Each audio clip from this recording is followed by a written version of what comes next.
football fans, here's fun in your eyes. Hit it! We've got two wonderful shows. How about you and news radio? We got a nutty pooch and stuff flying in. You kooky sitcoms, you're making me grin. How about you and news radio, Sundays, NBC?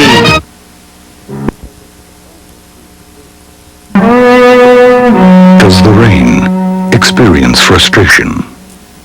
Thousands of Lexus engineers and designers make sure they do. That's why we're the of communication. You crave that taste. That big, bold cranberry taste.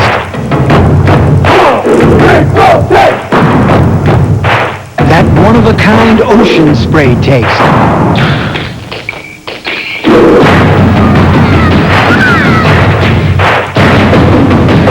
There's just nothing like it.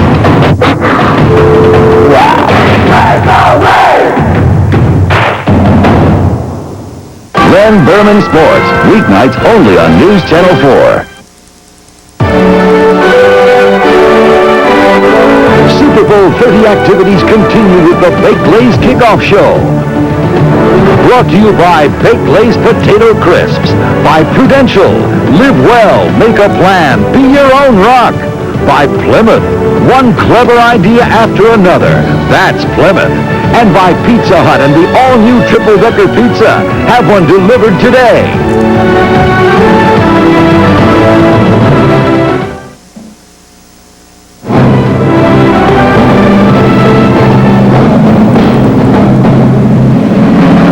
20 years ago, it was the Steelers and Cowboys, and the names are legend. Pittsburgh's acrobatic receiver Lynn Swann, an MVP winner. Quarterback Terry Bradshaw then passed his team to a second victory over Dallas. But more important than who won is the character of the men that took the field in those games, men that continue to distinguish themselves. Franco Harris, as a player, he hammered defenses. Today, as a prominent businessman, he watches his modern counterpart, Emmitt Smith. He dominates the way Franco did. As you admire quarterback Troy Aikman's leadership and courage, you can't help but recall Cowboy great Roger Staubach, now a highly successful CEO. Receiver Lynn Swann captivated crowds with his spectacular ballet-style catches. Now a sports commentator, today he'll marvel at another number 88 explosive Michael Irvin. Cringe as Pittsburgh's linebacker Greg Lloyd targets the enemy. In the 70s, it was relentless Randy White.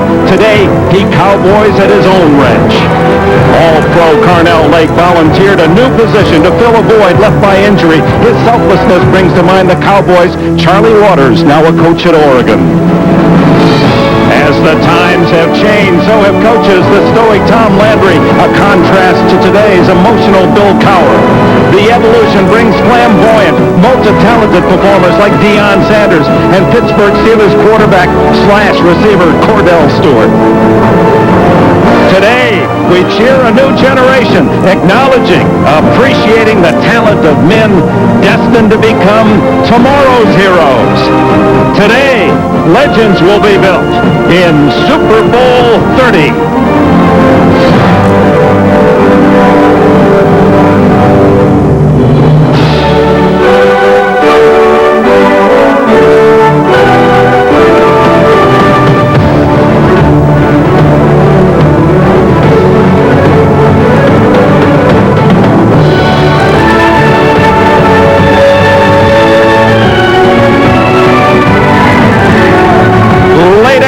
In the Valley of the Sun and shadows falling on a 70-degree day. The fortunate few, 76,000 fans to see Super Bowl 30. The Steelers and the Cowboys meet again in the big game.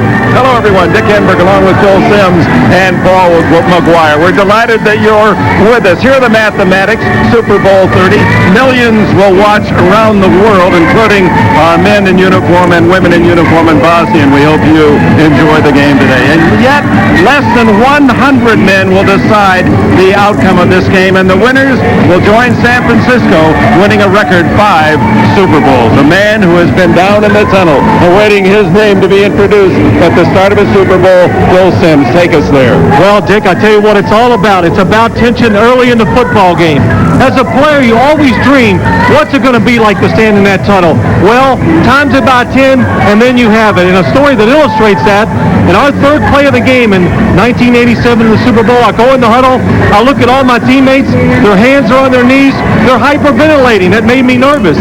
We go to the line of scrimmage, I look over to defense, their hands are on their knees, they're hyperventilating too. I tell you what, I felt a lot better after that.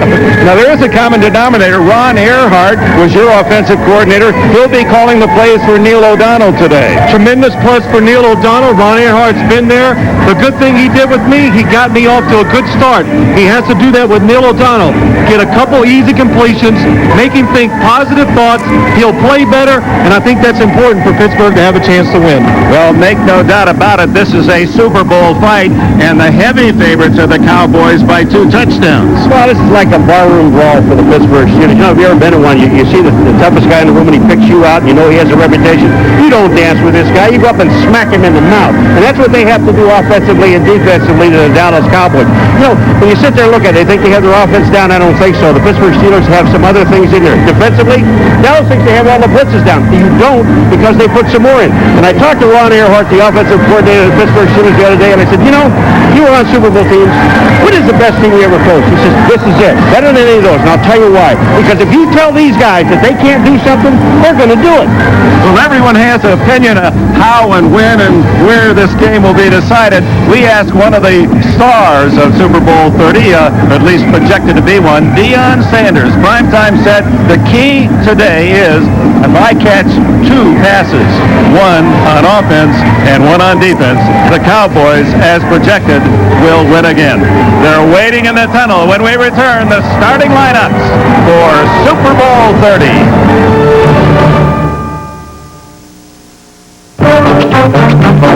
I am a grandfather that takes pleasure in doing anything I can for the kids, and they know it too. I've never been rich and never really wanted to be. I just feel you should live comfortably, but you don't need to be a fool about it. I try to impart that to my grandchildren. And you've got to have a goal and aim in order to get it to work.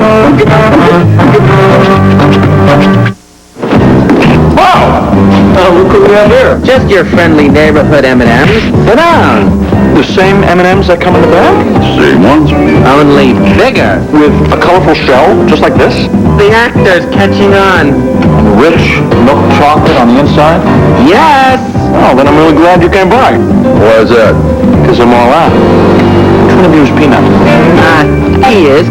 I hear he's delicious. So long, buddy.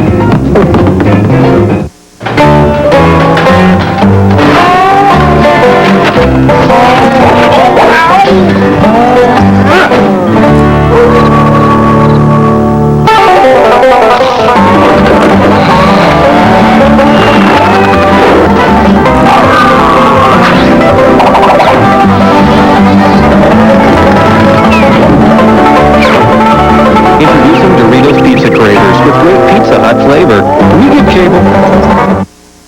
Coming to NBC in '96, the NBA All-Star Game, the Players' Championship, the French Open, the U.S. Open, Wimbledon, the NBA Finals, baseball's All-Star Game, and the Olympic Games in Atlanta. The great events are all on America's sports leader, NBC. Welcome back to the Baked Lays Kickoff Show, live from Super Bowl 30.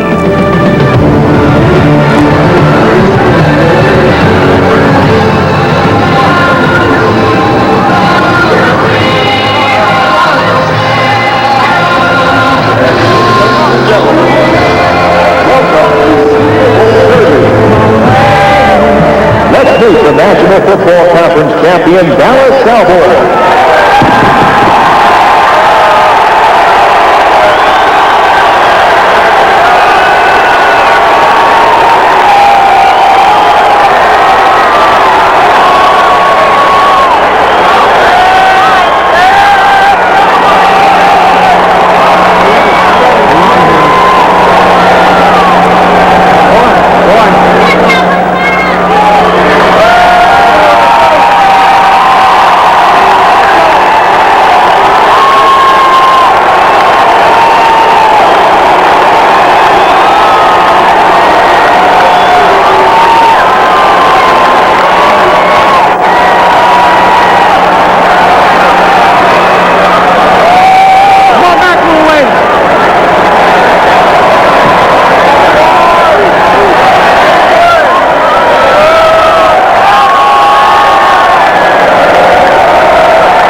defensive starter.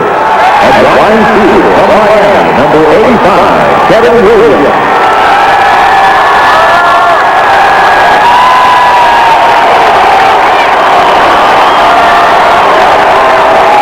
At left tackle from Hawaii, number 71, Mark Tuane.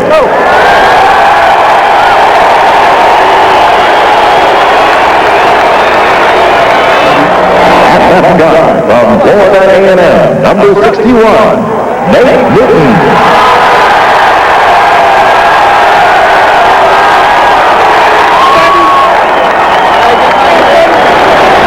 At center from Havana, Reno, number 60, Derek Kennard.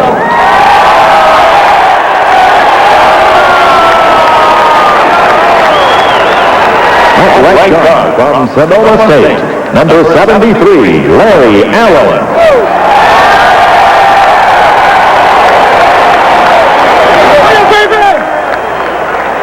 And right tackle from Central State, Ohio, number 79, Eric Williams.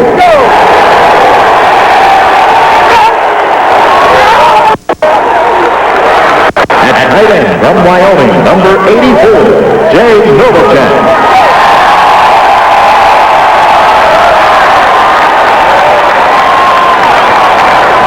Wide receiver from Miami, number 88, Michael Irvin.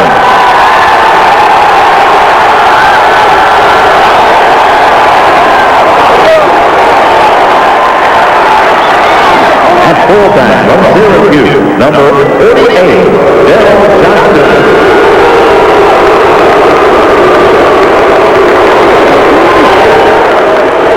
At running back from Florida, number 22, Emmett Smith.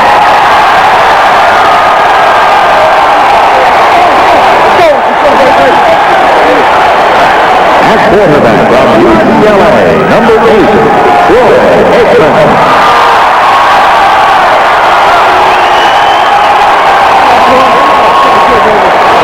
And the head coach of the Cowboys, Barry Switzer.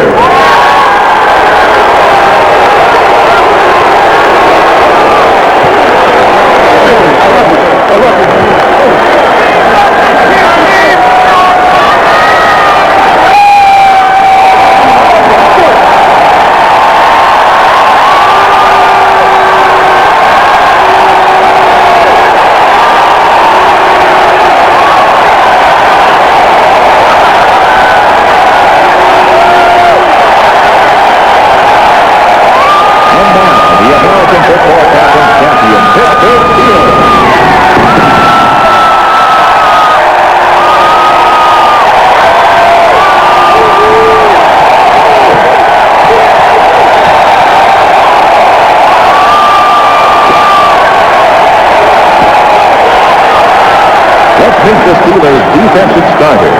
At left end from Clemson, number 96, Brenton Buckner.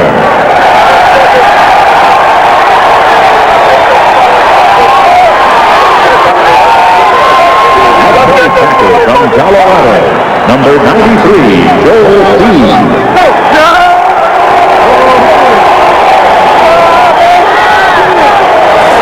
At right end, number 97, Ray Seed.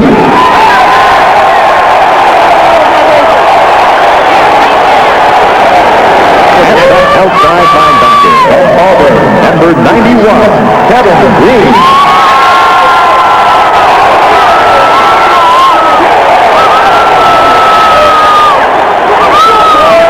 At left inside linebacker from Clemson, number 99, LaVon Kirkland.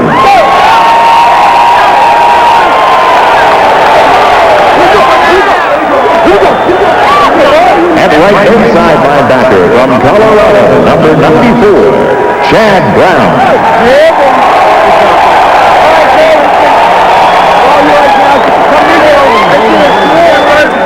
At right outside linebacker from Fort Valley State, number 95, Greg Moore.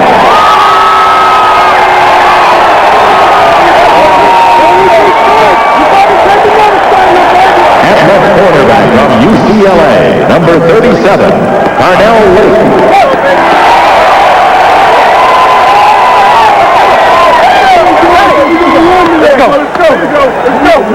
At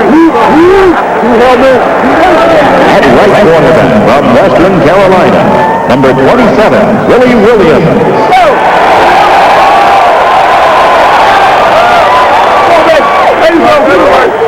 At free safety from Penn State, number 39, Dan Perry.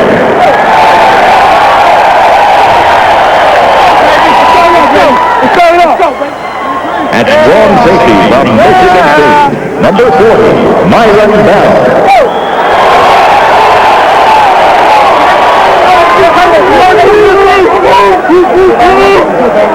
And the head coach of the Steelers, Bill Cowher.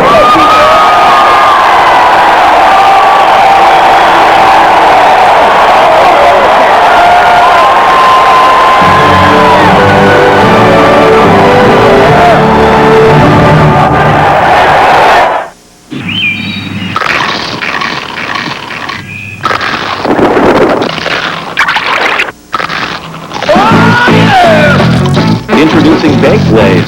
Only 1.5 grams of fat per serving with that great Lay's taste. You mind? Knock yourself out. So now you can eat like one of the boys, but still look like one of the girls. Baked Lay's potato crisps. Bet you can't eat just one bag. So, where you boys from? Sweden.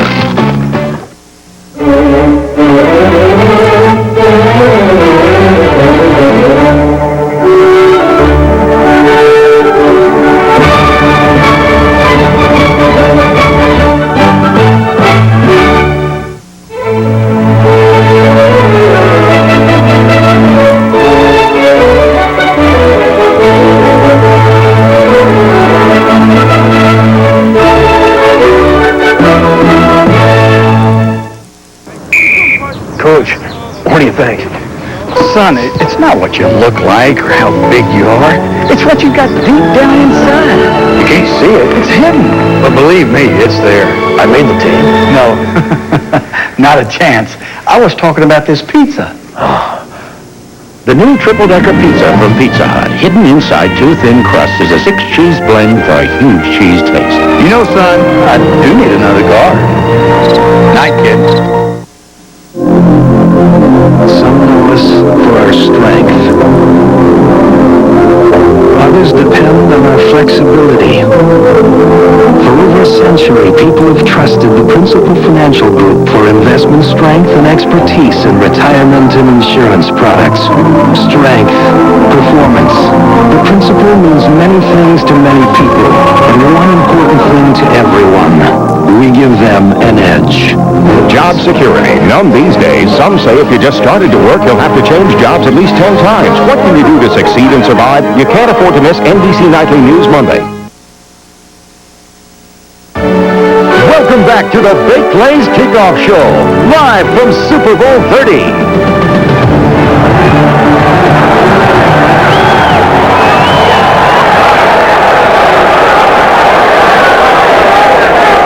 And now, to honor America, please join 9-time Grammy nominee Vanessa Williams in the singing of our national anthem. Today we also pay tribute to the gallant crew of the Space Shuttle Challenger, who 10 years ago gave their lives in the development of new frontiers. The anthem will be followed by flying F-16 jets from the 78 Fighter Squadron at Shaw Air Force Base. The missing man will be flown by Captain Rich Sobey, son of Challenger Mission Commander Dick Sobey.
chemistry. Timeout is called right now. Shaq's got to do something big to get back in this game. commercial.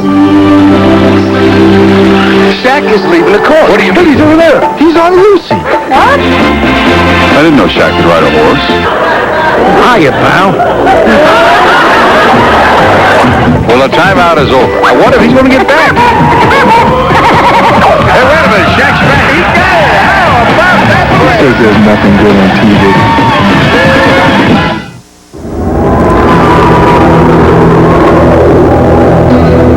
Sturdy rail-through construction and four-wheel specially modified double wishbone suspension. 5-passenger interior comfort for the whole family. Innovative and stylish cab forward design. All for a price that won't knock the wind out of you. Introducing the new Plymouth Breeze.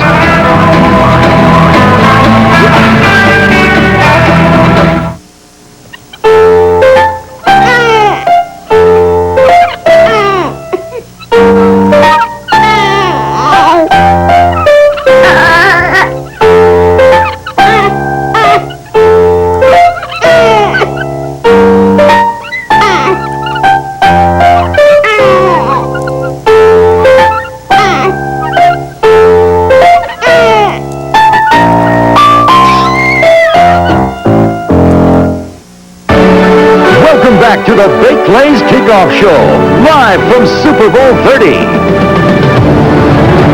Troy Aikman.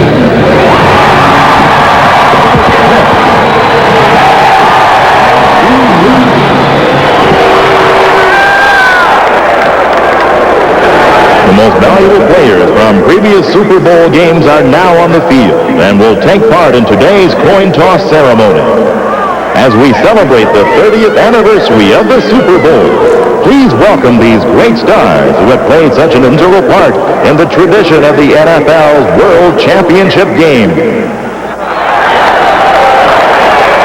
Coming to midfield for the coin toss ceremony are Cowboy captains Mark Tuinan, Troy Aikman, Michael Irvin, David Lang, Darren Woodson, and Tony Tolbert. Representing the Steelers are captains Levon Kirkland, Kevin Green, Marty Joseph, John L. Williams, and Fred McAfee. They'll step off if you take your team right around this direction.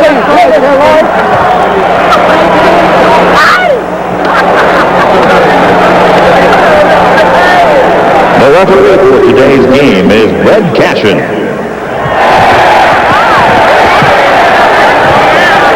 And representing the most valuable players to toss the coin is three-time Super Bowl MVP quarterback Joe Montana.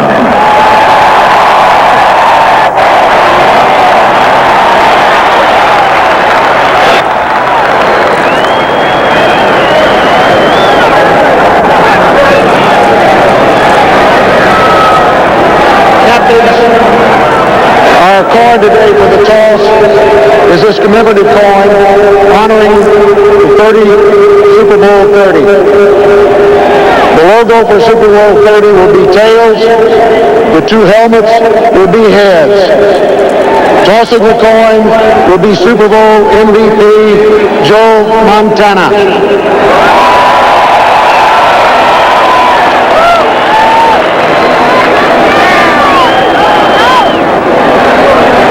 Captain Aikman, please call the toss while Joe throws it in the air. Tails is called.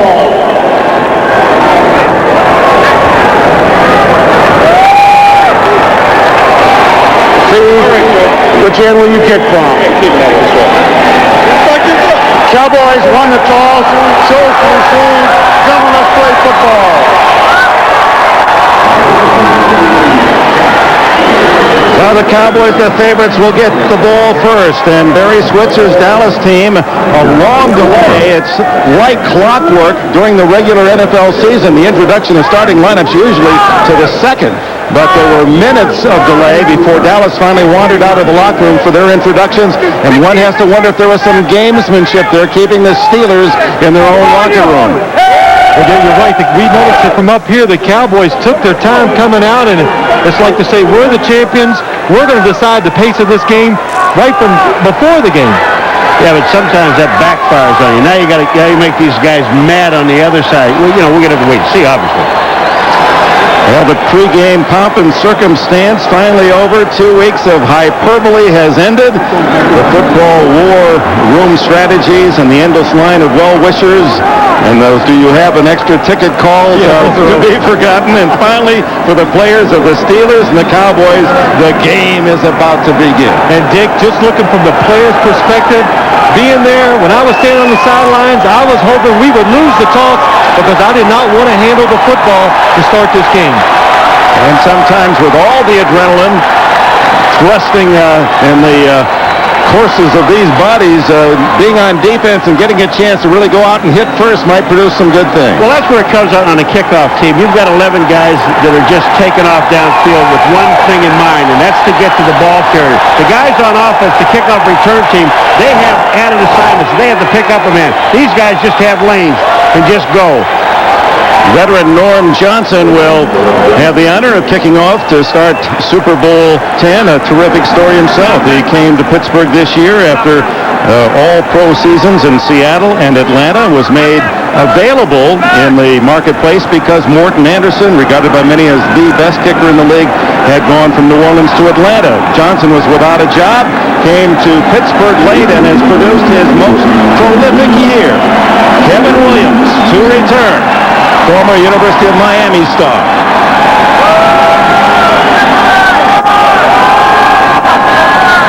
Teed up at the 30, and Super Bowl 30 is underway. Spins to Williams at the 11. To the sidelines and pushed out of bounds by Darren Perry at the 29-yard line. Troy Aikman and that huge offensive line take the field. Aikman's previous 2 Super Bowls producing solid numbers, over 70% completion rate, a record for the Super Bowl, and very few errors by this strong-arm quarterback who was recruited by Barry Switzer to Oklahoma, played a year there, and then eventually transferred to UCLA. Greg Lloyd has his target set. And Kevin Green, the linebacker outside, opposite Lloyd. Emmitt Smith, a Super Bowl most valuable player, left in the backfield. And the first throw to tight end Novacek, incomplete. Covered by Carnell Lake. For what they were trying to do, the Cowboys were trying to put Moose Johnson out in the formation to create a hole for Jay Novacek. But LeVon Kirkland saw it all the way. Carnell Lake right there. Breaks on the football. Troy Aikman, if he throws it in front of Jay Novacek, could have been an interception. Lake, who moved from his safety and all-pro spot to cornerback, Rod Woodson's injury. That was when the Steelers were 3-4. Gave himself up in essence and became a part of a terrific finish by this Pittsburgh team. 2nd and 10. The quick throw to Irvin, Michael Irvin, and he's all the way to the 50-yard line. Willie Williams trips him up. And Michael Irvin saying, I barely saw the ball, looking back into the setting sun. Well, that sun is directly in his eyes. Now, you look on the outside. You see Willie Williams covering. Look how far he gives inside. There is nobody inside to take the play. Michael Irvin, he just tucks the ball away. I really think that he didn't believe he had it because he couldn't see it. 20 yards on the play, and Deion Sanders makes his first appearance offensively. Split to the left. And Emmitt Smith's first carry. 10. He's all the way to the 28-yard line. 23 yards for Smith. That's his longest run all year on a grass field. Well, Dick, they keep talking about the size of the Cowboy line. Watch Larry Allen come over here and create the hole for Emmitt Smith. Larry Allen, a big man, just knocks Greg Lloyd right out of the hole, and the safety, Myron Bell, is not up inside to make the tackle. Smith, who rushed for 108 yards 3 years ago and 132 yards 2 years ago in Dallas wins. He gets the ball again, and it's short yardage into the grasp of Big Joel Steve, the nose tackle of the Steelers. Well, they always talk about Greg Lloyd. He's a great run stopper. The Cowboys' philosophy is We don't care how quick and how strong you are. Our big linemen, when they hit you, you're going to move. And right there, Larry Allen, one of the best linemen in football, he hits Greg Lloyd. Greg Lloyd cannot defend himself on those type of plays. Some would argue this man who played at Sonoma State in California is the best offensive lineman in football. Second down and 8. Aikman to Irvin, incomplete, hit by Lake. Irvin had it for a moment at the 10-yard line.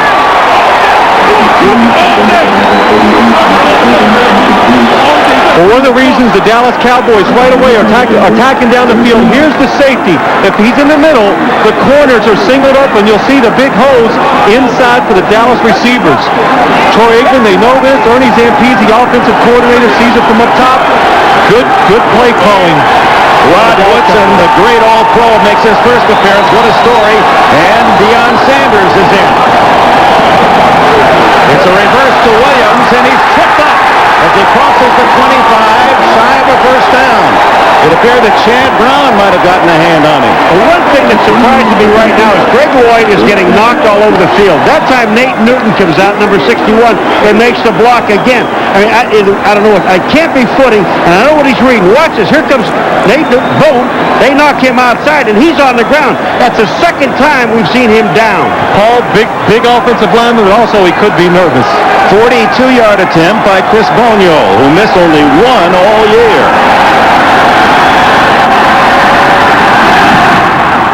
It's high enough, it's long enough, it is good. The Cowboys put the first dent in the Super Bowl scoreboard, 3-0. You're cheating hard to make you weep. You cry and cry and try to sleep, but sleep won't come. The whole night your beating heart will tell on you. When tears come down like falling rain, you're tossed around. What a hit by Reggie White! Eddie George, Heisman Trophy winner, you got a big future ahead of you, kid. Reggie White? You're going to be asked to endorse products. You should contact the people who make Tylenol. Neil Smith? Extra strength, because you could be on intimate terms with Tylenol. Ken Norton Jr. From headaches to broken bones, doctors recommend Tylenol the most. Oh, and Eddie, it's the pain reliever hospitals use most. Hospitals? Hospitals. Plymouth Neon. Fun and affordability in 4-door and coupe. The only Plymouth Voyager and Grand Voyager, the next generation of the minivan. And the new Plymouth Breeze, the sports sedan with fun for 5. The new line of Plymouths. What'll they come up with next?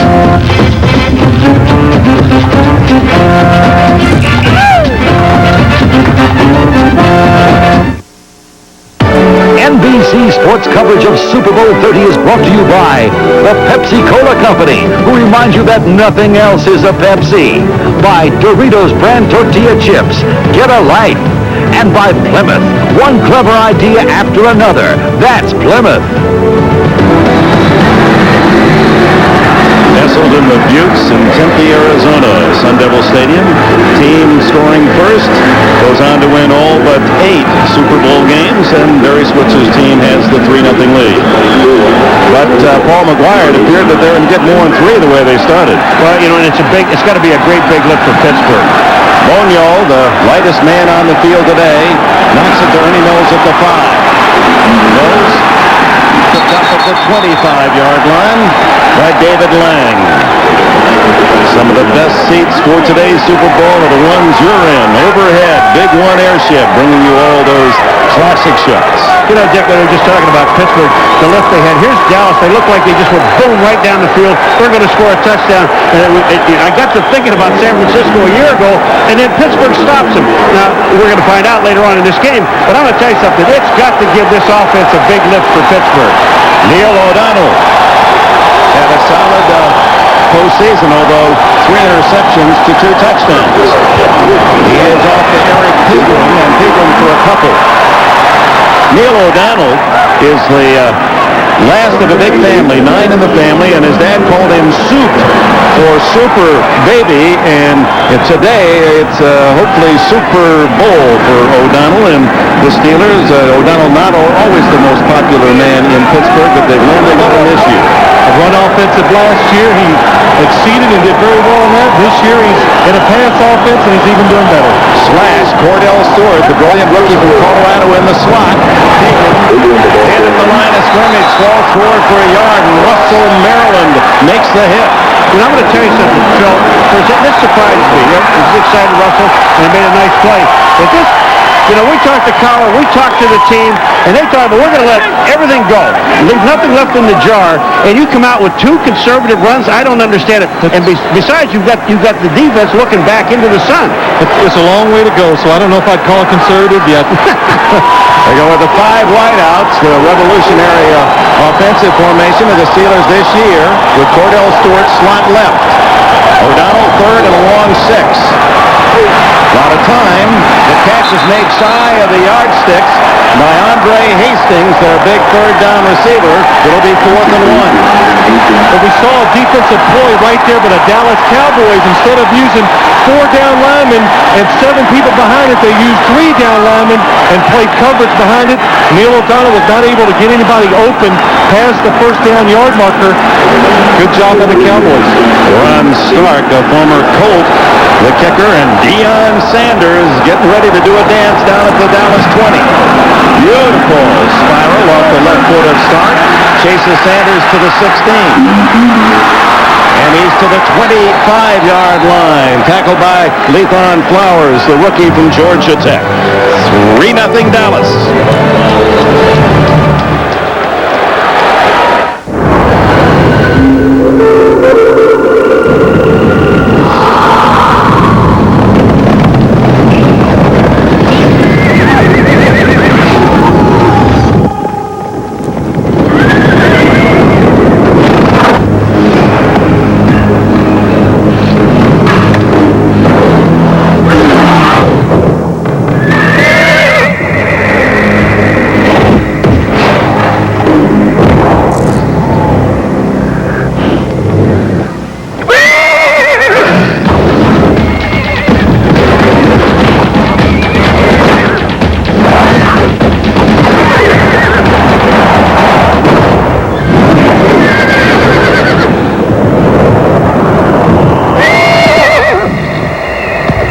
Do that? Nah, they usually go for 2.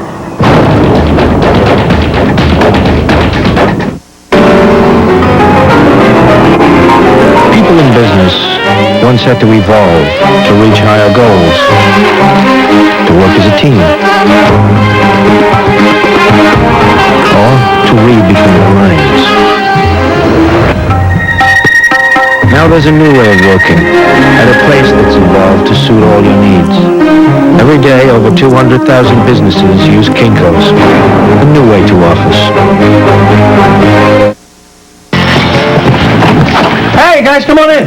Honey, it's the Packers. Hi. Listen, I gotta say, you guys are the ones who should be on there tonight. Yeah, it's okay that we're not on. We're upset that you guys won't be on. Hey, we brought this to cheer you up. Yippee, cheese. Sean, did you bring the crackers? That about you, next Sunday on NBC. Steelers star linebacker Greg Lee. Greg Lloyd is 5th Pro Bowl appearance this year. Well, you look at this play here. I just catch Lloyd looking back in the backfield, Phil, and he's looking back at Emmitt Smith, which you should do. But Greg Lloyd has not seen offensive linemen the size of the Dallas Cowboys with the athletic ability too, so he'll get in rhythm right here, and he'll do a lot better job trying to stop the run. He grew up admiring the great Steeler linebacker Jack Lambert. First down, Cowboys leading 3-0 from their 25. Emmett Smith goes outside, gets another good block, and a gain of 6, maybe 7 before they finally write him down. Levon Kirkland, one of the biggest linebackers in the league at 263, got a piece of it. How big are these Cowboys? The biggest in captivity. This line out of the program averaging 320 pounds, but that isn't the true story of the beef in the front five for Dallas. And you've already seen how the impact that they've had on smaller defenders. Emmett on 2nd and 4 and stopped after a 2-yard gain. Well, we did some extra research, and let's find out how big they really are. You know what I like, Dick, as I watch this? Look at gentlemen they are. They eat with their mouths closed. Yeah, nice. 350 is Derek Kennard. Big old Larry Allen, pretty close at 330, and Eric Williams at 330. So the average is 333 pounds per man. Is it more, Phil? Is that would be the minimum, I think, of all these linemen. This is when they diet a little and make weigh-in.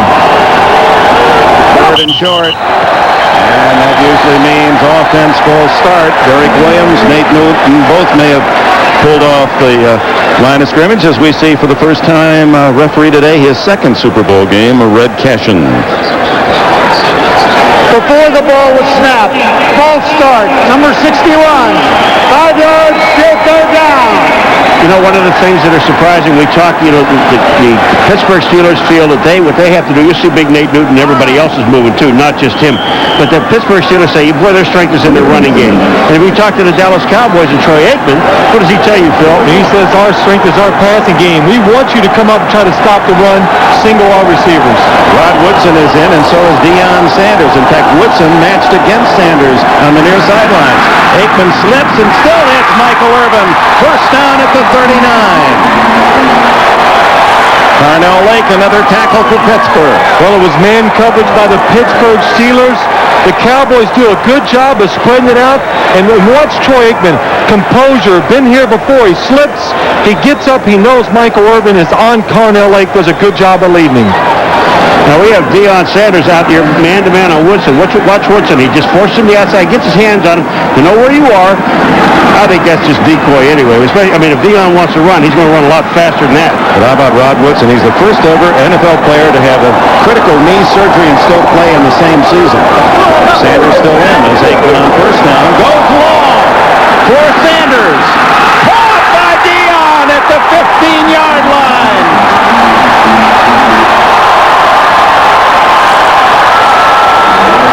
Because Willie Williams was in perfect position the whole way to make the play, but he couldn't do it. He did not time his jump or his move to the football on time. Right here, he's on the outside technique. He's really hoping to get some help deep, but the Cowboys do a good job of getting the safety out of the middle, and right there, he's just a little too quick and jumping. Deion, excellent job of catching the football. A little afterwards, I'll dance you a little bit. Little prime time, 47 yards on the play for Sanders. First down at the 14, and it's Smith to the 10-yard line. You know, the one thing about that play, let's go back to that play to Deion. When we were talking to Troy Aikman, he was telling us about a time in practice when he threw the ball to Deion. He really didn't know how fast Deion Sanders was. So they went back and he threw the ball, I guess, 140 yards downfield. But he threw it, he said, I thought I out-threw Sanders. And he said, then he ran and he caught the ball. The thing that surprised him was when we went back to look at the practice on film, he realized that he threw it as far as he could, and Deion had to slow down when he got there. Now that's fast.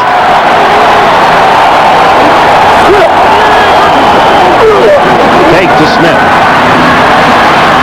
Aikman, receiver's covered, and he dodges out of bounds. Ray Seals chasing Troy Aikman. And that'll be recorded as a sack. Well, 55, Paul McGuire's old number. The Cowboys inside the 20. Look at that hip movement of McGuire. Watch this, boys. Watch it, boys. Now watch it. Oh, that's not right. That ain't right. What do you mean it's not right? There's no way you have that much rhythm. Well, the point is the Cowboys have scored 7 touchdowns and 11 trips inside the 20. And here's a big 3rd and 9. Leading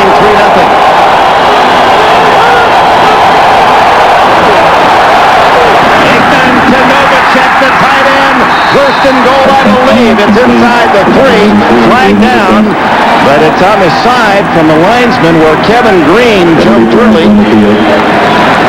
And Mason Lee Cashin of Texas A&M in College Station says offside Pittsburgh, and the Cowboys will take the play.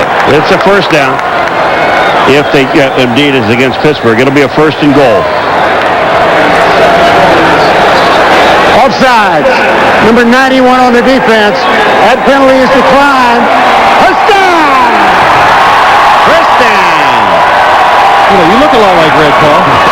I like it when Red Cashin came into our room on Friday and Paul said, sit down. There you go.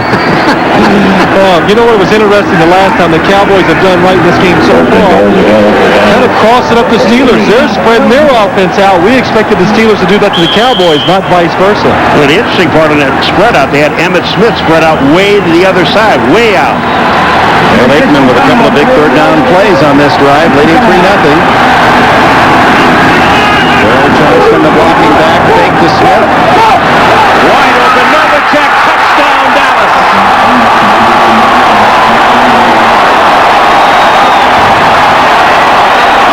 A cowboy all his life, Jay Novacek, who grew up cutting horses in Gothenburg, Nebraska, was a University of Wyoming Cowboy, and now in his 11th year in the league, although he started here with the Cardinals. Now a Cowboy with that big blue star, and he's given Dallas their first touchdown of the game. It was an excellent job by the Cowboys right there faking the run and bringing Jay Novacek all the way across the formation and just caught the Steelers in a tough defense. An easy touchdown pass for Troy Aikman. Did miss 2 extra points in the regular season, missed more extra points than he did field goal attempts. Makes that one, and Dallas, the favorite, jumps to an early 10-0 lead. 75 yards and 8 plays. The payoff, Aikman to the Cowboy Novacek.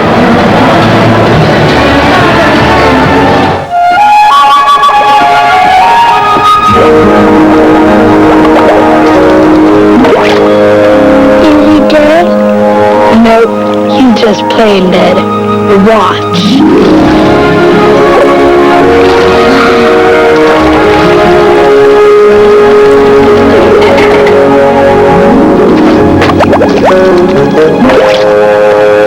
Oh, what a pity. Dad, where do you see what Sparky can do?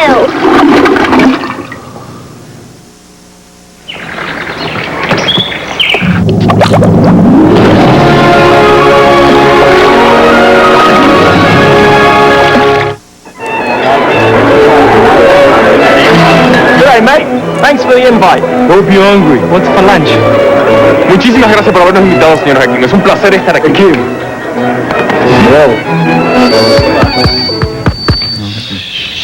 I say us to this year's Olympic Games. Me, Hakeem Olajuwon, and the rest of American Dream Team are going to treat these guys for lunch.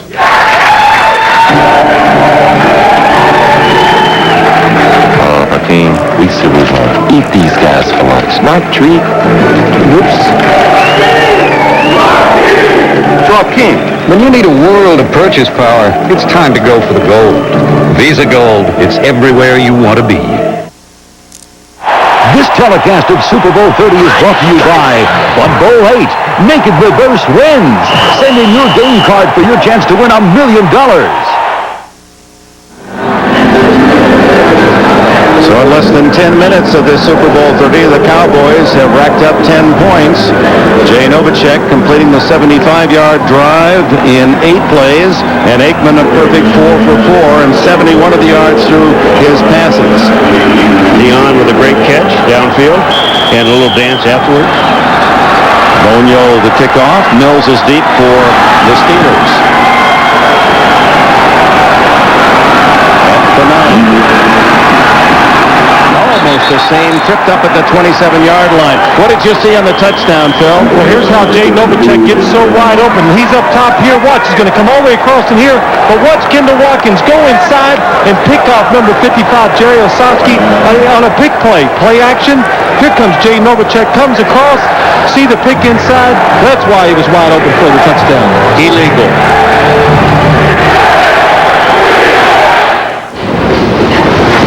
Potatoes. Potatoes. Potatoes. Potatoes. Mount Fuji, sumo wrestler. I don't see it. Arc de Triomphe. Nefertiti. Stonehenge. Very nice. I consider this my masterpiece. This time you've gone too far. Plymouth Neon Coupe. With a zippy 2-liter 16-valve engine. Ride-tuned suspension. A 5-speed tranny. And 132 wild ponies. It's a pretty hot little number. Plymouth Neon Coupe. Just $99.95.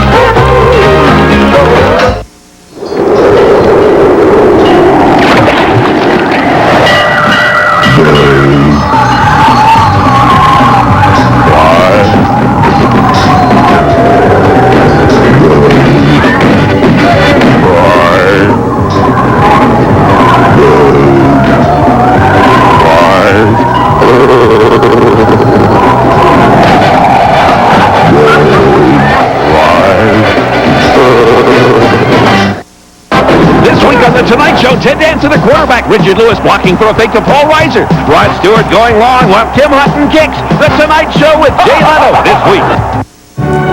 You're watching Super Bowl 30 on NBC.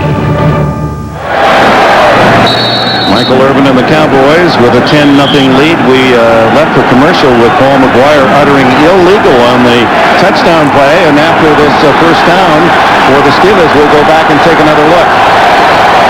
They go through wide with Cordell Stewart, slot right. And Sam Pegram in motion out of the backfield. And throw to him incomplete. He's rushing it. Just wrong. Let's go back to the touchdown. All right, let's, Kendall Watkins comes out, and he's a receiver.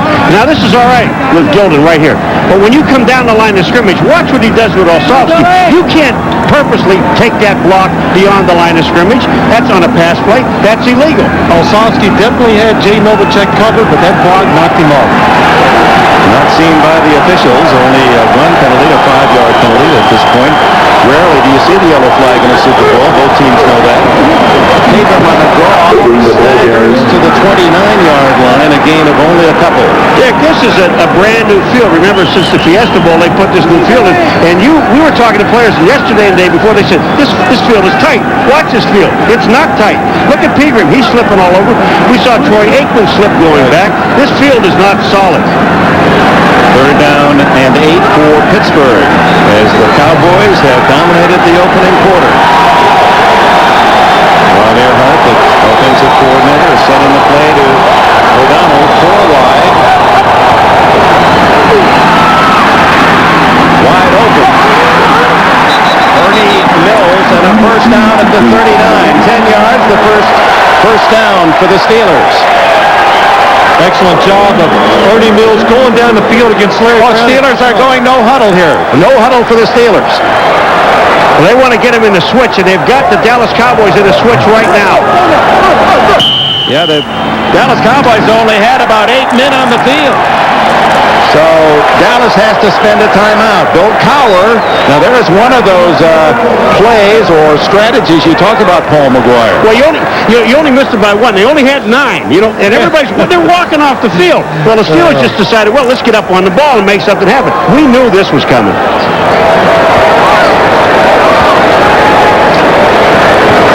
That coming up next weekend, Gulliver's Travels, starring Ted Danson.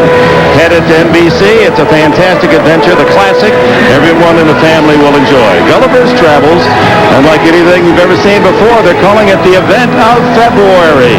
Gulliver's Travels, Ted Danson, begins next Sunday at 9, 8 Central on NBC. Well, the no-huddle offense the Steelers want to use to confuse them. Look here, you have 4 right there. 5, 6, 7, 8, 9 people on the football field. I like the Steelers' chances in a situation like that, but really, they want to do this no-huddle. They're down 10-0. Why do you do it? To change the tempo of the game. Get your team excited again. Get them in it somehow, and it's a good strategy by the Steelers. Well, what happened was, too, Dick, they had 6 defensive backs, so they got them in transition. They figure first down that they'll go back to their basic offense. Well, they're just walking guys off the field to get their basic defense back, and they couldn't. Bam Morris is in the game for the first time, the big 240-pound running back behind O'Donnell. From the 40, it's Morris following his way for 6 yards. Robert Jones and others to make the tackle. Well, it's a good job by the Steelers. They think they got to have success inside. Watch Tom Newberry come across here, a little trap, and just open up the hole for Bam Morris. Great job by Leon Searcy. Boom! Hits Robert Jones right there, and the Steelers one-on-one inside the tackles. They think they can push this defensive line around. 6-yard gain for Morris, who gets the ball again. Tossing it outside, and Charles Haley says, no, you don't. Dixon Edwards would have makes such a great tackle, number 58, from coming inside. He's the guy that gets down below and gets the field. Watch number 58 come in. Haley goes down and closes it inside. But right behind, there's Dixon, 58, making the tackle. What a super play by the linebacker. You know, we talked to Bam the other day, and when he walked in, he's one of the guys we talked to between Dallas and Pittsburgh that I thought was truly ready to play this football game. Third down at 3.5. There's O'Donnell out of the shotgun.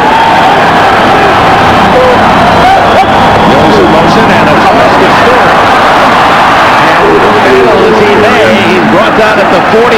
It's going to be very close to a first down. Larry Brown came up from the corner, 24, to help out on the tackle. He's short. He's going to be short about a half a yard, and now we're going to, here's where coaching comes in. Look at Bam. Bam Morris is saying, let's go. Give me the ball. Let's go. I don't want to come off this field.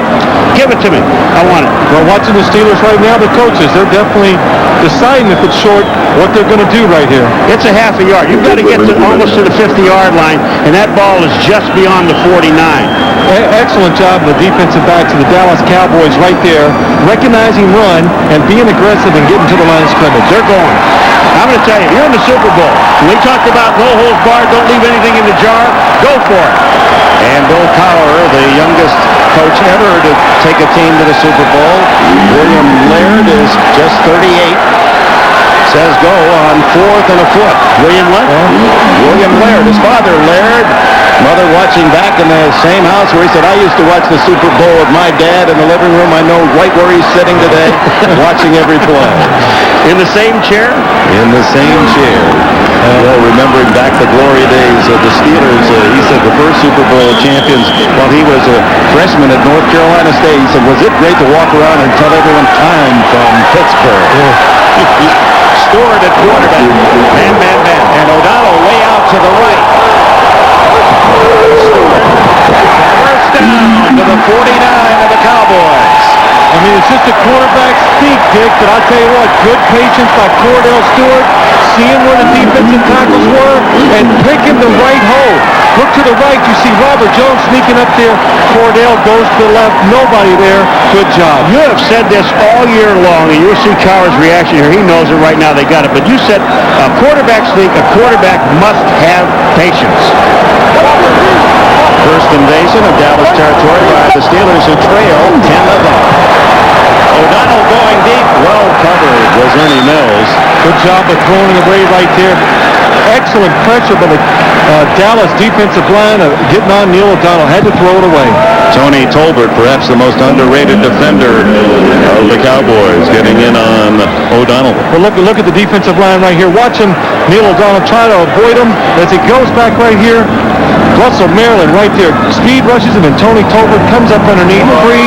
Puts a good lick on Neil O'Donnell. That'll loosen him up. Well, Thigpen thought he had Deion Sanders beat inside. We'll see. Here's a motion. And it's a draw inside trap play to Bam Morris. Dallas, and Morris gets only a couple. Robert Jones, middle linebacker from East Carolina, with the stop. Cordell Stewart comes in. What a year for this man. Drafted as a quarterback out of the University of Colorado. He was just working as the scout team wide receiver, and all the assistants said, hey, this guy never drops a ball. Let's inject him into our offense when they were 3-4, and part of the big comeback story for Pittsburgh. Absolutely really changed the personality of the team. It enabled them to get into that 5 wide receiver set, and it just put enthusiasm, and it's one of the reasons why they turned the season around. Third down, 8. 10th play of this drive. O'Donnell drills it for a first down. Andre Hastings. I'm going to tell you one thing, and I don't care about any football game that's played. If you have time, and that's what Neil O'Donnell said, if they give me time, I can throw the football. This time, watch the time he has to throw. He sits in the pocket, gets the ball to Hastings, first down. Easy. Oh, a fumble by O'Donnell, and they no-huddle offense. They tried to come out on first down, no huddle, and it cost them big yardage. 13, the deficit on the miscue. Well, I really can't tell right here. The ball just slips out of Damani Dawson's hands and goes straight up. Excellent job, though, by Neil O'Donnell getting down on it. That's a kind Paul McGuire would call a fair catch. I mean, that's got to be scary. You know, you're in the biggest game of your life, and the first time you've ever been here, and you're looking as a quarterback to say, wait a minute. And then Neil O'Donnell already told us about Damani Dawson. He said, this guy sweats like crazy, and you can see how the ball gets away from him. What is it about centers? Derek Kennard has the same problem for Dallas. 5 wide. Spread the field. O'Donnell, good protection. Caught on the near sidelines by Corey Holliday at the 39-yard line. Holliday did not have a reception in the regular season. He's from North Carolina. Final seconds, 2 seconds show on the clock. Right there, Neil O'Donnell, you're going to see he gets good protection right there. Look at Ernie Mills just on the inside of your screen, wide open. This 5 wide receiver set is going to give them problems somewhere down the road. End of the first quarter. The Dallas Cowboys with a 42-yard field goal and a 3-yard touchdown. Aikman to Novacek. The best way to introduce the new Plymouth Breeze is by applying the lessons you learned in kindergarten. Take turns. Share with others. Follow the rules of safety. And oh yeah, get something really cool to bring to show and tell. The new Plymouth Breeze.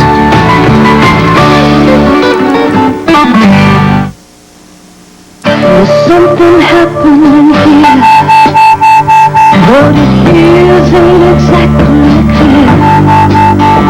There's a man with a gun over there. He's telling me I've got to beware. I think it's time to stop. Children, what's that sound? Everybody look what's going down. Stop. Master padlocks and door locks are now under fire. Nike presents Pee Wee Football, the year in review. Needing a first down to keep their playoff hopes alive, the Tigers look to Paul the Flash Terstige. Like any great back, number 7 stares into the eyes of his pursuers, and something of himself is revealed. Number 7 is a number with wings. But on the game's pivotal drive, Terstige was dealt a season's worth of punishment in a single play.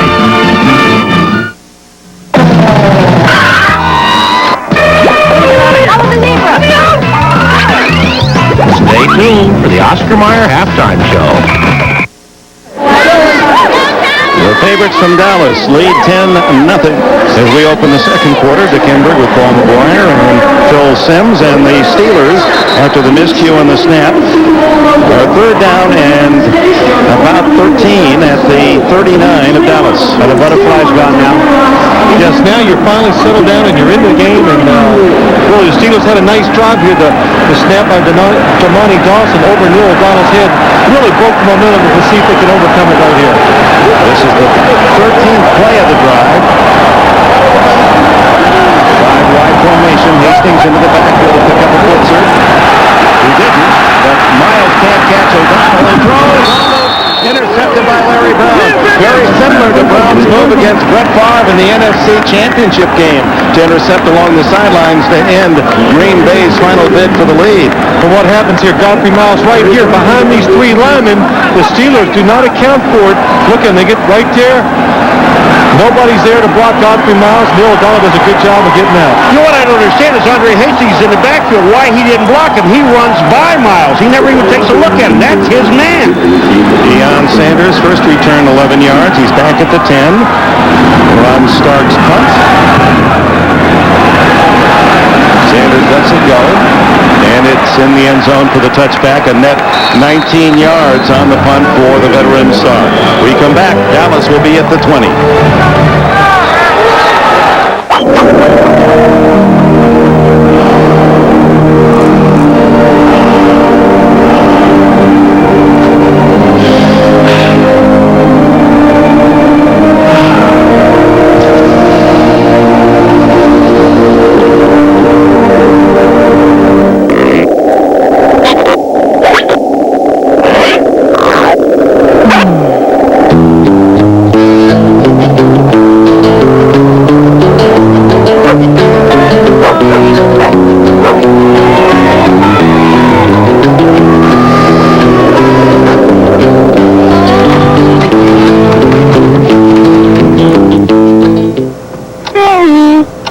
Sign this in triplicate and have a seat over there.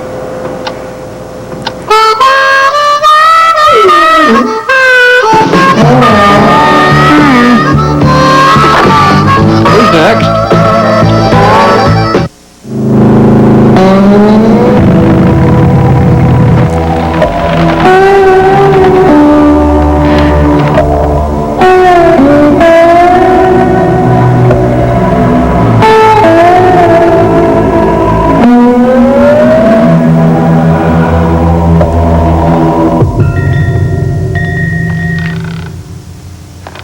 Cruising spirit lives. Royal Star by Yamaha.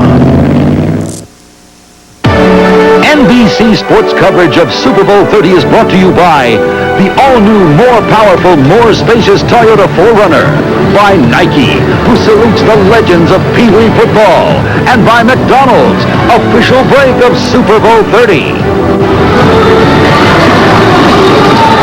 The Steelers' first serious drive stunted by the missed snap, and then Andre Hastings failing to pick up the blitz. There's a guy right there. There's Godfrey Miles there, and Hastings to the right in the backfield. But watch, he just ducks his head and goes right by the blitzing linebacker. He's avoiding him right here. If he picks him up, or even if Newberry slides and picks him up, they have all the time in the world to throw the ball. Dallas, third possession. They've scored on their first two. Aikman comes out throwing. Over the middle, complete to Novacek. A gain of about 4. Third catch for Novacek, one of those for a touchdown. Jay Novacek. His mother, remember a couple, 3 years ago, his mother collected aluminum cans all year long, hoping the Cowboys would go to the Super Bowl so she'd pay her own way. She didn't want her son to take care of her, so she found a way. She should have hung around Paul. My wife just used my credit card. Aikman, second down, over the middle, Novacek wide open again, and he rolls ahead for 2 more yards, and a first down at the 38. Kevin Green finally downed him, 13 more yards. Well, the one thing, when you're going to play the Dallas Cowboys, you're going to double the wide receivers. Your linebackers inside must look for Jay Novacek down the middle. Right there, Kevin Green and LeVon Kirkland. Nobody goes down the field with him. He's wide open. If Troy Aikman throws it up, he's going to run for a big gain. Last 4 plays, all passes to Novacek, who's caught more passes than any tight end since 1990. And it's next one open field tackle by the Pro Bowler Carnell Lake. You know, Carnell Lake, they've already said, here's a guy that was so unselfish this year that moved from safety to corner. And the team asked him if he would do that. He said yes, and he's an all-pro safety. They say one of the best safeties in the game. This guy goes to the Pro Bowl this year, voted by the players as a safety, even though he played corner. But when you see him out on the outside, he doesn't miss. And in college, he was a linebacker at UCLA, and then they made a safety out of him, and he, even though we had all the top credentials in this day where there's a lot of meism, he said, hey, for my team, I'll play corner. Aikman on 2nd and 10. Oh, the big target, Michael Irvin. He just shields the defenders away. Another first down at the 50. Well, Dick, it's an excellent job by the Dallas Cowboys picking up a blitz right here. Watch him go inside, and the linebackers run around here, and the linemen do an excellent job. Watch Larry Allen cross. Moose Johnson picks it up, gives Troy Aikman time to throw it outside, single coverage. Well, here's where Irvin, he just blocks out. He blocks the sun out. Carnell Lake has no chance on the ball. But look where the ball was thrown. Down to the outside where you can't get to it. First down. And Emmett Smith picks up 5. Slithering through the center of the Dallas line. And when you talk about the Cowboys' regard for Emmitt Smith, those big linemen, they love to block for him because Emmett makes such quick decisions. They tested his vision. He has the eyesight of a guy like Ted Williams. He sees things normal people don't see. And one of that, the text, is the color. He breaks on color. Yeah, Emmitt Smith says, I don't really care where they tell me to run the football. I just take it, see the hole where my guys are blocking, and take off. So that's why he's such a great cutback runner. Smith with a flag. A gain of 4 more to the 41. Let's see if it counts. There's one other thing that he told us way back in the beginning of the year. Emmett said to me, I've told these offensive linemen, they're all 330 and better. I mean, that's the average, 333 offside the defense. But the thing that Emmett said to his offensive linemen, look, I don't want to see your stomachs because they got some big ones. He said, when you block, you go, here's Kennard. You block straight ahead. Don't you turn around. Offside. Number 90 on the defense. 5 yards, still second out. That's Will Johnson. But, and he said, don't turn around. Just stay with your block. Do what you have to do. And that's when that vision comes in, Dick. Now he sees, if there's not a hole there, he doesn't care where it's designed to go. Just you guys stay forward. I want to see your rear ends and your names. I don't want to see your guts. You saw Nate Newton who said, Emmett runs to daylight. He didn't run to darkness. I don't like those darkness runners to block for. And then run up the rear ends of the offensive line. Moose Johnson, Darrell Johnson, the popular blocking back, gets rare chances to carry the ball, picks up the first down on 2nd and short. All right, Phil, I'm going to tell you now, when we sat there talking to Neil O'Donnell, the one thing that he said to us is this: we've got to stay with this team to at least the third quarter and keep it close. If they get 17 points ahead of us, we're going to have a long day. Well, of course, anytime you're playing a team of this caliber, the Dallas Cowboys you fall behind, it just, of course, it makes it so hard to win the football game. They would have to hurry up, and then that pass rush would be such a big factor. Dumps it off to Smith, and Levon drags him down, a gain of 3, maybe 4. Aikman now 9 for 11. Well, the one thing I'm noticing already is that the Pittsburgh Steelers defensive line is getting no pressure on the quarterback. What little pressure they have gotten on Troy Aikman is with the blitz, so that is not a good sign for the Pittsburgh Steelers. Well, you saw Ray Seals that time. He never got off the line of scrimmage, number 97, and then all he did was jump up in the air. You've got to get some penetration. Super Bowl record is 13 consecutive completions, 8 in a row now for number 8. Smith stepping over his blocker and tripped up by Willie Williams.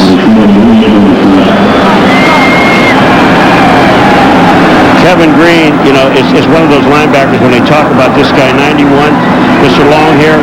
They said he brings it to you for 3 hours. Well, he took on Nate Newton, forced Emmett to go to the outside, and then got help from Willie Williams and the other Pittsburgh Steelers. That was his job, not to make the tackle, but to disrupt everything. Troy Aikman looking to the sidelines and not understanding the call, had his hands outstretched as if to say, what do you want? Smith goes out, Johnston stays in the backfield, and Deion Sanders wide right. So 4th to 84. Aikman to Johnston, and the fullback is drilled at the 28-yard line. Might be shy of the first down, depending on the mark. Myron Bell, second-year safety from Michigan State, with a solid hit. They've got to get the ball to just inside the 27-yard line. And it depends on where they mark this, baby. It doesn't look good. Well, 4th and 1 if it isn't a first down, and of course that stirs up memories of a very down moment for that man, Barry Switzer, who went on 2 occasions in Philadelphia deep in his own end on 4th and 1, and the Eagles stuffed Emmitt Smith on the same play both times and went on to beat Dallas on that day. They can't now show me where the ball is. Now I got to see where the ball is. Come on, Paul.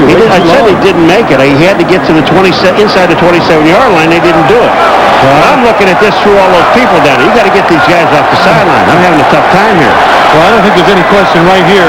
Barry Switzer will go for it on 4th down the way they're pushing the Steelers defensive line around. And of course, Emmitt Smith re-enters the lineup. Kendall Watkins, a 200. We've already seen him blocking the end zone on the touchdown pass. He's about 280. Ron Stone, over 300 pounds. They come in to bookend the line. So now we've got over a ton of beef in that white uniform Cowboy offensive line. But Dick, the difference is that Kendall was blocking on the pass play. This time there might be a run. This is where it applies. You have to have a gut check. Check those guts. Well, the Steelers certainly outweighed here on 4th down and inches. Don't forget that 65 here on this end is an eligible receiver.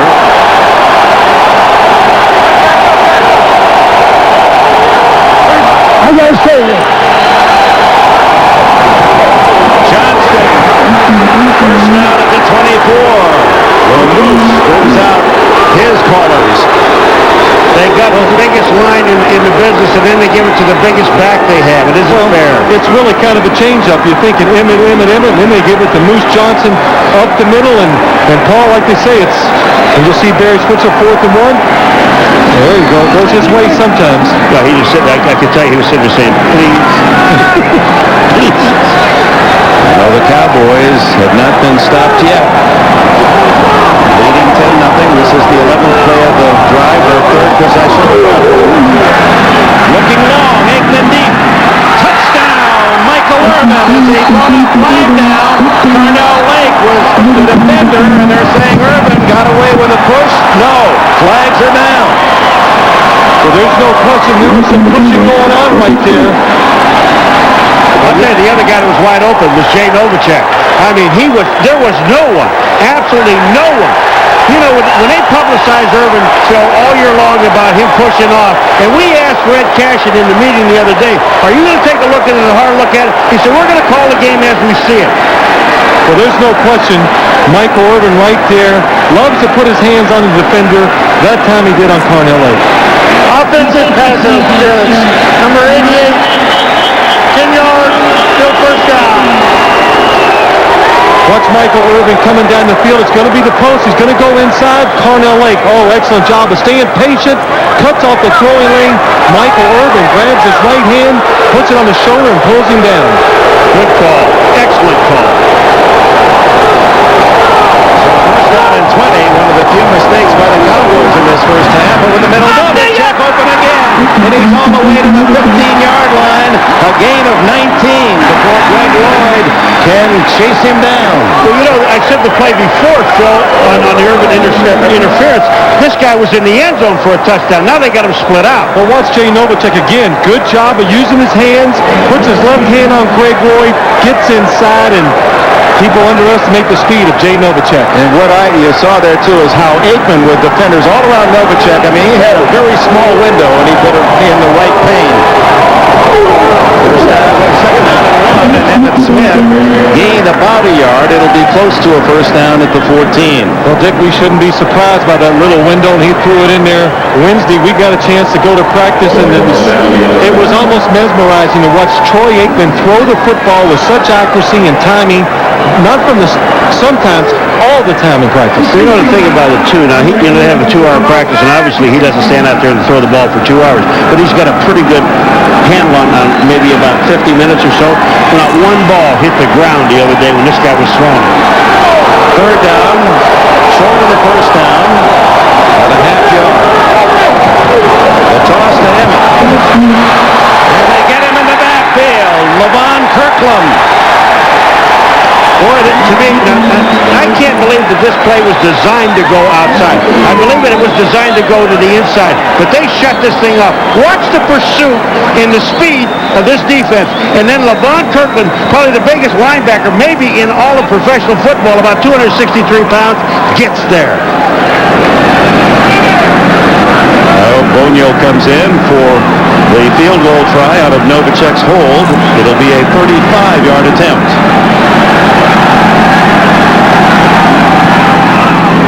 And it is good. 3 possessions for Dallas, 2 field goals and a touchdown. Nike presents Pee Wee Football, the year in review. In Tahoe, number 64, Bubba Wilkinson remains a contradiction. The angel with a dirty face. Oh, Bubba, come on! Blessed with enormous body strength and uncommon quickness, Wilkinson doesn't tackle players, he buries them. Funk and flash are trademarks of a one-armed bandit who yields a jackpot of big plays. Africa, the world's last remaining untamed paradise. A continent that refuses to be overtaken by asphalt and mini malls. A place where animals still run wild as nature always intended. Join us as the new Nissan Pathfinder begins an incredible safari through Africa. Hopefully without getting our heads bitten off.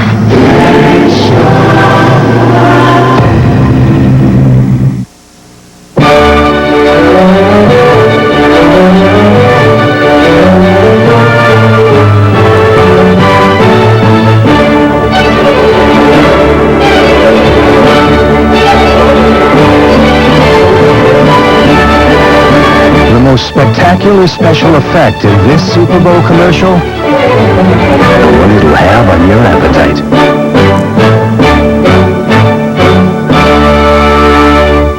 This telecast of Super Bowl 30 is brought to you by on Bowl 8, Naked Reverse wins.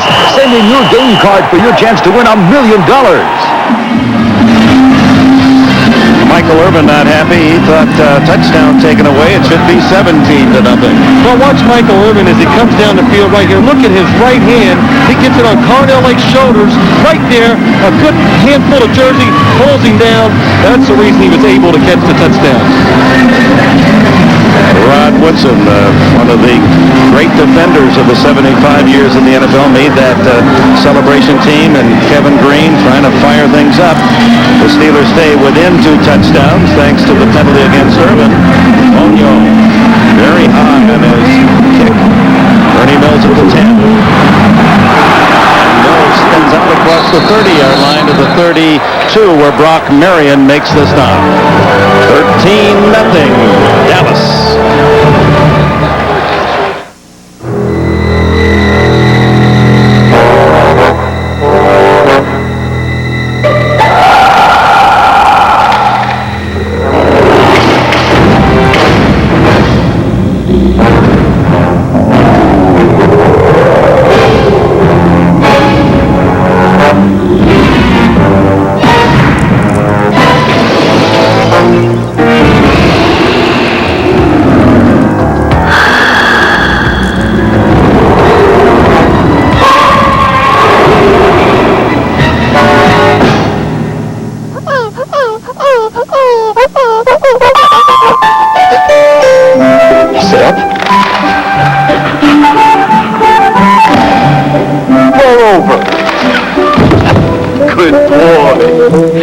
Okay, here's an easy one. Right there.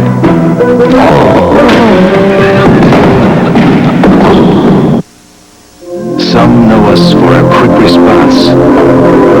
Others depend on our flexibility. For over a century, people have trusted the Principal Financial Group for investment strength and expertise in retirement and insurance products.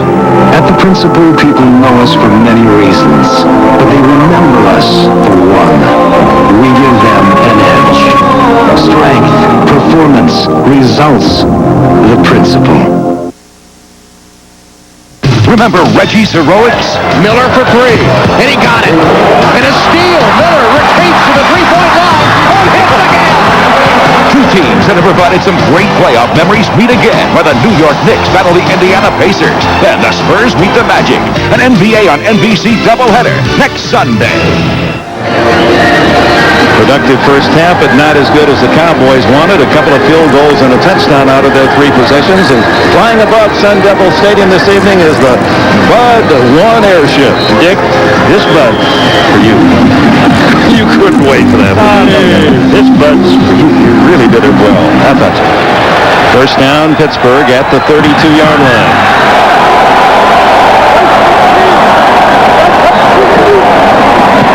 Protection throw down it.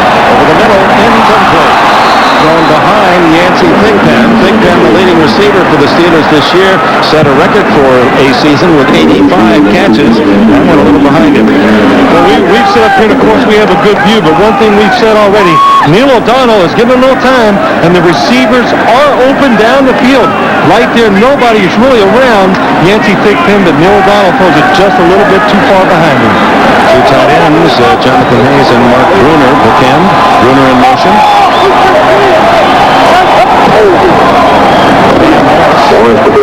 That one was in trouble from the handoff. O'Donnell barely got out of the way.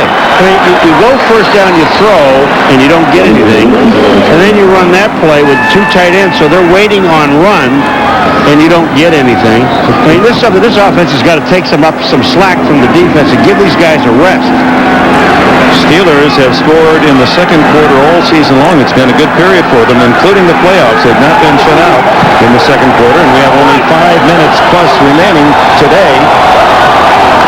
And the 4th and 11th blitz. Incomplete through the hands of Andre Hastings. Guess who's covering downfield? The guy we haven't mentioned all day long, Leon Lett. They have a blitz. Leon Lett is the tackle, probably the biggest defensive lineman they have, and he's downfield making some coverage. But Paul, look what happens. Here's Leon Lett. He's going to drop back. Watch the blitz from the top. Looking for some to Neil O'Donnell's right. He gets back there. Not a factor, but they still got pressure on Neil O'Donnell. 3 and out for the Steelers, and Ron Stark to kick off the side of his foot. Deion Sanders lets it bounce. A good Pittsburgh roll, and covered by Leaf and Flowers. And the Cowboys touch the ball. Let's see if the Steelers are ruled the possession. It appeared to touch a Cowboy leg. Dick, it does, but I'm going to tell you what happened. They knocked the player into the ball. And it is Dallas's ball. They ruled Cowboys' ball. It was touched, but apparently on a push by a Steeler. Coming downfield. Now watch number 23. He's going to get knocked from behind. They don't see if it hits him or not. Gilden is the guy that hit him, number 92. Watch this. Does he hit? Does he get hit? Here's Gilden. That's Bill hitting. 40. And Dallas retains possession. We have a timeout.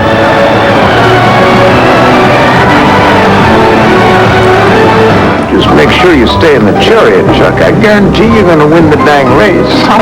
True story. You are so special. That chariot thing you did and the water stuff. I love you, man. You're not getting my Bud Light.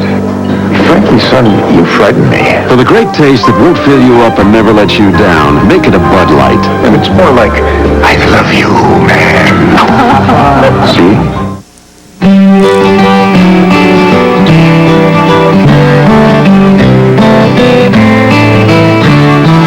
Up in the distance, the game's dragging on. There's strikes on the batter, some runners are on. Then suddenly everyone's looking at me. My mind has been wondering, what could it be? They point to the sky and I look up above, and a baseball falls into my glove. I play right field. It's important you know. You gotta know how to catch. You gotta know how to throw. That's why I play in right field, way out where the dandelions grow. At Pizza Hut, there's always a place for a good right fielder. You'll love the stuff we're made of. It's really nice of you guys to do this promo for us. Yeah, I'm sure you would have rather been in the Super Bowl. No, we worked all year for this. Yeah, right. Hot dog! The Oscar Mayer halftime show is coming up. Don't miss it. Even if Robert Bailey had unintentionally touched that ball, he was blocked into it in rural state, but then the receiving team does maintain possession, and so it is from the 14 after the 55-yard punt by Stark. England with plenty of time, under 5 minutes remaining in this first half, incomplete on Darrell Johnson. Let's go back to the punt. Right here, you're going to see, right here's Robert Bailey, and watch Myron Bell come up and hit him in the back. It looks like, it looks like he touches the ball, but I don't know. He might have, the back of his legs, might have touched that football right there, but it would not matter. It's still with the Golden receiving team. I mean, Aikman again, look at this field. It's supposed to be so tight, and here's Aikman slipping down again. It's unbelievable. This field, we thought it was a lot better. That ends a string of 10 straight completions for Aikman. Smith, and he's run for a loss in the backfield. Greg Lloyd announces his presence. Emmett's still down, and Emmitt Smith is hurt. Lloyd hit him while he's up limping. Here comes Lloyd down. Watch this. You talk about sacrifice your body. He goes underneath the block and gets Emmett. Something I've noticed already. Greg Lloyd, when these big linemen are pulling out now, he is deciding to take his side, so that way he won't have to take them on because he cannot win that battle. Very smart. Good smart, that's right. Third and a long 10. Deion Sanders to the left, 3 receivers to the right.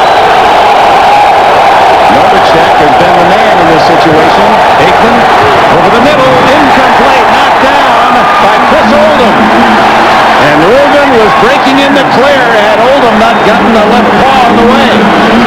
Boy, you know, they're showing an awful lot of confidence in Rod Woodson. They're lining him up on Deion Sanders and letting him play 1-and-1, so they have the confidence. Here it comes. Well, it's an excellent job. Look at Troy Aikman right there. Really never sees Chris Oldham. If that ball would have been down, Chris Oldham would have picked that off and probably scored a touchdown. Right hand knocks it away, and for the first time, the Cowboys 3 and out. Andre Hastings at the 42 of Pittsburgh. First punt for John Jett. And he sends up beauty. Perfect spiral. Hastings at the 35.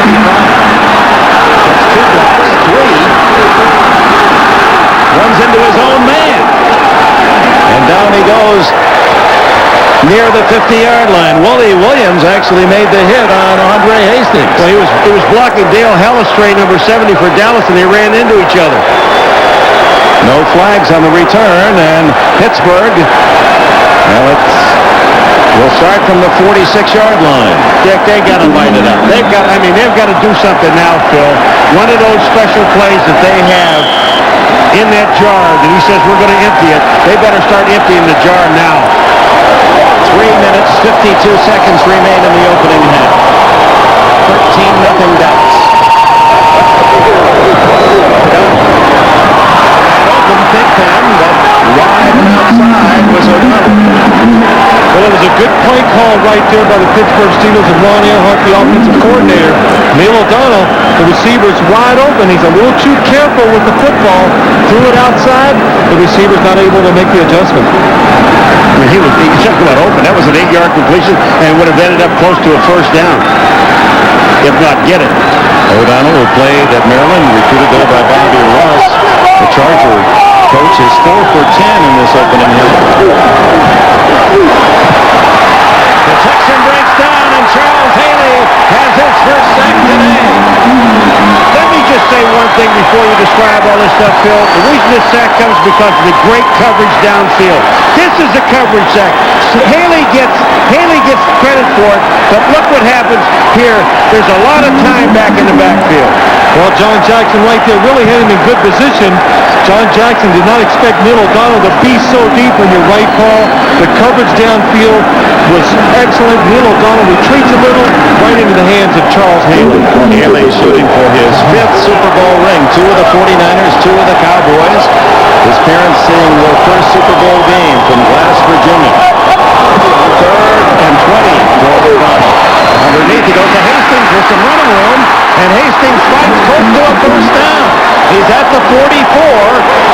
yards. He's just shy. It's 4-down territory. You've got 3 minutes to go. You've got to score. You've got to at least get on the board. They've got about a half a yard for a first down. You have to get inside the 44-yard line. They are not inside. It's going to be short about a half a yard, and that's about it. Well, you talk about run after the catch, Phil Simms. Hastings was really determined to get to the sticks. He was, Dick, and that was a good job by Neil O'Donnell. Staying patient. Andre Hastings was actually in the backfield that time, released underneath, and just caught that ball running full speed. Half yard. Third down. Fourth down. 4th and inches. Here's Hastings effort.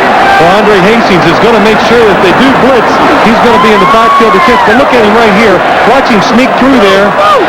Cowboys are thinking it's going to be down the field. He catches that ball, and he is full speed right there. There's Deion Sanders coming up trying to make the tackle. Hey, Mike Ditka, are you watching? Oh, that'll take a little luster off the Neon. Yeah, that will. I wonder if Ditka was watching that play. This is the second 4th down where Pittsburgh has gone for it. They used Cordell Stewart on a sneak for a first down, and he's under center again. Go right, Cordell, go right. First down, Pittsburgh. Well, the whole big opening is on the right-hand side. Cordell Stewart. He has brought so much to this Pittsburgh team. That's why the nickname Slash, quarterback slash receiver. And in this computer age, you can punch up some pretty impressive numbers for Slash. As a quarterback, he's 5 for 7. As a running back, averaged 5.7 and 14 catches. And he's even punted once for 41 yards. O'Donnell going long for Big Pen. Incomplete. Now, I'll tell you what, here's where you can have some offensive pass interference on Big Pen. And that's what Deion is talking about. Big Pen this time was pushing off on the way down the field. I'll tell you what, Paul, if you want to throw the football down the field on Deion Sanders and these type of routes, watch here. Yancey Thigpen's going to release outside.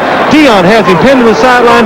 The only chance you have is to throw it behind the receiver where he can stop and catch on the outside shoulder. I still think the only place to go for Deion Sanders, too, is if you're going to throw, you go inside. Absolutely. You throw inside of him. Don't go outside or down the field. First time they tested Sanders in this half. 2nd and 10. Van Ness. And Big Man rumbles. First down at the 30 with 2:06. And ticking away, we come to the 2-minute timeout. Pittsburgh's best chance to score, and the Steelers' terrible towels are out.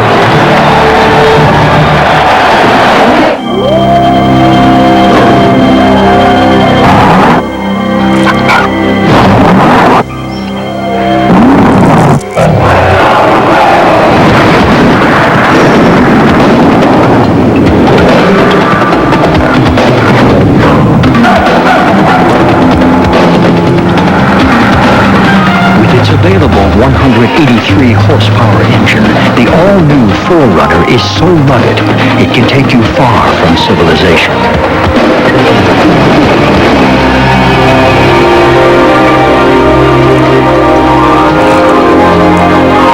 Which is ironic when you consider that with its immense, well-appointed interior, civilization is never all that far away.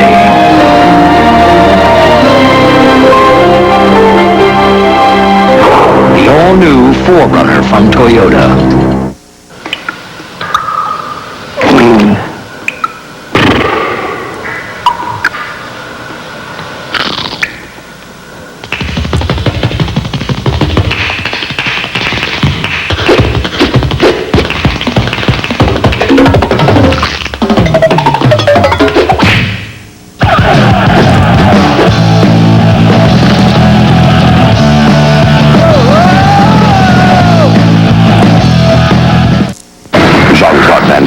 Julia Roberts, Brooke Shields, Chris Isaac, Outbreaks Marcel. It's the 1-hour Friends after the Super Bowl. There's drama, action. Can you beat up that guy? And romance. Here's Swell, a Super Friends tonight after the Super Bowl on NBC. Special special friends after the game tonight. And coming up at halftime, the Oscar Mayer Super Bowl halftime show starring the pride and joy of Cass Tech High School in Detroit, Diana Ross. A musical extravaganza, exciting fireworks display also on tap. Iron Mike and Joe with their halftime analysis, and Joe will go through his halftime adjustments. That's coming up at halftime. Bill Cowher Steelers have been outstanding the final 2 minutes of the first half. In fact, in the second quarter, last 2 minutes, they've scored 9 of their last 11 games. Bodes well for Pittsburgh. First down at the Dallas 30, trailing 13-0. Trying to find a hole off that right side. Looked like he had some running room, but Darren Smith closed the hole. Second down and 7, and a timeout call. No, there's no timeout. No timeout. What the Steelers right here, of course you want to try to score, but also you not give the Cowboys time left on the clock where they get one more opportunity. Tight end goal line motion. Looks to throw right. Incomplete. Jonathan Hayes never had control. Covered by Dixon Edwards. Jonathan Hayes, you got to turn your hands around the other way, Jonathan. Jonathan had his hands upside down. Watch when he throws his ball on the outside. Look at Jonathan Hayes' hands. They're down. Turn around like that. Get your hands back to the ball. Make the turn. Make the catch of the football first before you run. This is not 4-down territory either. There'll be a field goal if they don't make this first down. O'Donnell has hit on only one of his last 7 throws. 3rd and 7. They go to the 5 wide with John L. Williams in the backfield. O'Donnell, a quick throw, complete, but short of the first down.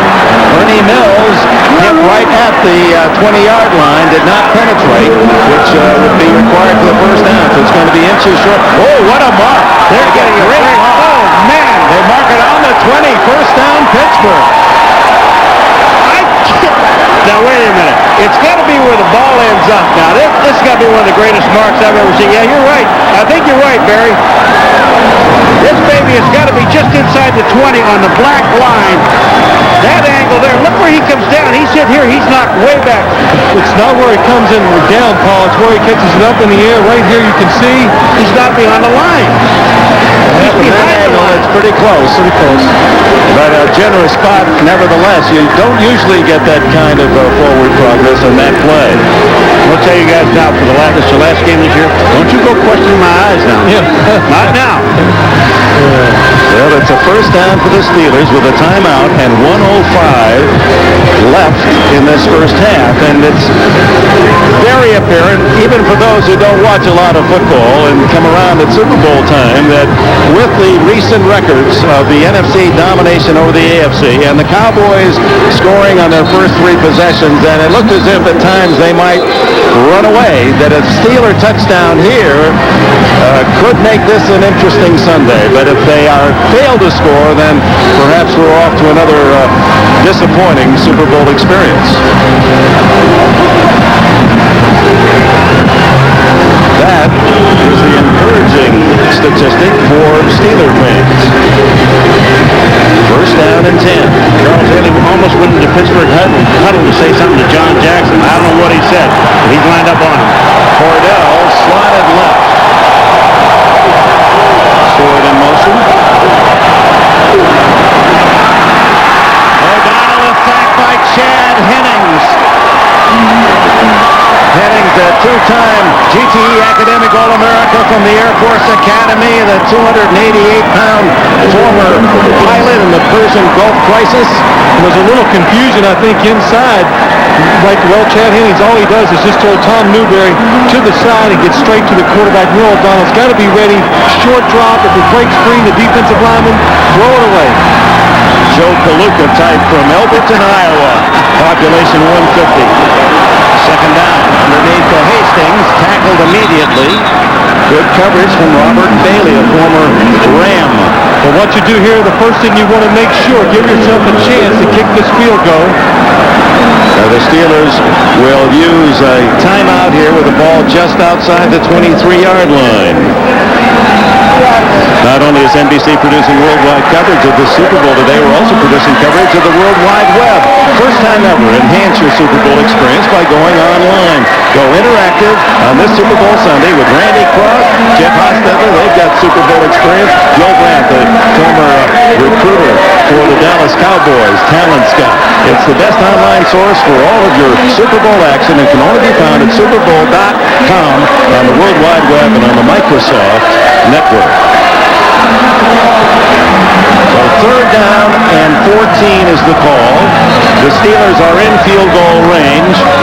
And Phil Sims, you say here you play it fairly conservatively. Well, I think you do. Really, Dick, I know, of course, Ron Earhart, the offensive coordinator, right here is the time where he likes to take a little shot into the end zone, spread the field, send one of the receivers down a seam, and try to get the big play for the touchdown right here.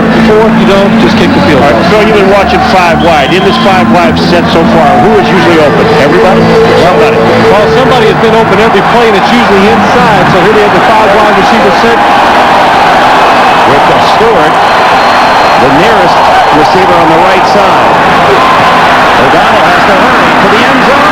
No, short but caught. What a catch by Ernie Mills. Mills, who made the brilliant reception at the end of the AFC Championship game against the Colts. And the Steelers spend their final timeout. A 17-yard play, and what a catch by this young man who played with Emmitt Smith at the University of Florida. And you're right. You said someone's going to be wide open, and he was wide open. There's Ernie Mills going to come across. Wants to clear out right here. Inside is where people have been coming open most of the day. Ernie Mills cuts inside. What a catch, going up high, knowing he was going to get hit when the ball was delivered to him. Scott Case, the defender. Oh, he gets nailed by Scott Case, but watch this catch. That ball is bobbled in the air, and he still has enough to hold on to the football. They pick up the first down. The only problem is they're running out of time. They only have 17 seconds, and they have no more timeouts. Ball at the 6-yard line. Well, with the pass, you 2 passes into the end zone, and if you don't make it, the field goal. I think right here, Dick, quick passes, you have 3. But the thing about it is, Phil, is you've got to make sure that guy you're throwing to is not in a crowd. You've got to throw that baby, I would think, to the outside more so than the inside. They stay with the 5 wide.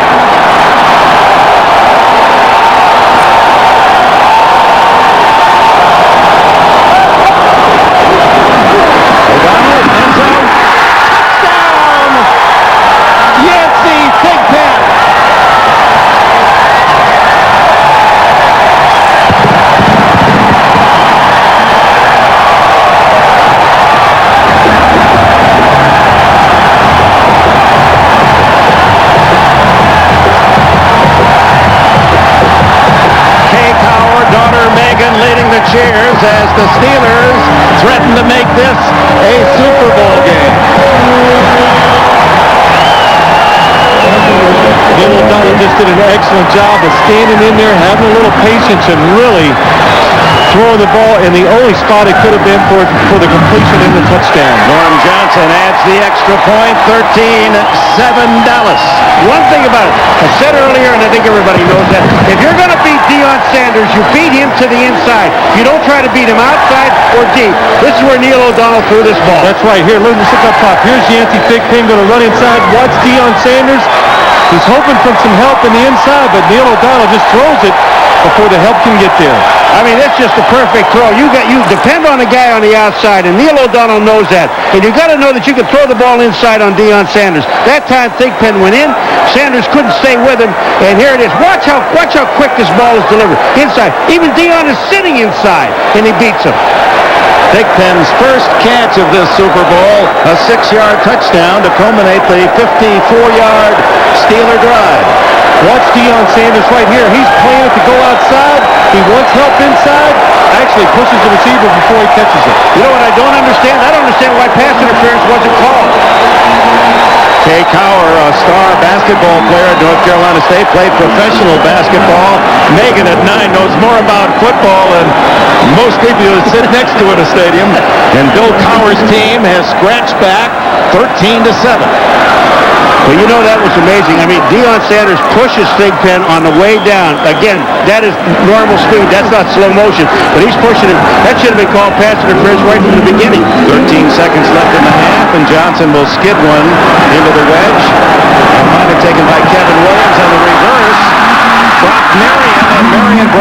the 38-yard line with 8 seconds left in the half. Lethan Flowers makes yet another special teams tackle for Pittsburgh. Well, it's a good call by the Cowboys right there. Now what they can do with one big completion down the field, if they can get a timeout called quick enough, they would have a chance at a long field goal. It's, you're on the Dallas sidelines. The way they played this happened to be ahead by only 6 points. Somewhat puzzling. Well, they had some opportunities. They're going to kneel down here. Just get out of here. So the final play of the half, and the Steelers give their fans a chance to cheer and the opportunity to hope.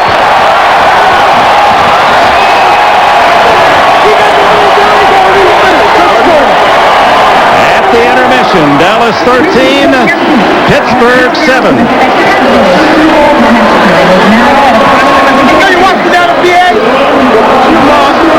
The Steelers with a 54-yard drive late in the half. O'Connell hitting Thigpen 6 yards for the touchdown to make it a game. We'll be right back with the Oscar Mayer Super Bowl halftime show starring Diana Ross after these words from your local station. Next Sunday. How long have I been away? They said your ship was lost. How long have I been gone? His journey took him beyond your wildest dreams. His travels. I was flying several hundred feet above the ground. You're insane. I'm a man just like you. Led him to the discovery of a lifetime. We have a new jester. Hello, Shorty. For one man. Have I done another animal? There was no greater adventure. Key was holding the field goals while we kind of got into some sync. I think offensively started getting a little bit of rhythm. You know, what we got to do now is take that second quarter, the first one's behind us, take that momentum and carry it right over to this half. Because the longer this game stays close, I like our chances. Bill, thanks very much. Barry, are you concerned that you controlled the game, yet you only lead 13-7? You know, it's disappointing when you have them 3rd and 20 and 3rd and 14 and 2nd and 18. They overcome that in that last 5 minutes of the first half. Our defense has played outstanding. We've had the sacks. Offense has controlled the ball. The only possession that really hurt us is the fourth one. We don't make a first down, allows them to do what they did in the first half. Field goals instead of touchdowns, though. Yeah, we slipped, and Emmett was trying to get the first. Well, obviously, we had to kick the field goal the first one, but the second one we're disappointed. Disappointed in the call. I think we got a touchdown on the call. Barry, thank you. Good luck in the second half. All right, guys. Both sides exuding confidence as the second half approaches. Got to think the Pittsburgh Steelers are very comfortable in close games. Joe, let's talk adjustments. Well, I think Pittsburgh started off the game kind of tight. Bill Cowher even said that. And I think the first thing they need to do is, hey, they opened it up more on that last drive. They need to do that. Go with their 5 receivers in there. Get Cordell Stewart in there. They've been a little too conservative. On defense, I'd start making Emmitt Smith beat them. Hey, listen, they're killing us with the passing game. They're being aggressive on defense, and they're killing them throwing the ball downfield. Take a look at Novacek right here. 5 catches for 50 yards. This guy's killing them. I start doubling him and play a little soft and make him beat you. Now, when you start talking about Dallas, on offense, stay with the game plan. Hey, they're reading it great. When they get aggressive, they're throwing the ball downfield. I'd run Emmett now. Don't forget about Emmett. And on defense, I'd take away those inside routes. And the way you do that is don't double people, but play inside position. Don't let them have those inside slants. That's the only thing that hurt them in that last drive, really. All right, Joe. Mike, the Pittsburgh Steelers made some hay when they started with some good field position. Well, they got to be elated because the big factor in the game is the number of points scored. They've only given up 13 points so in the game. The other thing is Dallas is only 2 out of 6 on third down. So they're doing a pretty good job in that area. They got to do a better job on stopping them on first down. That's where they got to get them into longer situations on third down. Okay, Eagle-Eye Joe Montana, what do you see? Well, the first thing I see is that you got Troy falling down twice, getting up and completing the pass. There's no pressure on him. I think Coach Dickens could complete a pass as much time as he's had. That's the first thing. The second thing, they've led the NFL all year in time of possession. Right now, they're behind in the first half by 5 minutes. They got to get control of the ball. All right, Joe, we hope another half of terrific football is in score. 13-7 is our score. We take you back to the booth. Dick Enberg, Paul McGuire, and Phil Sims. Gentlemen. I hope we didn't waste all our energy the way you guys were dancing to Diana Ross, but nevertheless, How about Emmitt Smith? Now, the first 5 times he carried the ball, 37 yards. Looked like they couldn't stop him. The last 6 times Emmitt had the ball, 3 total yards. Well, Dick, what I'm seeing, the defensive line of the Pittsburgh Steelers now is forcing everything inside. The corners are up on the line of scrimmage. If he breaks outside, they're making the tackles. A change in philosophy has worked very well. And how about passing out of the 5 wide and 4 wide for Pittsburgh? You know, Phil and I were looking at things, and we talked between plays, and in 5 wide, there's always someone open. In this first half, Neil O'Donnell has been throwing to the wrong man. He has not thrown the ball to the right guy, but when they get to 5 wide, there are other guys for touchdowns. He's picking up, short yardage with him, but I think they're going to adjust. I think they've now calmed down, and now they can play. Nevertheless, the Dallas Cowboys are leading 13-7, and in their first 3 possessions seemed almost unstoppable. And Deion Sanders on the other side of the ball, he did a good job until the final play of the half. Well, he had a little success on offense, but on defense, I think the Pittsburgh Steelers are attacking him in the right way. Right here, you see him release outside, does a good job of coming inside. You can get open on Deion on the inside. Right there again, hand checking 10 yards down the field. But when he uses the sideline as his friend, he is the best when he uses the sideline as part of his coverage. But when you go inside, that is the one weakness Deion Sanders has, probably as a football player. Receivers going across the middle, he doesn't do a good job of following. The Steelers, as you heard Bill Cowher, hoping to build off the momentum of that final scoring drive of the opening half, get the ball first to start the second half. Night has fallen in the Valley of the Sun, so we are indeed in prime time in the capital city area of Arizona. Boniol to kick it off, and Ernie Mills is deep for the Steelers. A 6-point game, and a wobbler toward the sidelines goes out of bounds. There's a big break for the Steelers. They're going to get the ball at the 40-yard line. Huge mistake on special teams. And, all they ask you to do is kick the ball down the field. All day long, they've been trying to kick the ball to the left-hand side, and they've been doing that very well. But when you do that, Dick, if you slip at all, the ball goes out of bounds because you're flirting with the sideline. This puts the ball on the 40-yard line. Let's compare the starting quarterbacks. Troy Aikman, only 4 hit the ground, 1 a touchdown pass. Neil O'Donnell, 9 for 17, warmed up in the second quarter, and he too with a touchdown throw, both from inside the 10-yard line. Great field position for Pittsburgh at the 40. Inside, and Tony Tolbert grabs him by the nape of the neck and waits for help, and Robert Jones is there to support. No gain. Well, Tony Tolbert just destroys this play, gets up the field, and just ruins all the blocking the Pittsburgh Steelers have. Right here, you see him get up the field. Now, John L. Williams has to try to block him instead of going down the field and opening the hole up for Eric Peterman. Also, Van Morris, I'm sorry. There's Tony Tolbert.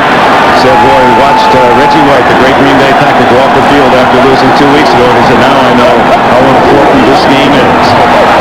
Dumps it off to Van Morris, who catches 2 passes, and he gets in the open field. He's a bowling ball to the 50-yard line. This is something the Steelers haven't done today. Throw the ball to the back when you send everybody down the field.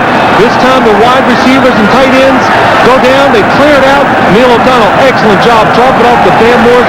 Really, the only person that has a chance to make the tackle quickly is Robert Jones. And I guarantee you that was not by design. Van almost dropped the ball, but he picked up the first down. Caught only 8 passes all year. First down at the 50. That's the first completion to someone other than a wide receiver. Barnes, big hole. Look at him run over tacklers. Still on his feet to the 35. Oh, my.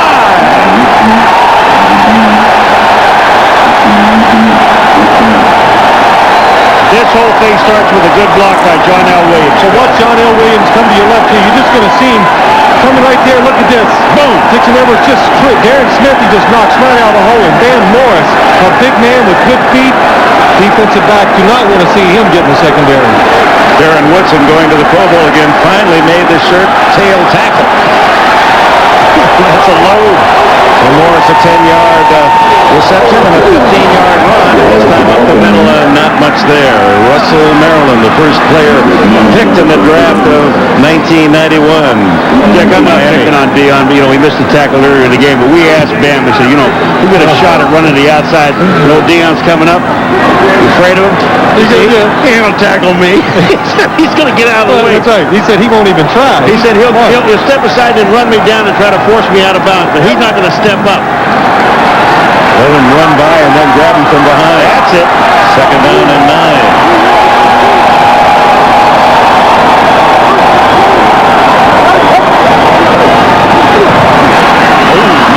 Wasn't looking for the pass at the 25-yard line. The ball was by him before he had a wink at it.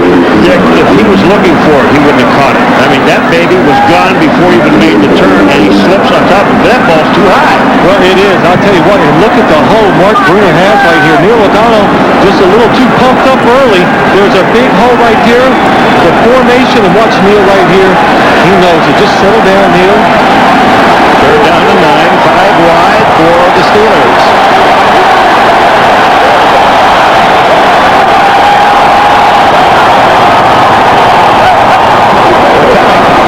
Quick throw, incomplete to Andre Hastings, and what a hit by Scott Case.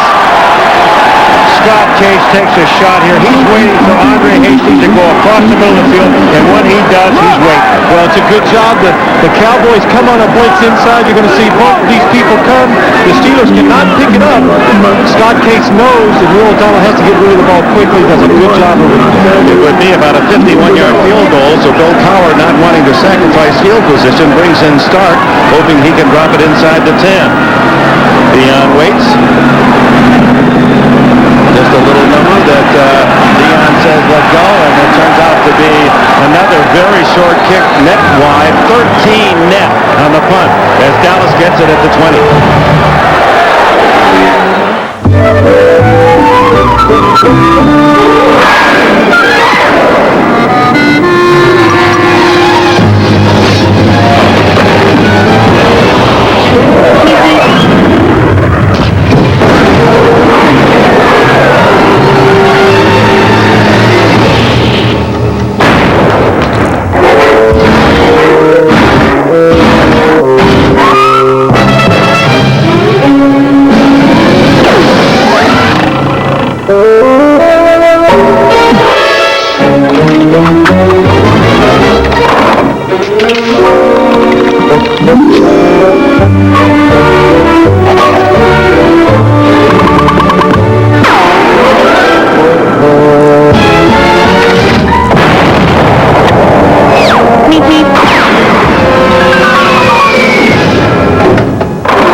On the outside, often ignoring the most important part of all, the inside.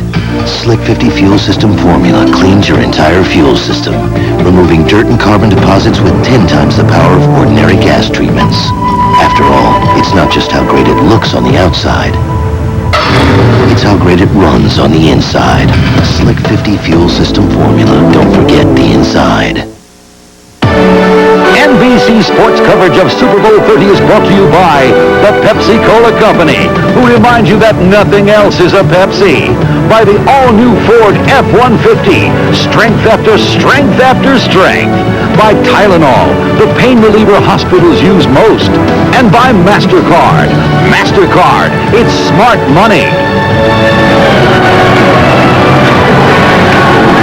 Bill Cowher kick out of bounds with that kind of punt. Your former punter Paul McGuire didn't give his men downfield a chance. Say you aim for about the 5 or 10 yard line, and then you pick up that yardage. That's 10 more yards they have to go. You don't kick the ball in the end zone. That is dumb. First down, Dallas. They stop Pittsburgh on the first drive of the second half, leading 13-7. Cowboys have it stiff. Brought down in the backfield by Kevin Green and Greg Lloyd. Jim Gray is with us on the sidelines. All right, thanks, Dick. Well, Emmitt Smith twisted his knee toward the end of the first half. He acknowledged he twisted his knee, said he went in at halftime. It does hurt him a little bit, but he says basically he's okay, should be able to fulfill here in the second half. Also, a lot of the Cowboys changed their shoes, according to Barry Switzer, because just like that last play, they're slipping a lot. Dick? All right, thanks, Jim. A loss of a yard, 2nd and 11.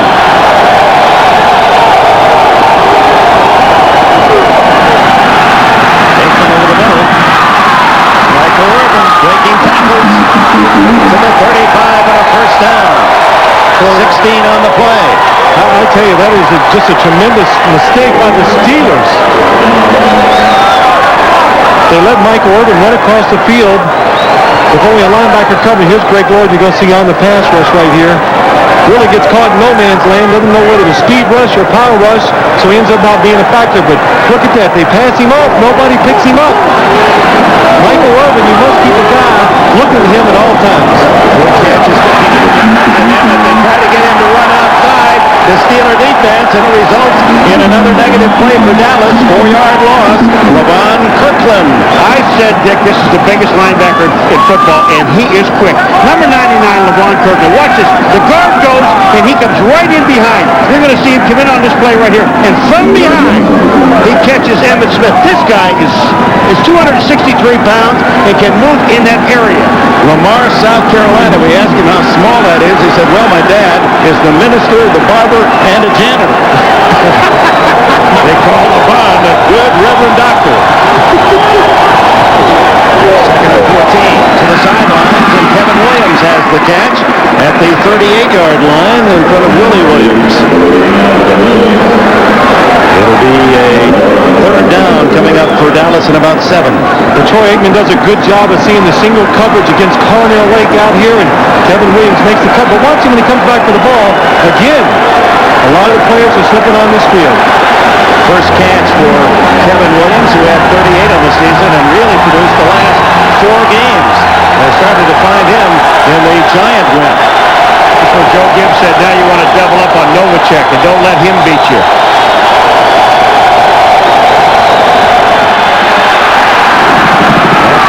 Short, it bounces to Michael Irvin, and Aikman hit as he throws as Kevin Green was in his chest. At that time, the Steelers just did an excellent job down the field. Watch the receivers right here. They're both people all over them. The good thing they do, look up top in the slot. They got 2 defenders looking at the receiver. Excellent job outside by Willie Williams. So John Jett, who was forced to punt only once in the first half, and Andre Hastings back at the 20. Short kick. Wagner. Hastings lets it bounce, and it takes a Pittsburgh bounce well covered downfield by Godfrey Miles. Steelers with the ball. 9:14 left in the 3rd. Ford F-Series has been the best-selling truck in the world for 19 straight years. Now we're about to launch the next in line. The all-new 1997 Ford F-150. More power, more V8 payload, more new ideas. The new Ford F-150. Strength after strength after strength.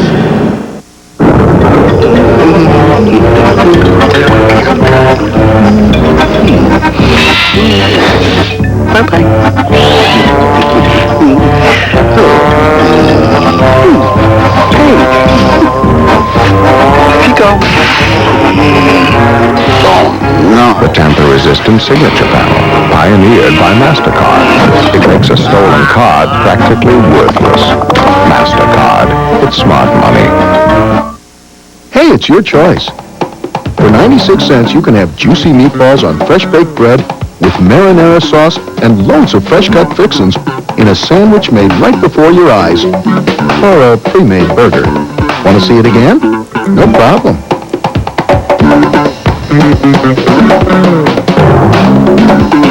So what are you going to choose? Good decision. Subway's 6-inch meatball sub is just 96 cents for 1 more week. Hurry in.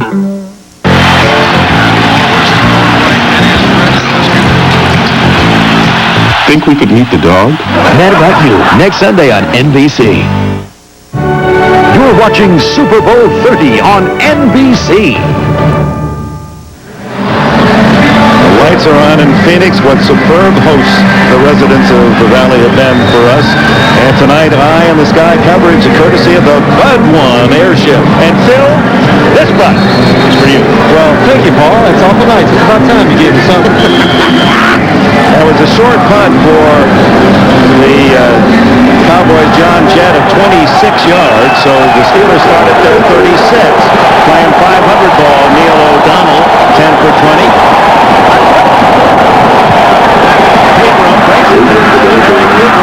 Get something out of a tough situation. A gain of about 3 to the 39. Leon left makes the tackle. You know, I don't understand. I really don't. Why aren't they in 4 and 5 wide? Well, right here you're going to see the blitz by the Dallas Cowboys, and what they're blitzing for, they just want to stop the first down run. They suffered the last series. Pittsburgh did a good job this time. Blitz stopped the first down run and worked. Yeah, but when they're completing 9 out of 11 when you're 4 and 5 wide, don't they see that at halftime? Don't they get those stats and understand that this is where they have to be? Cordell Stewart enters the game. Slot left. He takes the handoff from O'Donnell. Is he going to throw? He wants to. Nobody open. So he runs it. Bounds at the 47. Close. He does have a first down. And that's a legitimate hit out of bounds, folks. They're not worried that he got nailed going out of bounds. But I'm going to tell you something. Cordell Stewart, this is what he does for you. They hand him the ball. This is supposed to be thrown downfield to Thigpen, I believe. But Cordell, now watch what he does. Watch how quick he makes a decision. Now, get out. Excellent job by John L. Williams staying with the block and giving him a chance to go down the field. And right there, it's a legal hit inbound. Scott Case makes the hit. Yeah, 4 touches by Stewart. 3 of them produce first downs. At the 47. Nothing there. Darren Smith saw the play coming and held his ground. You know, you talk about some throwaway plays in the game. Every first down I've watched so far in this game, Pittsburgh, they have throwaway plays. I don't even know why they're calling these plays. Well, they're not having any success throwing the football on first down either. So if they go 4 and 5 wide, they would. Paul, in his old age, is getting very flamboyant. He likes wide open offenses now. Well, that's what they told us they were going to do. Get out there. Get those people out. He reverts back to those AFL days, you know. Taking it along, and Stewart again in the game in motion. Blitz on. The throw to Stewart incomplete. Scott Case is tagging him again. Scott Case is just having a good time. He just likes to tag people. You catch the ball, you're going to get hit. That's his job. But look at the blitz by the Dallas Cowboys right there. Neil O'Donnell has to get rid of it quick. Cordell Stewart just not ready for the football to come out there that fast. You might as well catch it. You're going to get a lick anyway. Case, who went to Oklahoma, recruited by Barry Switzer, now in his 12th year in the league. 4 wide with a back joining O'Donnell. Blitz. O'Donnell over the middle. Intercepted wide open is Larry Brown. No one near him, and Brown picks him inside the 20 to the 18. Well, I tell you what, the Steelers do a wonderful job. They pick up the blitz perfectly. Everybody is stopped. Neil O'Donnell has time, and watch what he does. This is Neil O'Donnell's fault. Larry Brown really does not even cover anybody. He just stands there. Larry Brown is on the outside. Watch the receiver come down. He's wide open. Neil O'Donnell stands in there. Look at it. Larry Brown lets him go. And Neil O'Donnell panics in the pocket, thinks he's going to get hit, and that's one of the reasons why the ball gets away from him. Look at the time he has to throw the ball. You're talking about the offensive line just did a magnificent job of picking up the blitz, and then O'Donnell throws the ball away. You could see O'Donnell throwing while falling back, and the pass was high. First turnover of the game. The Cowboys at the 18. Aikman looking for the strike early. He finds his man inside the 2.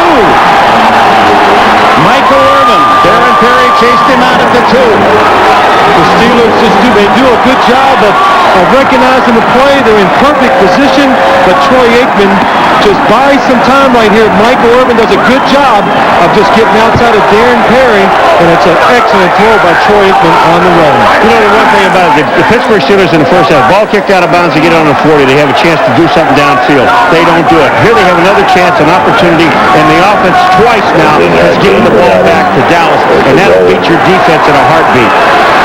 Ball just outside the 1-yard line. First and goal. Second effort. Is he in? No signal yet. They're marking it now. Touchdown, Dallas.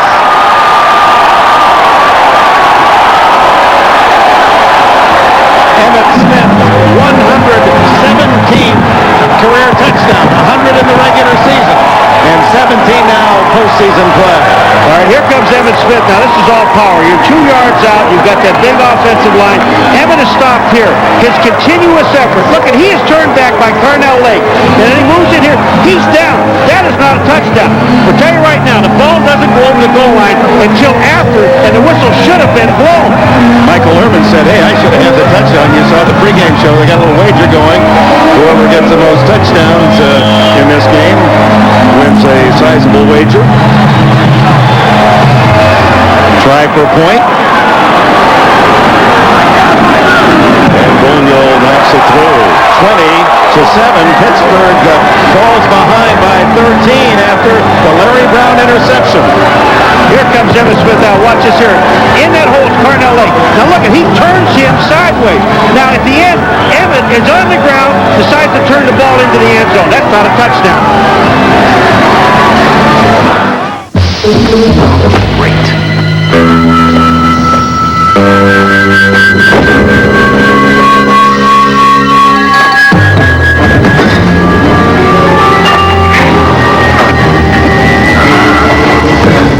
Well, it can't get any worse than this.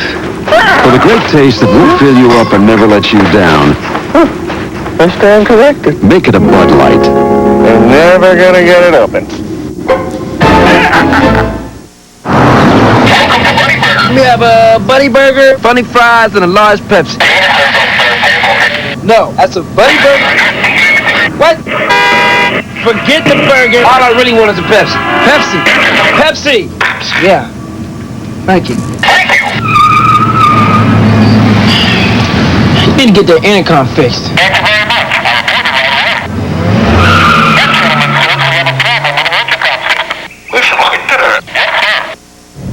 July 2nd, they arrive. July 3rd, they attack. July 4th is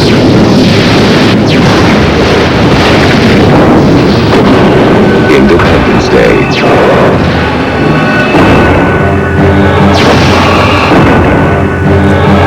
Coming this summer. NBA superpowers collide when Mr. Robinson and the Spurs visit Shaq and Penny's Magic Neighborhood. Game 2 of a great NBA on NBC doubleheader next Sunday. Costlier by O'Donnell and an expensive souvenir for someone. Emmitt Smith, that one goes into the storage with 117 others, and he's only 26 years old. Fourth career Super Bowl touchdown to tie the record. Oh, what a costly throw by O'Donnell. Very well.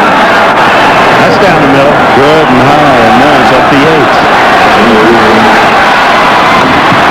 Turns to the 26 and flags all over.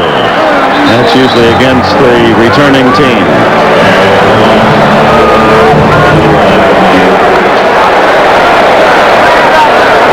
Rick Cashin sorting it out. Flags in 2 different spots. And holding against Pittsburgh. Brendan Stein, number 68, was on the kickoff return team, and they kind of looked at him. I don't know if it was him or not. During the return, holding number 54 by the receivers, 10 yards, first down and 10. That's a timeout. Dante Jones, guilty of the error. You're watching the Super Bowl on NBC. Hey, you okay? It's 3 o'clock. I can't believe this heartburn. You and your Let's Go Mexican tonight. You didn't take the Pepsi AC before you ate, did you? Pepsi AC? Yeah. Could have stopped your heartburn before it even started. Oh, so I could actually be sleeping right now. We could be sleeping. Wait. Take one now. It controls acid all night long. Oh, all night? Mm-hmm. Water? You're so good to me. You can sleep heartburn-free with Pepsi AC. I got Prime Star because I love movies and sitcoms and dramas and sports. I always wanted to play football. Maybe not. Okay, so I admit, I love TV. And with Prime Star's 95 channels, I get it all in digital, picture, and sound. You want to know the best part? You don't have to buy the dish. Prime Star is a service, there's no equipment to buy. And it all starts at about $1 a day. Enjoy. Call 1-800-PRIME-STAR. Nike presents Pee Wee Football, the year in review.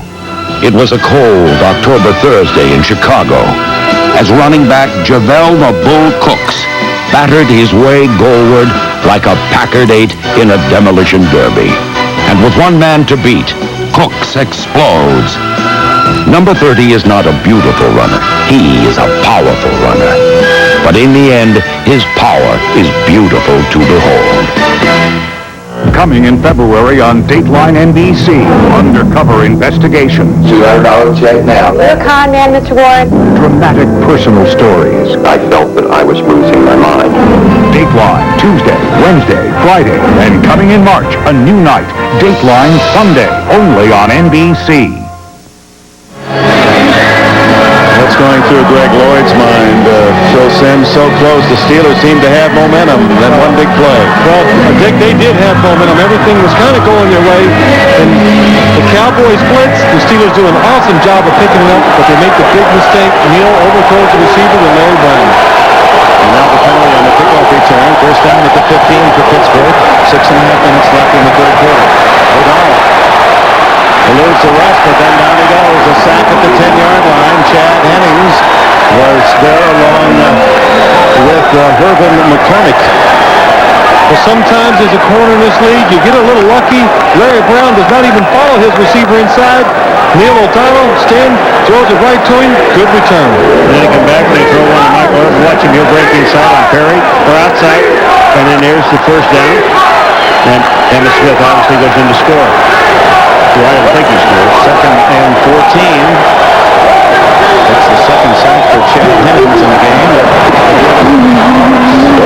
Morris fights his way out to the 18-yard line, where it'll be third and long. Leon Lett credited with the tackle.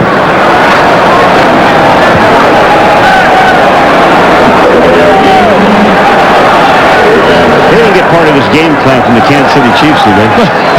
No, I don't think so, Paul. I'm telling you, it's mind-boggling. Third down, 8. 4 wide.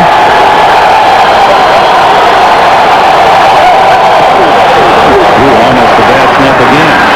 Andre Hastings dragging tacklers and may have gotten the first down with that second effort. Excellent job by the Cowboys in the philosophy. Blitz on making throw to the hot receiver out in the flat. In other words, Steelers cannot pick it up. You'll see the blitz coming. Neil O'Donnell does a good job of getting rid of it. Make the tackle, no first down. Andre Hastings, showing his strength, gets it to first down. That's why he's their top third down receiver on this season. No huddle offense. It's John L. Williams and a rare carry for the veteran from Florida. In his 10th season, used primarily as a blocker and pass receiver, and the Cowboys stop him for no gain. You're in a hurry-up offense, and if you're going to do that, you're keeping people off the field. You better take a look at some hot receivers downfield. And nickel Bates, they call it. The Cowboys 7 defensive backs throw to the sidelines, and nice fingertip catch by Hastings again. Ducks out of bounds at the 35, where it'll be third and short 2. You know, when you look at the stats at halftime, and then I'm going to end this whole thing about 3, 4, 5 wide though, Phil. But when you look at it, everybody's got to take a look at stats because they all get them, and they see that this is effective when we're in 4 and 5 wide. Why they're even fooling around with the running game? You know, people say you have to have the running game to win. Not when your passing game is working, then you use your passing game. 4.5 minutes remain in the third quarter. The Dallas Cowboys leading Pittsburgh Steelers 20-7. Super Bowl 30. Third down and short. Cordell Stewart. No, that's the Eric Pegram, rather, with the toss. Pegram, who played at Atlanta and once had a 1,000-yard season. That was 2 years ago. Has the first down. Well, it's a good call here by the Steelers. They don't have to run inside. What they do, they bring the receiver down inside. Watch him. He's supposed to crack on the Shante Culver 96. He doesn't do it. Eric Pegram does a good job of changing instead of going outside, cutting back inside for a big first down. Did you see Mills duck it out of the way? Pegram, who goes to bed every night with a smile and watching his videos of Sanford and Son. O'Donnell. Oh, what a nice catch by Mills. That ball again wasn't on target, but Mills went out and got it. Brock Marion, the defender, an 8-yard gain. I'll tell you one thing right now. They better be glad these guys have got some great hands because O'Donnell has not been on target. And we're not beating him down. It's just the fact of where he's throwing the football. This guy's open. I mean, they're throwing the ball high and wide. When you keep doing that, you're going to get something tipped and picked off. Ernie Mills, who had a brilliant game in the thriller against the Colts in the AFC Championship.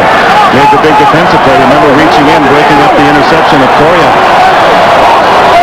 And Morris, backfield by Darren Smith, and Smith rides him down short of the first down.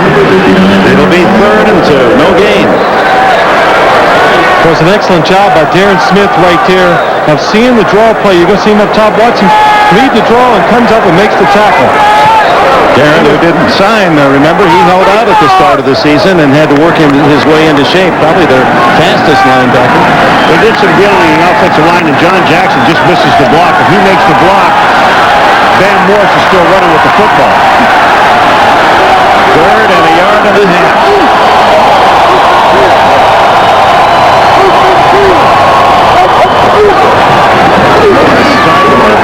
And he is stuffed. What a hit. Tony Tolber was in on the tackle along with Brock Marion. Well, the one bad thing about that call, in that situation, you do not have a lead blocker. So if a linebacker comes free right there, there's nobody there to help the runner. 4th and no gain, so it's 1.5 yards. And Bill Cowher is going to gamble and go for it here with less than 2 minutes remaining in the third. You know why he's going for it? Because his defense is playing very well. His offense, they're struggling. They need a lift. He knows his defense is solid now. What do you go for here? And Morris, not a chance. Not a chance. The Cowboys take over on downs. You know, Phil, you made one of the great points just a moment ago. If you're going to run that guy up in there, you better have a lead blocker that can block somebody. When you have only one guy in the backfield and you're going to run the football, they know that he is the only guy that can get the football. You're not fooling anybody. Barry Switzer knows about 4th and short. The results here much more pleasant than those in Philadelphia earlier. These days, you're working harder than ever. You need a truck that does, too. Introducing the all-new 1997 Ford F-150 with a tough new suspension.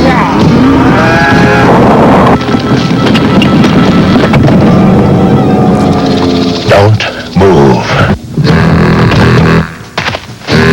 A standard new third door to make life a lot easier.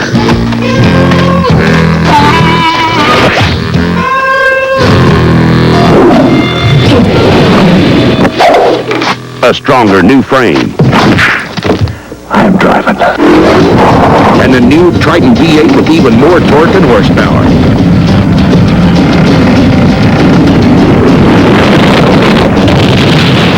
The all-new Ford F-150. Better get to the Grand Canyon before we do.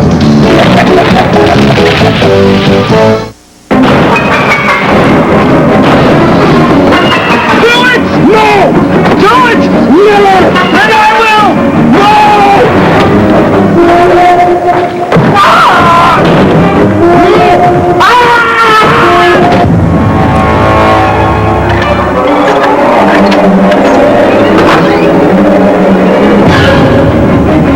Drink Bud Ice.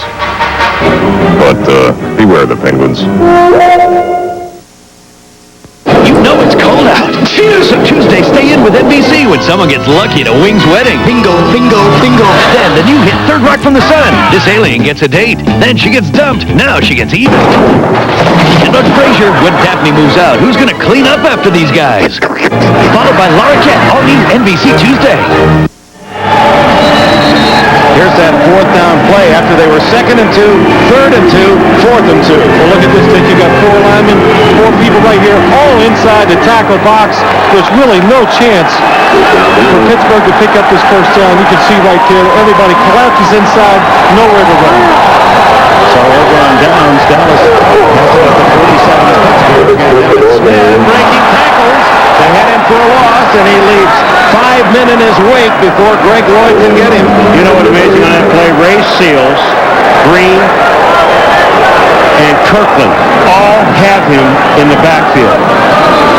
Here it comes, right here. There's Seals, he misses. Here's Green pushing him into Kirkland. Kirkland misses again, and Evan Smith picks up 6 yards, almost 6 yards on the play. Man, Kevin Williams right, and Michael Irvin to the left as Emmett Smith, the lone. Another check in motion. Quick throw to Irvin. Almost intercepted. Greg Lloyd. Excellent job by Greg Lloyd. He sees the quick drop by Troy Aikman.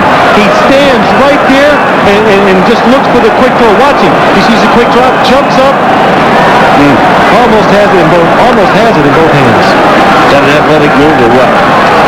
I mean, that ball, he's just reading Troy Aikman perfectly. Look at that, hits him right in the hands. And he had a second chance on the way down. Yeah, when Troy Aikman throws that quick slant, that baby's humming. 3rd and a long 4.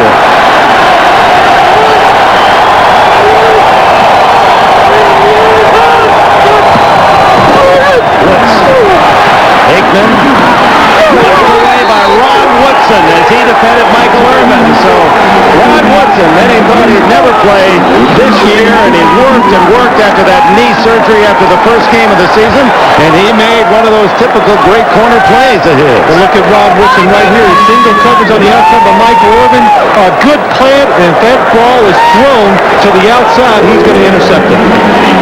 On 4th down, John Jett pointing to his knee. Punt. Andre Hastings at the 10-yard line.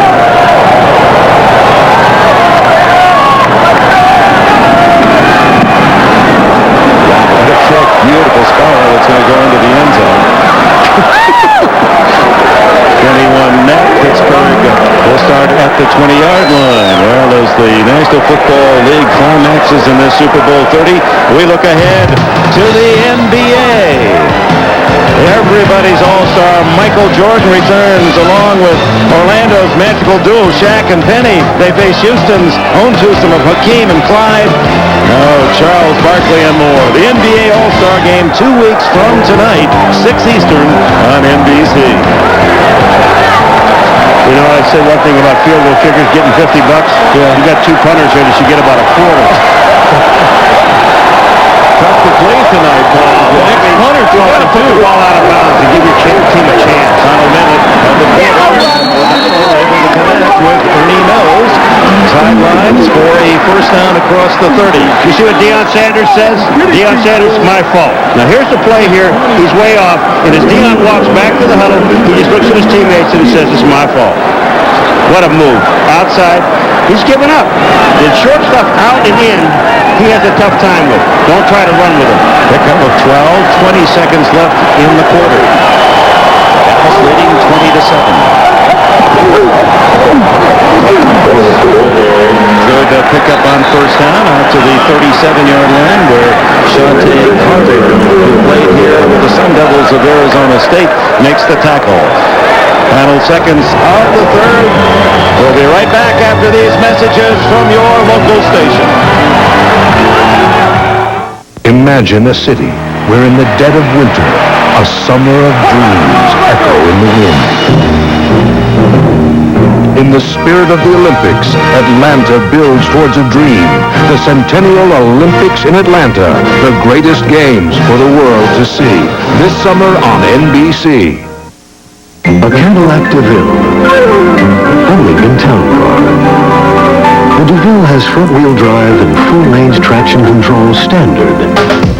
And now it's made even better with the North Star system. Just something to think about when you have somewhere to be this winter. Nothing feels like a Cadillac DeVille. Now $469 a month and $26.75 down. So, you think you can pick me up in the morning? See your Cadillac Tri-Statesman.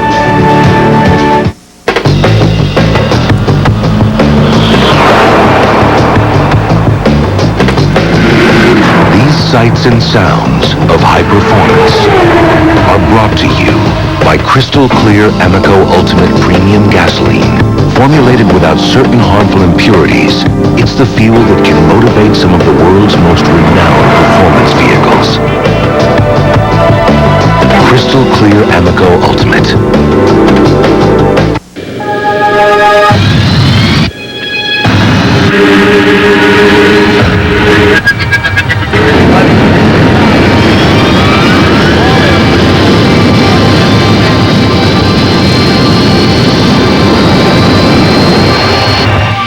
But most of this airline's fleet is modern enough to meet those quieter standards 5 years ahead.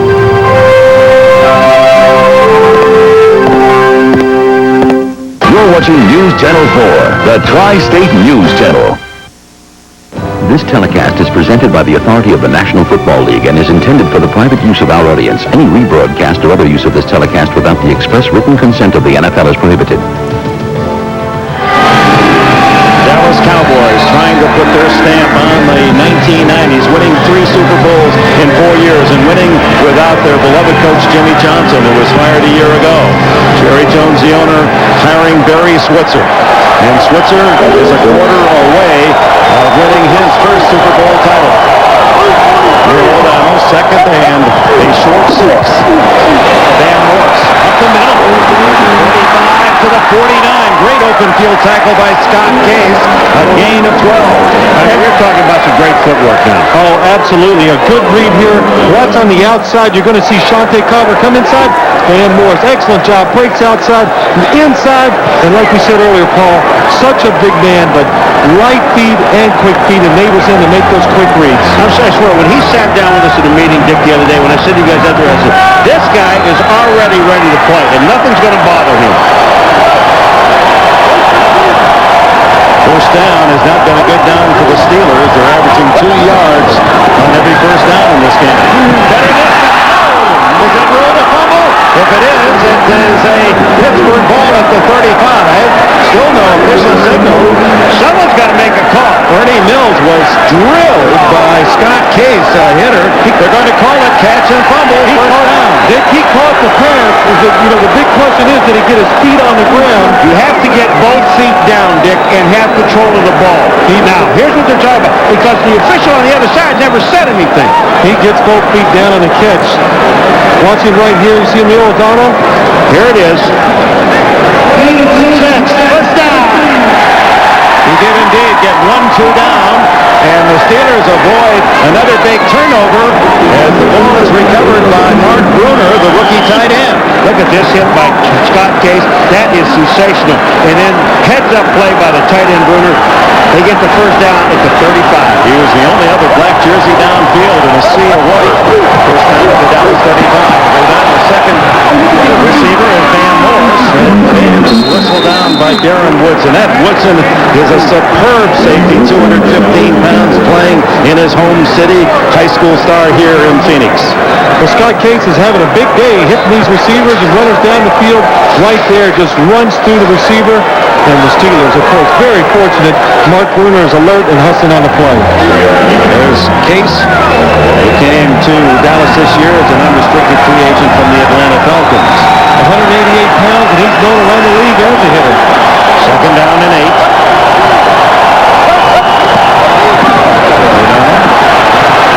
Flushed out. Complete to Ernie Mills. Oh, was that very nearly intercepted by Larry Brown. Brown was just a short step away from his second pick. I'm going to tell you something right now. Throw this ball or not, I don't know, Phil, but I'm going to tell you, when he rolls this thing out, you want to talk about some velocity on the ball. Look at this baby get there. Brown wasn't as close as it looked from up here. But when you see it from the end zone, Dick, I'm going to tell you something, that ball was perfect. You're in another third down situation here. 3rd and 3. They go to the nickel Bates. Bill Bates comes in as a linebacker, defensive back. Signals 7 defensive backs on the field for the Cowboys. Spread formation. Here they come. The Big Ten. First down at the 21. Boy, are they picking up the blitzes. They had a blitz on that again, and this offense is picking up and giving that man time to throw the football.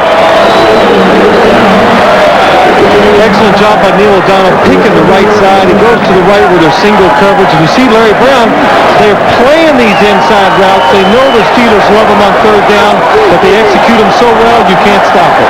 Pittsburgh stays in the 4 wide.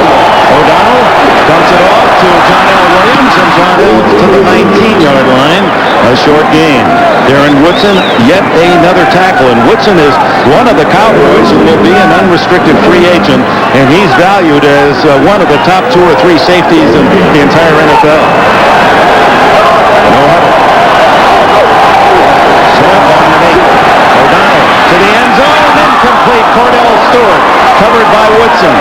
Darren Woodson had his hands all over Cordell Stewart down the field. The Cowboys come on another blitz, and the Steelers pick it up.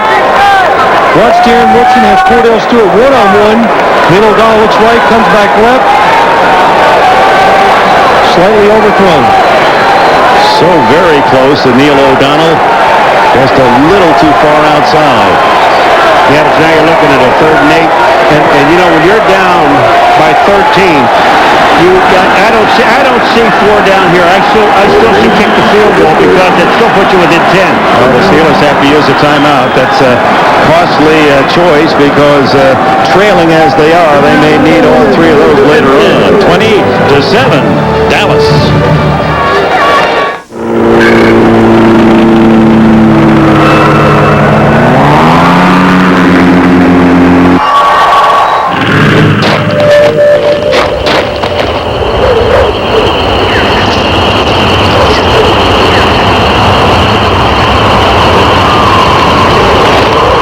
The new reloadable smart card.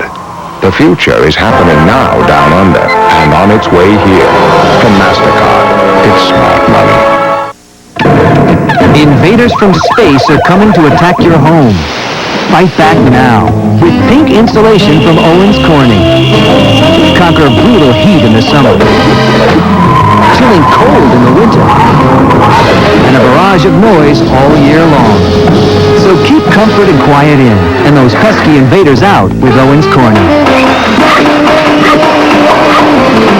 Building performance that's right at home. The outdoors for me is church.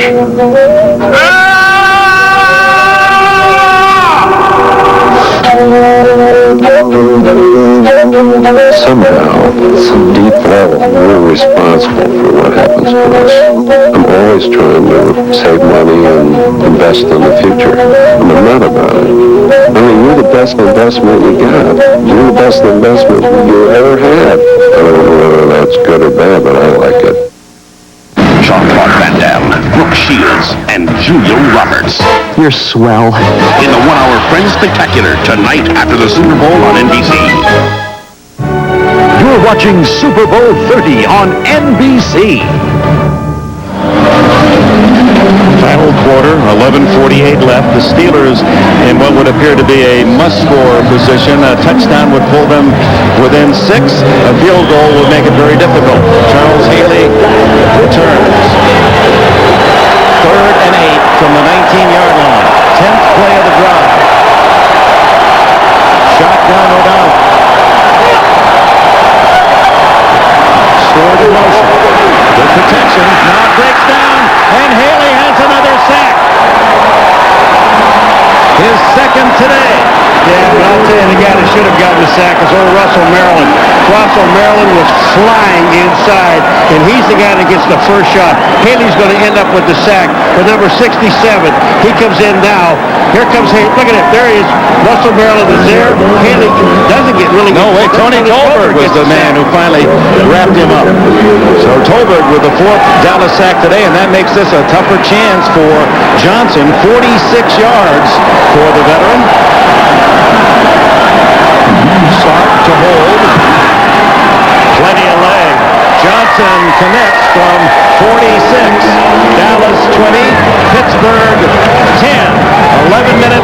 seconds to go.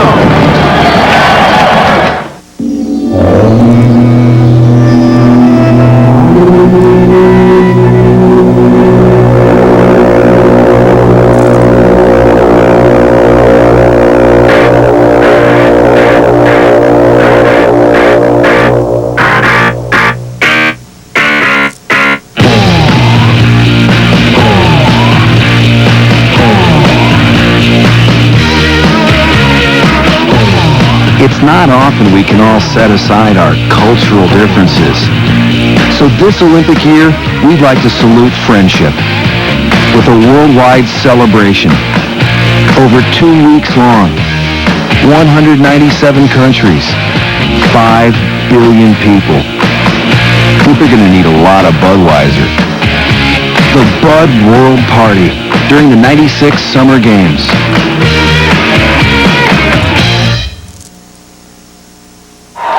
Time out. Time out? Time out for the new kid in the house. New Honey Frosted Wheaties. Hey, what about crispy Wheaties and raisins? Mine's a frosted flake. They're sweet like me. Very sweet. Mine's got a big crunch and raisins. Does have raisins. He's got the raisins, all right. Honey Frosted Wheaties. Crispy Wheaties and raisins. Now there are 2 new ways to enjoy the breakfast of champions. Of course, one thing's the same. You better eat your Wheaties. NBC sports coverage of Super Bowl 30 is brought to you by Visa, official card of the NFL and Super Bowl 30. It's everywhere you want to be. By Prudential, live well, make a plan, be your own rock. By Budweiser, join us for the Bud World Party during the '96 Summer Games. Back at Sun Devil Stadium in Tempe, Arizona, look for the Bud One airship at the 1996 Summer Olympic Games in Atlanta. 46-yard field goal by Norm Johnson has it teed up. Plenty of time, over 11 minutes left in the fourth quarter.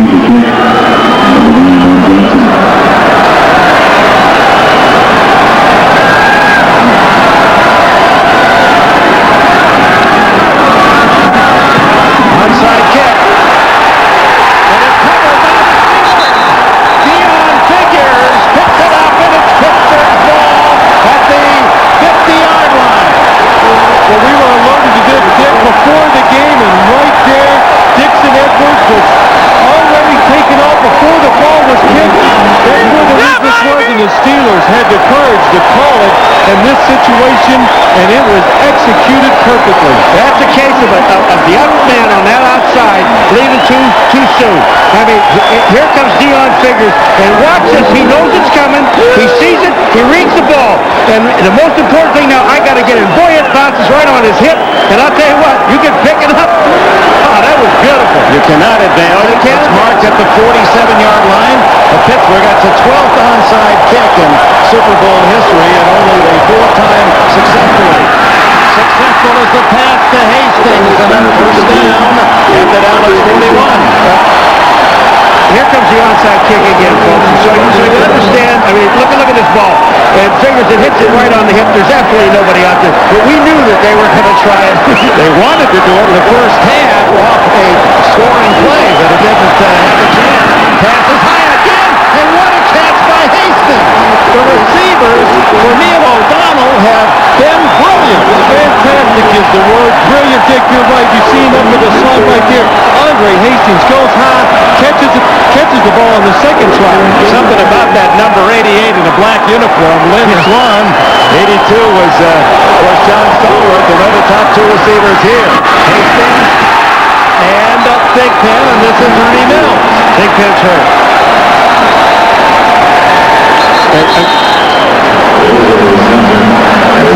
That's Ernie Mills. Ernie Mills got whacked that time by Larry Brown. But they've been hooking up perfectly on all of these plays, and now it seems O'Donnell has settled down. And it took 3 quarters and a little more just to do it. But there haven't been many passes that have been below the shoulders of his receivers. No, not many. You're right, Dick. Here's a good look at Larry Brown coming up, making the hit, and he hits him in the back of the head. And that left knee got twisted underneath. And, of course, an injury to one of the Steelers. punishes them in that 4 and 5 wide.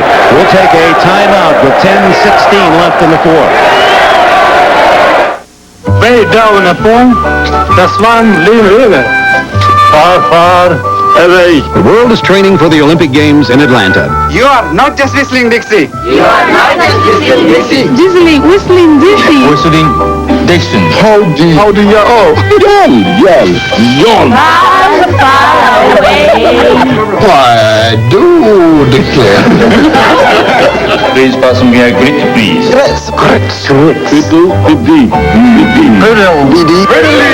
Luckily, there's only one thing they need to say. I have visa. Visa, the only card accepted at the 1996 Olympic Games in Atlanta. Welcome back. No, wait a minute. That's a tricky one, no? I'm on the road 345 days out of the year. And luckily for me, everywhere I go, there's a mailboxes, etc. An office on the road, if you will. I drive a 27-foot-long hot dog on wheels. That's my company car. Mailboxes, etc. is our link to our corporate headquarters. This is the place to get all your mail, do lots of copies, and get all your faxes. And anytime you need to ship or receive something, that's where you go. Mailboxes, etc. It's not what we do, it's how we do it. I relish the service I get from MBE. And that's no baloney. People keep asking me, how does it feel to be Steve Young? Frankly, it hurts. Give me my Advil. Nothing has shown me that works better on aching muscles, or proven that it lasts longer. Advil's the one. For sore muscles, more doctors recommend Advil than any other pain reliever. Nasty game. Advil, advanced medicine for pain. Ernie Mills with his 8th catch, but the injured knee as they attend to him. Ball at the 22-yard line. Another big effort from Mills, who was the leading touchdown man of the receivers of the Steelers, had 8 touchdown catches, and Emmitt Smith, his teammate at the University of Florida, was one of the first men on the field to make sure Ernie was okay. 2nd and 2. Steelers trail 20-10. 10 minutes left in the fourth period. Down to down at the 17. So much for the blowout, boys. Now we got the football game is on. I mean, the onside kick was terrific, but I'll tell you something right now. This team is now fired up offensively. And all you need is one little spark to do that. And once that puts it in perspective, the defense, they know they're holding them. The offense now, they're getting off the ball.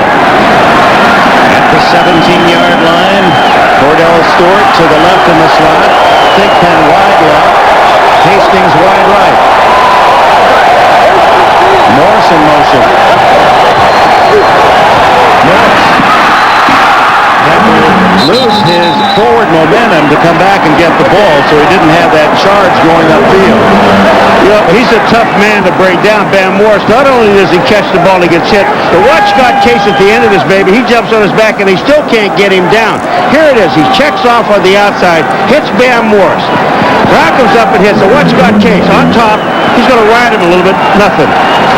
Ball at the 11, a gain of 6 on the play. 15 remaining. O'Donnell almost perfect the last 2 drives. Looks to the end zone, throws underneath, complete to Thigpen. Rolled it down at the 5 and hangs on. Dixon Edwards almost dislodged his shoulders from his hips, and he did not let the ball go.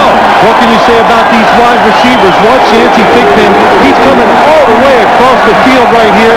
Neil O'Donnell hangs in there and throws it in tight coverage, and what a hit by Dixon Edwards. Edwards just drops his shoulder. Watch his shoulder hit him right here. He'll drop it and bam! That's how you hit that big bag, Jack. First and goal at the 5. To the 2-yard line. Dixon Edwards makes another tackle. It was Morris who scored the winning touchdown against the Colts in the AFC Championship. And like another man named Bam, remember Sam Bam Cunningham had the same nickname. They're best down inside that 2-yard line. You figure he'll get it. They're bringing some big lumps in now. They got Parrish is in there, and he reported. So obviously 79, James Parrish, will be on the line of scrimmage. But if you're going to keep Bam in there and give him the ball, they're doing the right thing now. Now they got John L. Williams up in there with it. Second and goal. Morris with 71 yards rushing to lead all ball carriers. Gets the handoff. Right to touchdown, or is it? They haven't marked it yet. No, they mark it down at the 1-foot line. Very much like the Emmitt Smith play, the official on the far side waiting and waiting, and then this time marking it. Paul, when you're a big running back like Bam Morris is, you cannot tackle him high. Right there, you saw Dixon Edwards get a chance, goes high. That's a touchdown. The ball had broken the plane of the goal line, but no touchdown call. I would give it to him one more time. Nose of the ball tickles the goal line on 3rd and goal.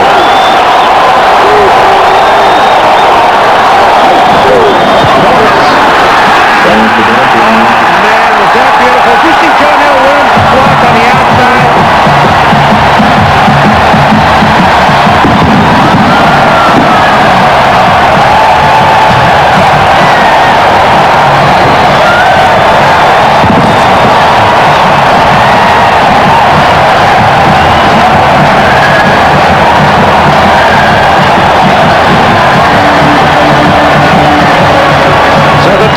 Steelers and young Bill Cowher down 20-7 in this fourth quarter. Kick a field goal and then execute the onside kick, and that leads to Bam Morris's touchdown. This to pull the Steelers to within 3. It's 20-17.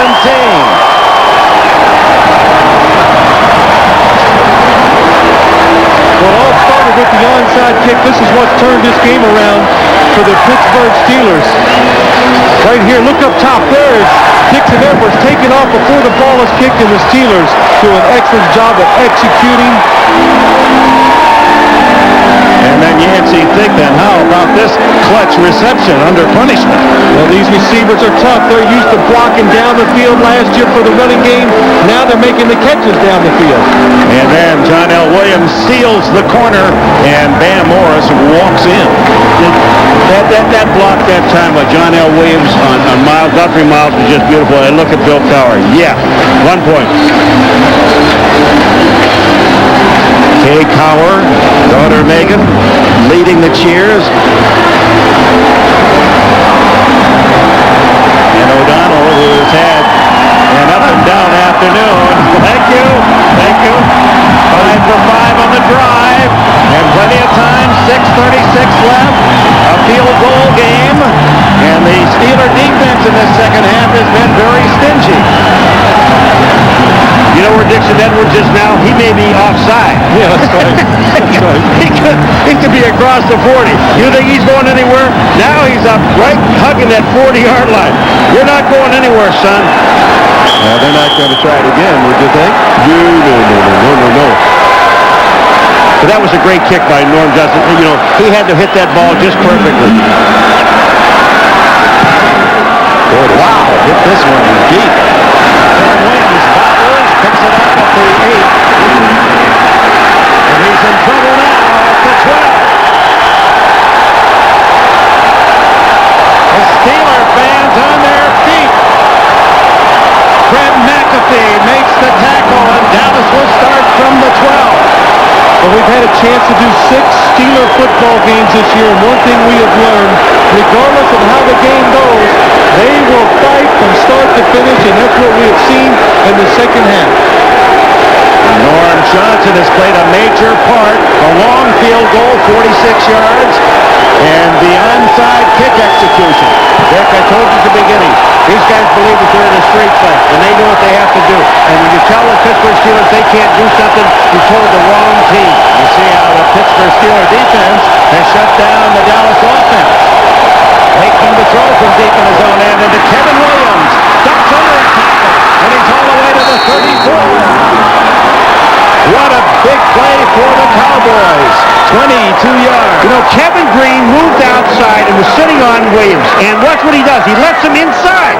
You've got to keep him from going inside. It's the cardinal sin for a linebacker to go out on a receiver in the slot like that and let him go inside. Once he goes inside, the safety, Mindell, cannot get up there quick enough to help out. What a good throw.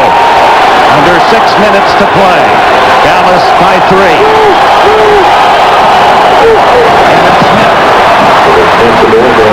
And Smith stopped at the 35-yard line.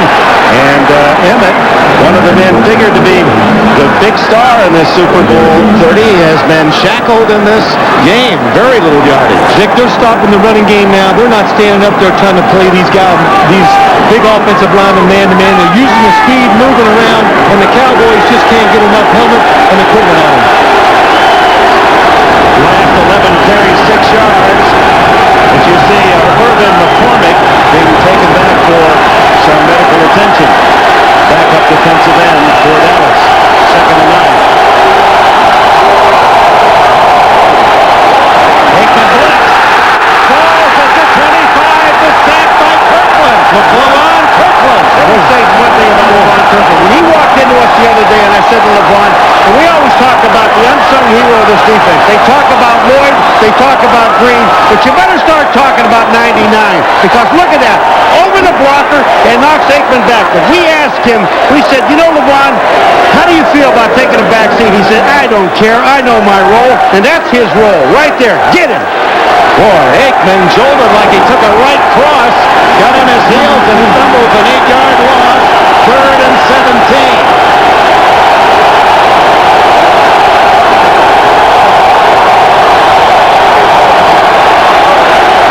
Down the middle, incomplete. Kevin Williams wants interference as he went down at the 45. No flag. Pittsburgh is held. He was slipping. He was slipping, and he got tripped up, I think, with Rod Woodson in his feet. No, is it Woodson? Is it Carnell Lake? Watch this. He goes to the inside. He's slipping. That's a good play. There's no pass interference there. Little hand check from Carnell Lake. If you're a Dallas fan, you'd think there was contact. So into punt is John Jett. 4.5 minutes to play. Andre Hastings at the 32-yard line.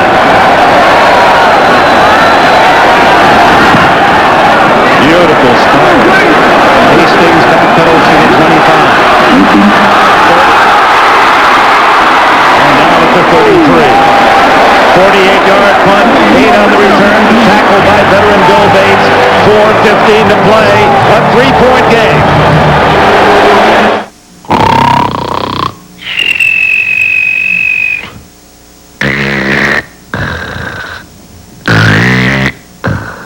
If any of this sounds familiar, try Breathe Right nasal strips.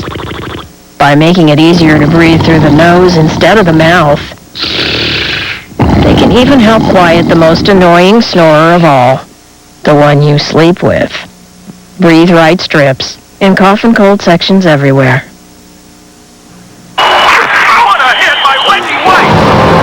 Eddie George, Heisman Trophy winner, you got a big future ahead of you, kid. Reggie White? You're going to be asked to endorse products. You should contact the people who make Tylenol. Neil Smith? Extra strength, because you could be on intimate terms with Tylenol. Ken Norton Jr. From headaches to broken bones, doctors recommend Tylenol the most. Oh, and Eddie, it's the pain reliever hospitals use most. Hospitals? Hospitals. Guys, I'm proud of you. It was quite a year. In fact, you've convinced me that next year we can win it all. So in that spirit, no one's going anywhere until we figure out how. Still not going anywhere? Grab another Snickers, because nothing holds you over like peanuts, caramel, and milk chocolate. At least I get more Snickers. Hungry? Why wait? Hey, Couch Potatoes, here's fun in your eyes. Hit it! Come laugh with me, Sundays on NBC. Come play the fool with Matt About You and those kooks on News Radio. It's fun, it's free if you own a TV. Swing with Matt About You and News Radio, Sundays, NBC. Arr. Barry switches. Cowboys led early, 13-0, 20-7 their lead after 3 periods. Pittsburgh has scored 10 points in this final quarter, and the Steelers have the ball with 4 minutes, 15 seconds remaining, and they'll start from their own 32-yard line. A quiet game for Troy Aikman and his star running back Emmitt Smith. Neil O'Donnell, Ernie Mills is out for the rest of the game after 8 catches with a knee injury, 4 wide. O'Donnell in trouble.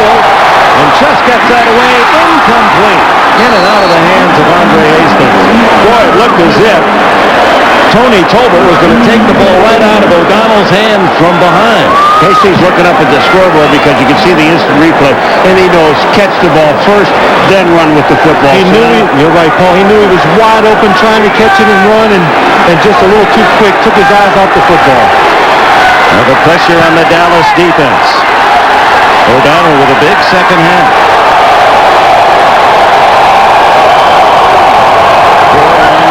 Seven defensive backs. Blitz on. O'Donnell. Intercepted, and Larry Brown has a shot at a touchdown. Brown knocked out of bounds by John L. Williams. And Brown again, not even near the play. The ball thrown right to him. But what happened is they blitzed again. The Dallas Cowboys. The Steelers pick it up, and Larry Brown just stands there. Watch this coming at you. You're going to see the blitz. The Cowboys pick it up. Neil O'Donnell throws it quick outside. The receiver does not adjust the route. Larry Brown with 2 interceptions. He just stood there, both of them thrown right at him. Out of bounds at the 6-yard line. John L. Williams saved the touchdown. And now the Steelers. Well, the Steelers are not out. They got to hold him to a field goal right here. That's what Cowher said. He said to his team, field goal, field goal, field goal. His touchdown, it puts it out of perspective. But there's the question. You don't know who didn't make the adjustment. Was the receiver or was it Neil O'Donnell on that play? Emmett Smith lines up deep.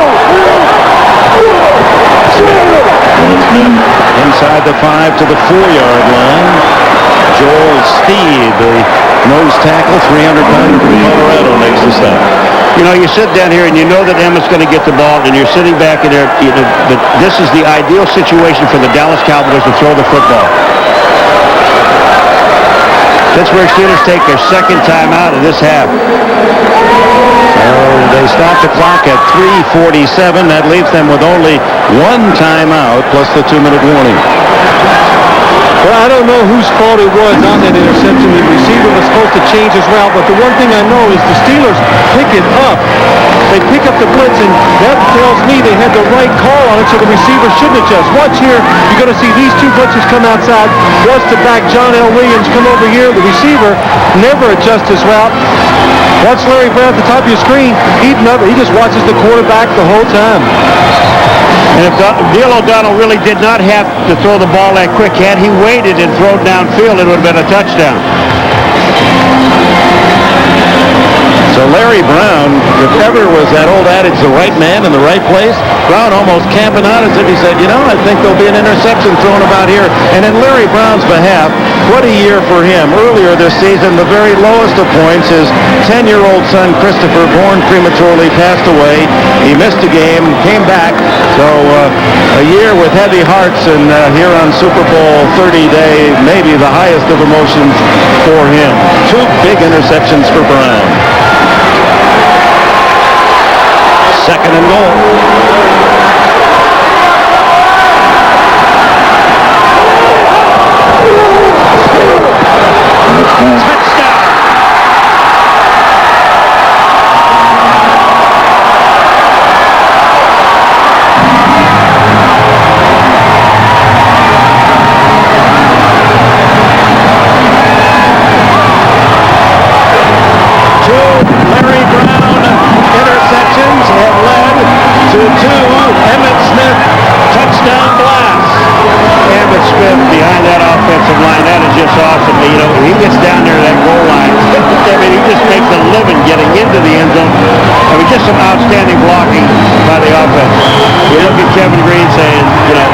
Interceptions, and we'd be ahead in this ball game. 14 points of the 27 if this extra point is good, and it is. 27-17.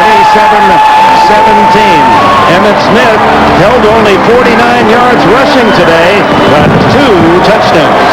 This touchdown, Jared Kennard and Larry Allen, the center and the right guard. Watch them here push the Steelers off the line of scrimmage, and then Darrell Johnson does a good job of kicking it out. Emmett Smith gets to the half-yard line, pushes his way into the end zone. Well, the story after the 2 interceptions, it took Dallas only 2 plays to score each time, as Larry Brown positioned them deep in Pittsburgh territory with his picks. Well, there's a man who might well get considerable number of votes for the most valuable player in this game, even though there was nothing spectacular about his interceptions, but he played his position right. Oh, yes, there was something spectacular, Dick. 14 points came off of those interceptions. And when you think back to those interceptions, the Cowboys were gambling, they were blitzing, hoping the Steelers would run something short. That's the reason why he just stood there. They were like playing a zone, expecting a quick route. The Steelers didn't adjust, but Neil O'Donnell both times to the wrong spot. Well, that's hard for him to say that. And it's a quarterback threw in the wrong spot. You had some hesitation in there. Yeah. The Steelers have lost their deep return man on kickoff, so Fred McAfee fills the role played by Ernie Mills out with a knee injury.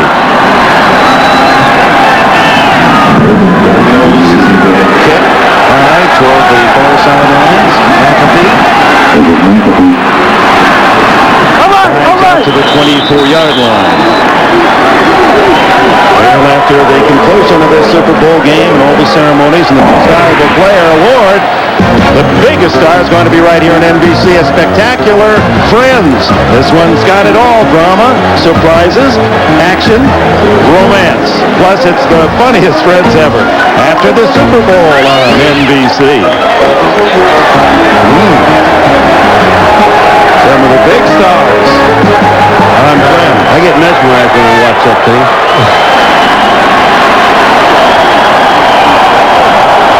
Neil O'Donnell out of the shotgun with Hastings in motion to help on a blitz if there is one.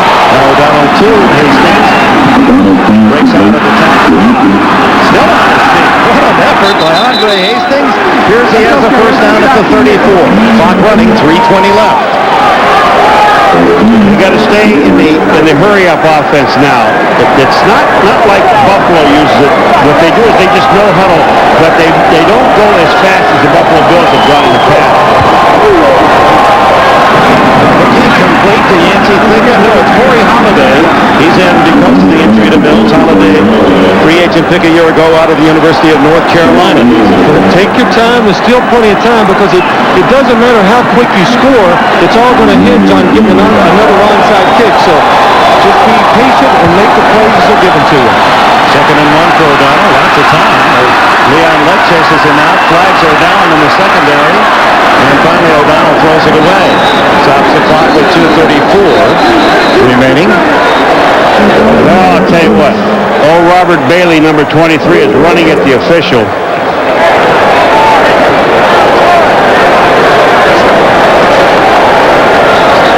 Illegal check downfield beyond the 5 yards against... It was said, yeah, but Bailey is the one that went running. Illegal contact. Number 40 on the defense. 5 yards. First down. That's Bill Bates, but Bailey, he was downfield grabbing on John L., and he thought that maybe it was on him. Here's Bill Bates right in the middle. They come across, and yeah, that's holding. That's holding. The shotgun from the 49. 2:34 left in the game. Underneath to Hastings, his 10th catch of the game. Trying to get out of bounds. Saves some time by ducking out at the 45-yard line of Dallas. Looking back on the 2 turnovers, both interceptions by O'Donnell, the irony is that Aikman and O'Donnell were one of the best in the league in not throwing interceptions, and O'Donnell is the best career passer in the history of the NFL in least interceptions thrown. And both times Dickey got caught in that what we call that no man's land as a quarterback. He didn't know whether to hold on it because he knew the blitz was picked up or not, and both times he made the wrong decision. 2:28 left. 2nd down and 4. Incomplete to Hastings. It's a big day. In fact, he's just a catch away from tying the Super Bowl record for most catches, which is 11, I believe. Jerry Rice. And Dan Ross, the former Cincinnati Bengal tight end, had 11 catches. The only problem with that whole play, it wasn't the first down anyway, even if he had caught it. And he's in bounds. Yeah, and that's probably the best thing that happened to him, that he dropped the football. 3rd and 4. 10 catches, 98 yards for Hastings. O'Donnell has thrown 43 times, 27 complete for 234 yards. 1 touchdown, 2 interceptions. Steps up, dumps it off to Williams. Now Williams tackles at the 40-yard line. down. 2:17, 2:16. Steelers will try to get off the play before the 2-minute warning. See if O'Donnell just grounds it. Well, I wonder if he sees the game clock. He might be just looking at the 24-second. He gets a play up and goes deep downfield for Stewart. Incomplete, and Dion was there. And the 2-minute warning at 1:58. Back after these messages from your local station. Did you hear? Seinfeld's coming back for a whole new year. Well, how do you do? And this week, it's an all-new Seinfeld with a twist. NBC Thursday. All the car commercials in the world, she had to walk into mine. It's the Ed and Ed Toyota-thon. Look at those Corolla sales. Play it again, Ed. That great Corolla lease deal is backed by popular demand. Ed, it's that Mr. Toyota-thon. You're on the air. Say it like you mean it, lad. For a low $189 a month, you can't beat value like that. Better hurry. Toyota-thon ends soon.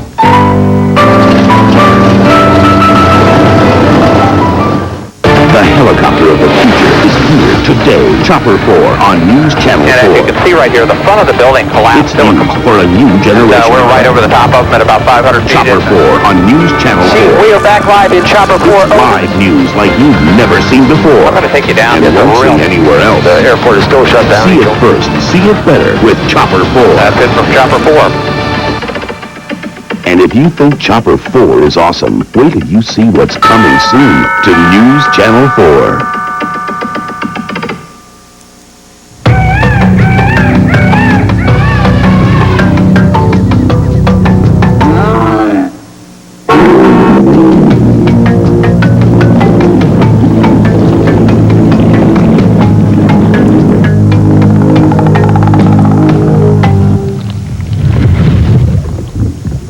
Once again, Jeep Grand Cherokee has emerged as four-wheeled and off-road magazine's 4x4 of the year.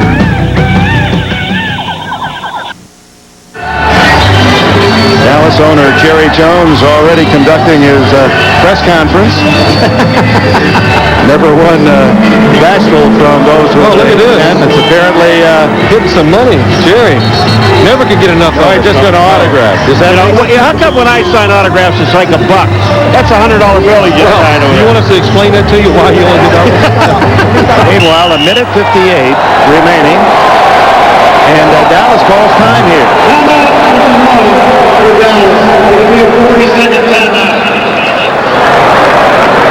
Well, the Deion Sanders, prime time. We've had a camera on him throughout. Not a lot of spectacular plays, but he is a prime time guy. And, play a little football. Of course, last 2 years, Major League Baseball with the Atlanta Braves. Then you go to the 49ers and then the Cincinnati Reds, Giants, and then to the Dallas Cowboys. Well, that's a quick change artist, you know? Yeah, I like what Deion said. When baseball season's going on, football go to training camp, the players do, and preseason starts, and he says, my baseball average just continuously keeps the drop. Yeah, his batting average. But, when we talked to him, if there was a year that he's really thinking about, not playing baseball, I think it's this year. He and Charles Haley are just playing around the field. But, if they win the Super Bowl here, and he loves this football team, is what he said, I think there's a very good possibility that he'll give up baseball because he only makes $1 million a year. He says that everybody in the league has been to the Bahamas except me. I've never had a vacation. His wife's worried though I'd be around the house too much if I don't play baseball.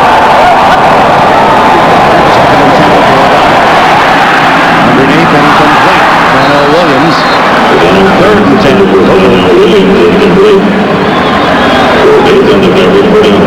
Well, the Cowboys have 4 sacks, and O'Donnell, at least the feeling one gets watching this game is that he has been a hurried quarterback, and 2 of those hurries have led to huge interceptions. When you see a quarterback and they're blitzing and you throw the ball, we're not beating him down, but when you see him throw the ball as quick as he does, that shows lack of confidence in your offensive line as far as I'm concerned. This offensive line has done a pretty good job today. They've held up very well, especially against the blitz. It's here to keep this drive going on 3rd down. Almost intercepted as that went through Andre Hastings' hands. Incomplete. That would have been a first down. Now it's 4th and 10, and O'Donnell took a hit as he threw. Yeah, Neil O'Donnell does a good job of stepping up, and right here you're going to see the hit, and he gets his right leg caught up under him. Chad Hennings with the blind side here. Well, I'm sorry, Dick, but it looked like Chad Hennings fell on his leg, on his ankle, and that's what hurt him because he was moving forward. When he hit the ground, Chad Hennings' leg fell on his. Well, here it is, 4th and 10. O'Donnell needs to get 10 or this game is over. Dallas will take it at the 40.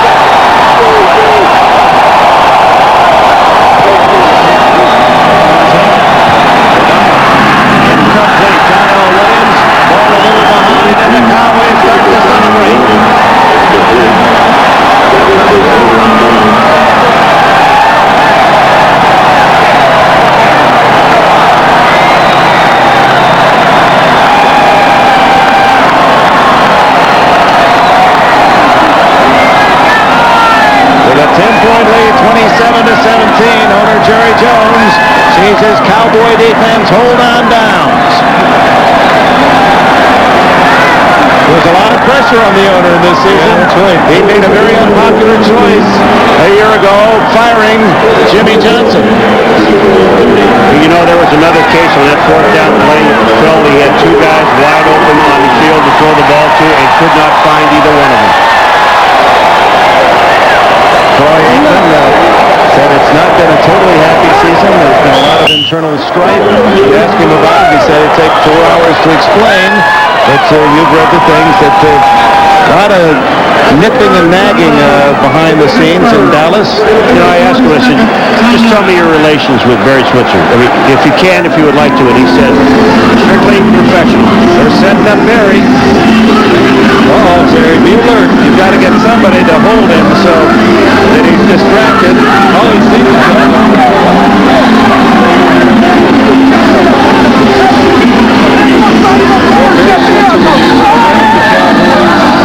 A lot of the players are big fans of his. The one thing they enjoy and like is different from Jimmy Johnson. He gives them freedom, and we sense that in practice. You see how spirited they are. And Michael Irvin and Deion Sanders. You have to think sometimes that Barry Switzer is the perfect coach for those type of players. Yeah, Deion Sanders and Switzer both have new 21-foot boats that go 85 miles an hour. What was it that Barry said? Deion's never been in anything but a 14-foot flat boat with a bucket of crickets. What's he going to do? He said, I'll tell you one thing I'm going to do. If I see him in this boat, I'm getting out of mine.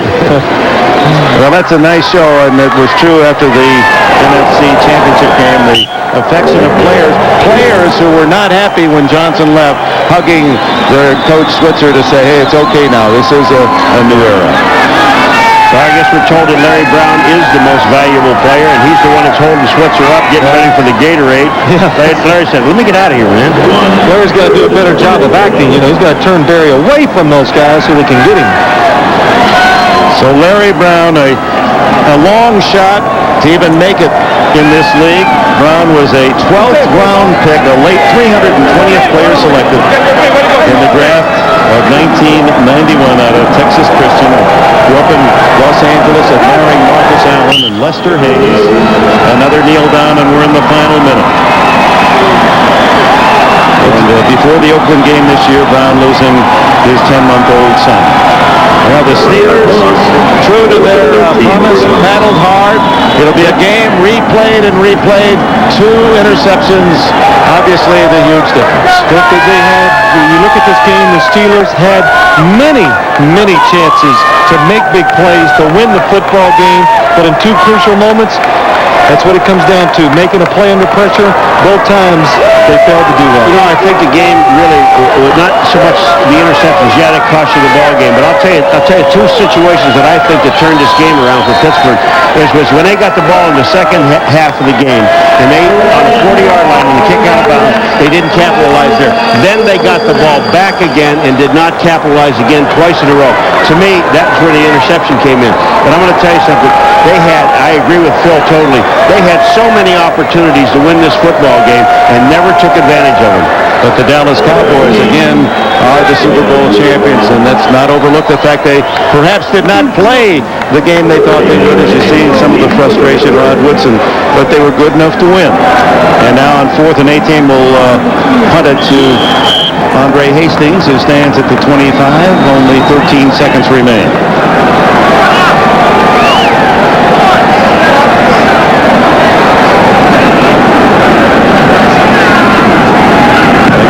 Jet, but can't get there in time, and Hastings will let it kick back and touchdown by Dallas with 3 seconds remaining. Time for a final Pittsburgh play. So the NFC will reign supreme again. 12 straight victories for the National Conference. And the frustration is not just in Pittsburgh, but every team that plays in the American Football Conference. It's painful. I mean, they hurt most of all. At least you got to say the gap is closing. I mean, we saw today that the Steelers and the AFC are capable of playing with the team from the NFC. And like we said, they had many chances to win the game, but they didn't come up in the situations when they were tough. You know, and the one thing, the onside kick that we knew was going to be coming sometime during the ballgame, and we also thought it might have been on the opening kickoff of the game, but they didn't want to take a chance. So, you know, and they take that, and then they go down and score with it, which puts them in the ballgame, and then another crucial interception that knocks them back out of the ballgame again. You just can't keep overcoming those odds in a big game. And the perhaps least likely of stars, Larry Brown, will be the most valuable player, only the second defensive back to win that honor in a Super Bowl. Miami's Jake Scott. There's the other. Last play. O'Donnell heaves it as far as he can. And the Cowboys come down with the interception. And it is Brock Merriam. Final score. Dallas 27, Pittsburgh 17.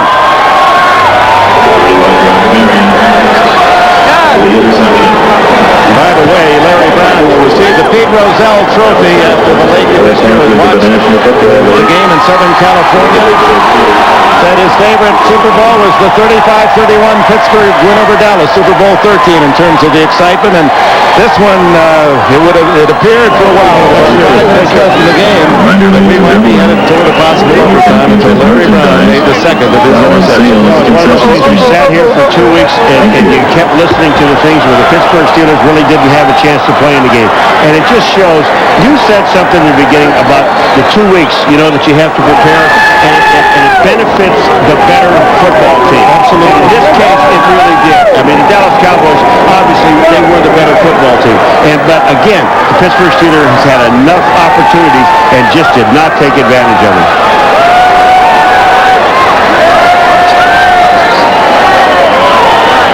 Vince Lombardi Trophy going to the winning Dallas Cowboys, who have now equaled the 5-1 by the San Francisco 49ers. And, of course, those two teams battling throughout the course of the year for that supreme position and regarded as the two best in the NFL. And there were times where Dallas felt they would not have all the advantages of being home number one seed. It appeared the 49ers were in command. Well, think about it. 2 weeks ago in the season, how it turns around for them. They get home field advantage. They were worried about playing Detroit in the playoffs. That doesn't happen. They get Philadelphia. They match up well against them. Green Bay beats San Francisco. I mean, Dallas, they were scared to play the Kansas City Chiefs in the Super Bowl. They didn't think they matched up well.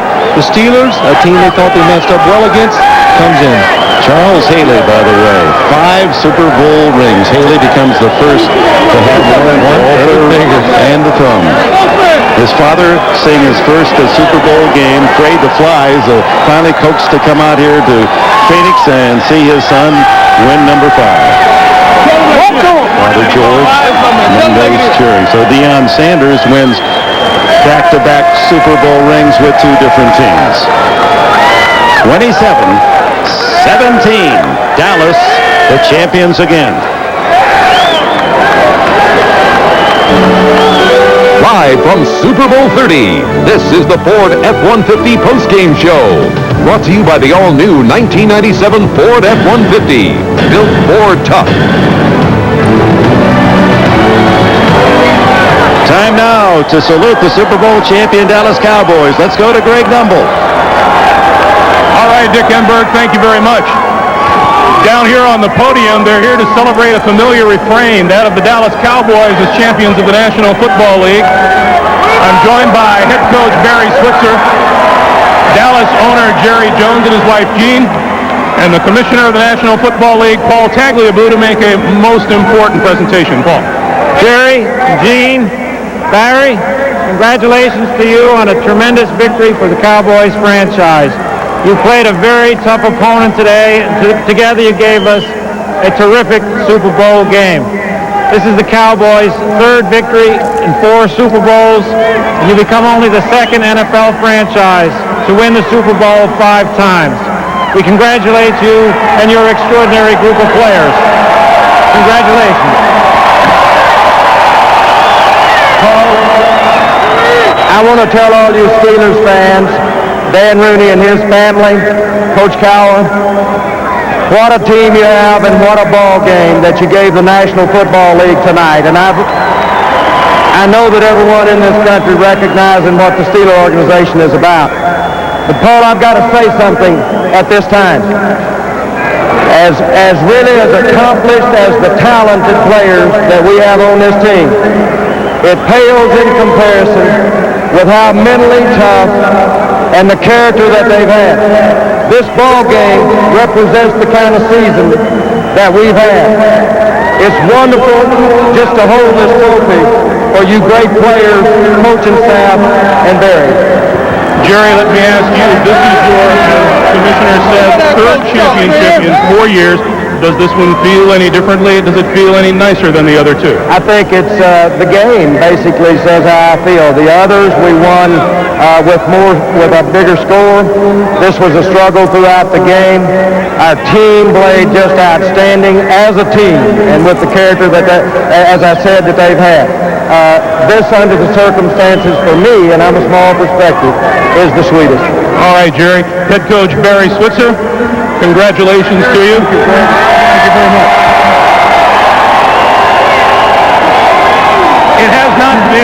It has not been the smoothest of seasons. You told us in our pregame show that what other people thought of you, whether you won or lost, is immaterial.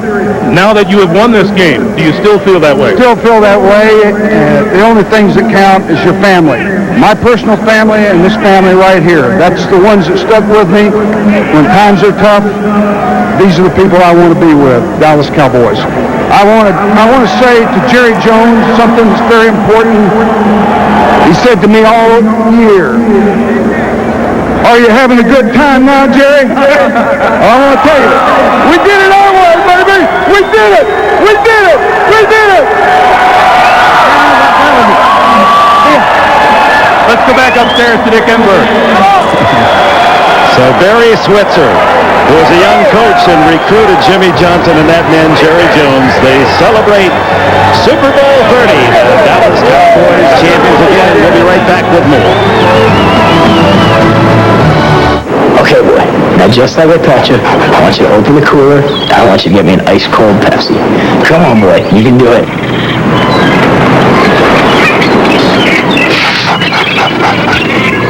Good boy, good boy. Maybe later we'll play Frisbee. Hey, big boy, you got another one of those for me?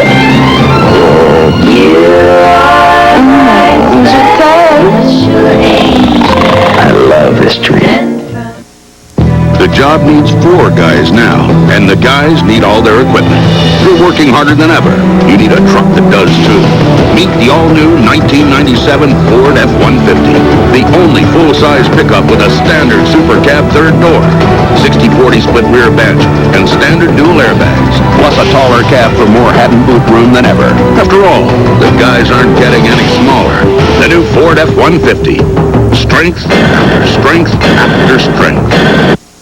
Extreme cold. It can change the state of your motor oil, causing it to flow too slowly, keeping it from reaching vital engine parts in time. Fortunately, there's Quaker State Motor Oil, proven to exceed the highest standards car makers have established for engine protection. Quaker State.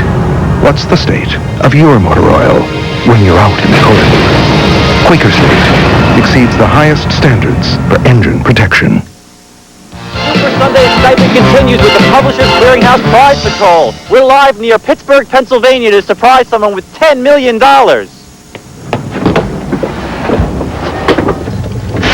Patricia? Yeah. Please come out. We're from Publishers Clearinghouse. You just won $10 million. Come here.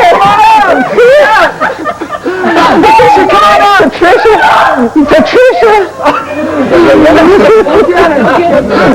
Coming this summer from NBC News and Microsoft, an all-new channel, an all-news network, MSNBC.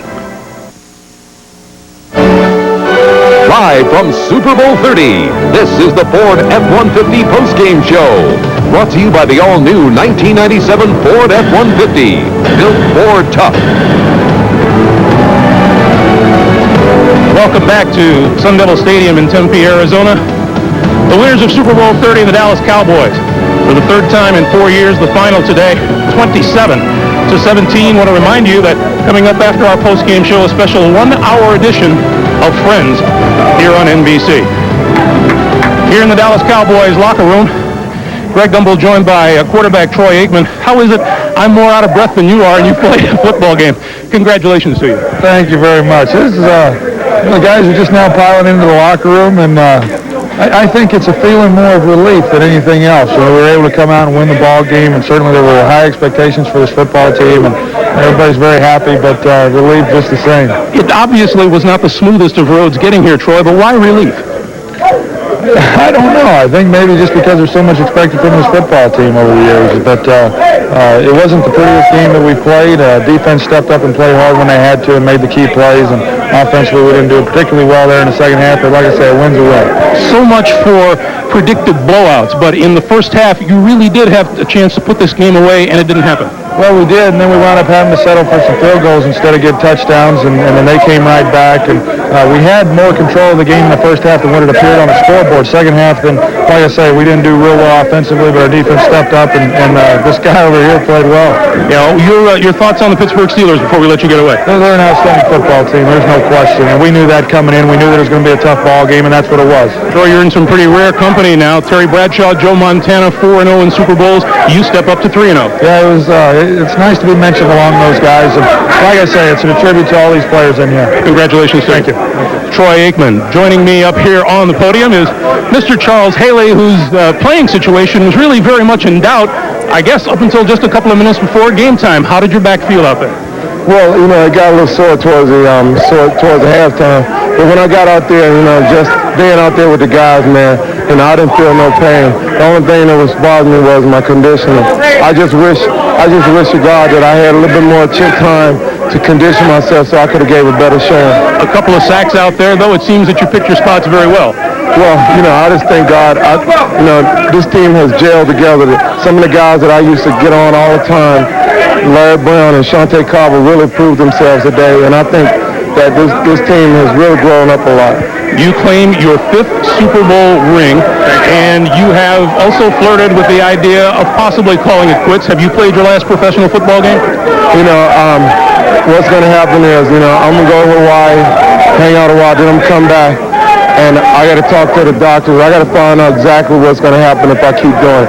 Like I said, it did get a little bit sore. I'm 32 years old. I got to look past and be able to play with my kids and stuff down the road. But this is something I love. If there's a chance of me playing, then I'll probably will. Charles, 5 Super Bowl rings is nothing to sneeze at. Congratulations to you. Much, sir. Plenty more coming your way from the Dallas Cowboys locker room. As you can see, not all of the seats are full.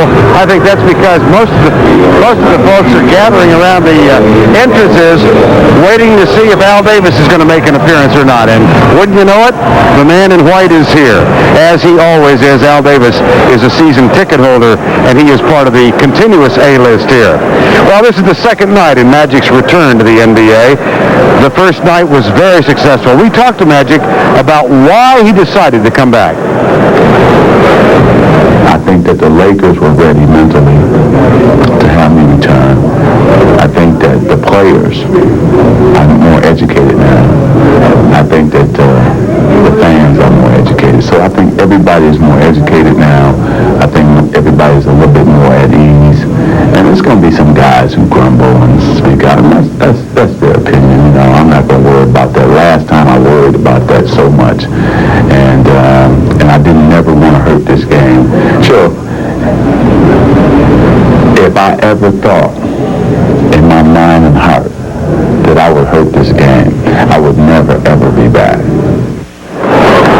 I'm joined by Danny Ainge, who played against Magic for any number of years. And Danny, I think we're all the better for having him back. Oh, there's no question, Vern. He brings so much to the game. He's been an ambassador throughout the 80s and the 90s.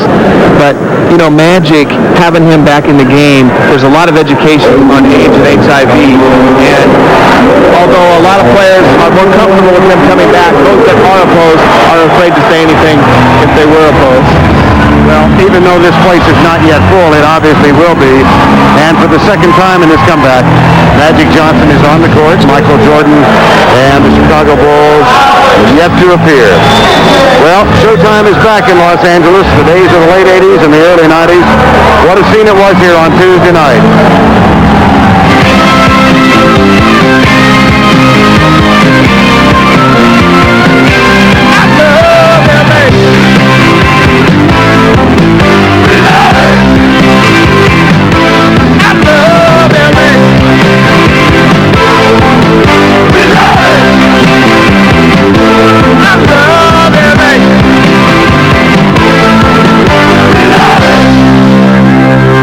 Brought to you by Ford and your Ford dealer.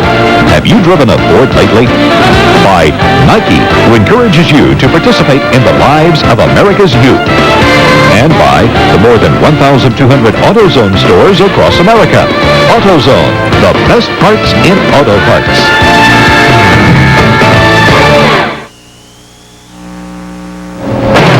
Tonight, that's the capital of the NBA, the Great Western Forum in Inglewood, where in a few moments, Magic and Michael, the Bulls and the Lakers, welcome back to our Atlanta studios. Ernie Johnson along with Reggie Theus. A year ago, it was Michael Jordan who made the comeback. Now it's Magic. The transition for both. Compare them for me, Reg. Well, first of all, I think there was much more expectation for Michael Jordan's comeback and what he was going to do, but the difference is in their legs.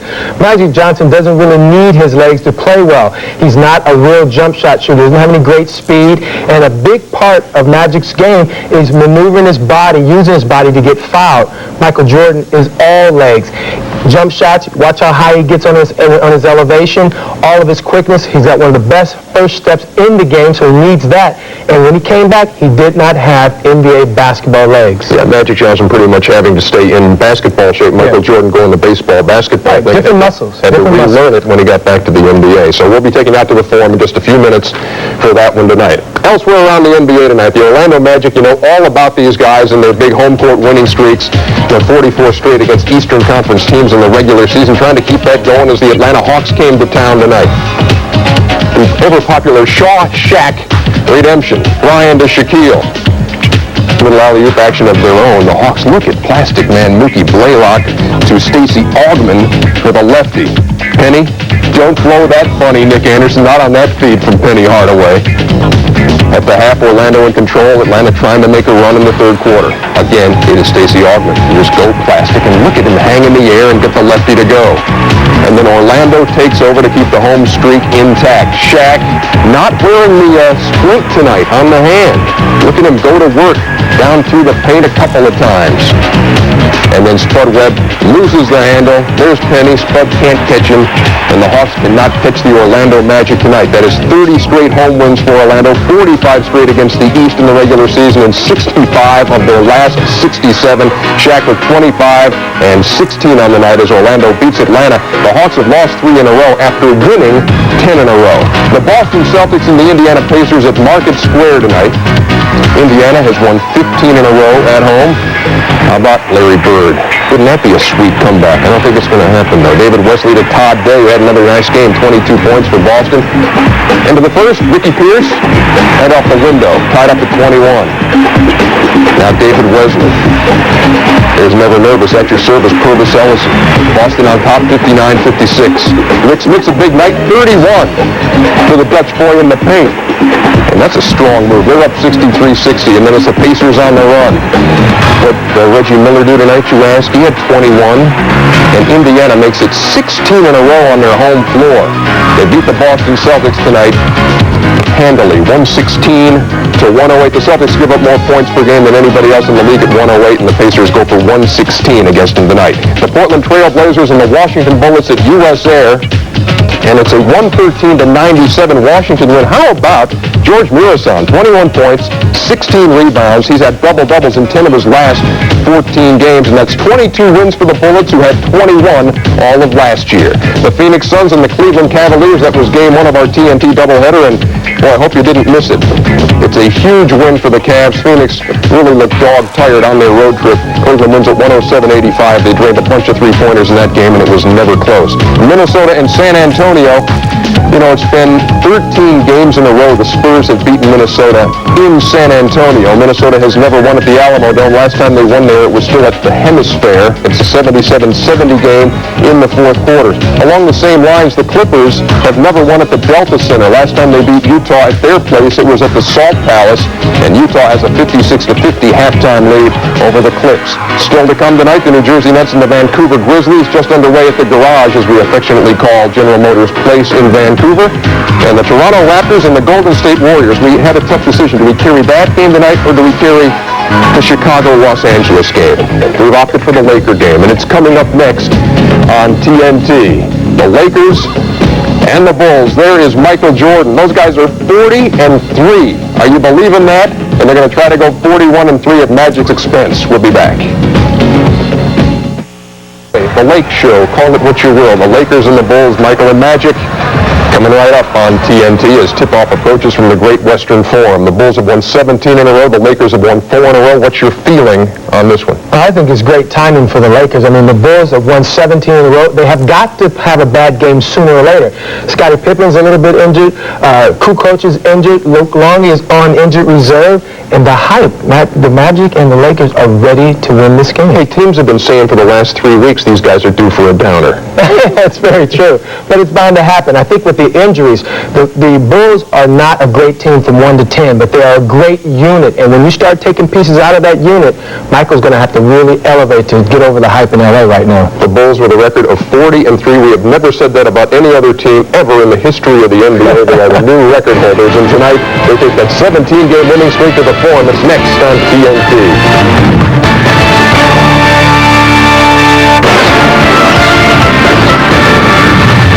Magic Johnson and the LA Lakers won 5 championships in the 80s. Michael Jordan and the Chicago Bulls captured 3 straight NBA titles in the 90s. 4.5 years ago, they met in the finals as Jordan and the Bulls captured their first crown. At the Olympics in Barcelona, they both took home the gold. Michael left the game to try a new sport. Magic's health forced him to retire. Last season, Jordan returned to the Bulls in the NBA because he missed the competition. Last Tuesday, Magic returned purely for the love of the sport.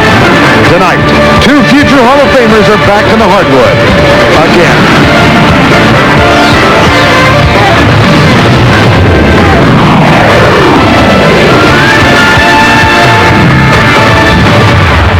I ever played with baseball. Yeah, we've got a lot of palm trees here, and it's an area known for its celebrities, but the 2 biggest stars in the land, on this night at least, are on the hardwood. We're at the Great Western Forum in Inglewood, California.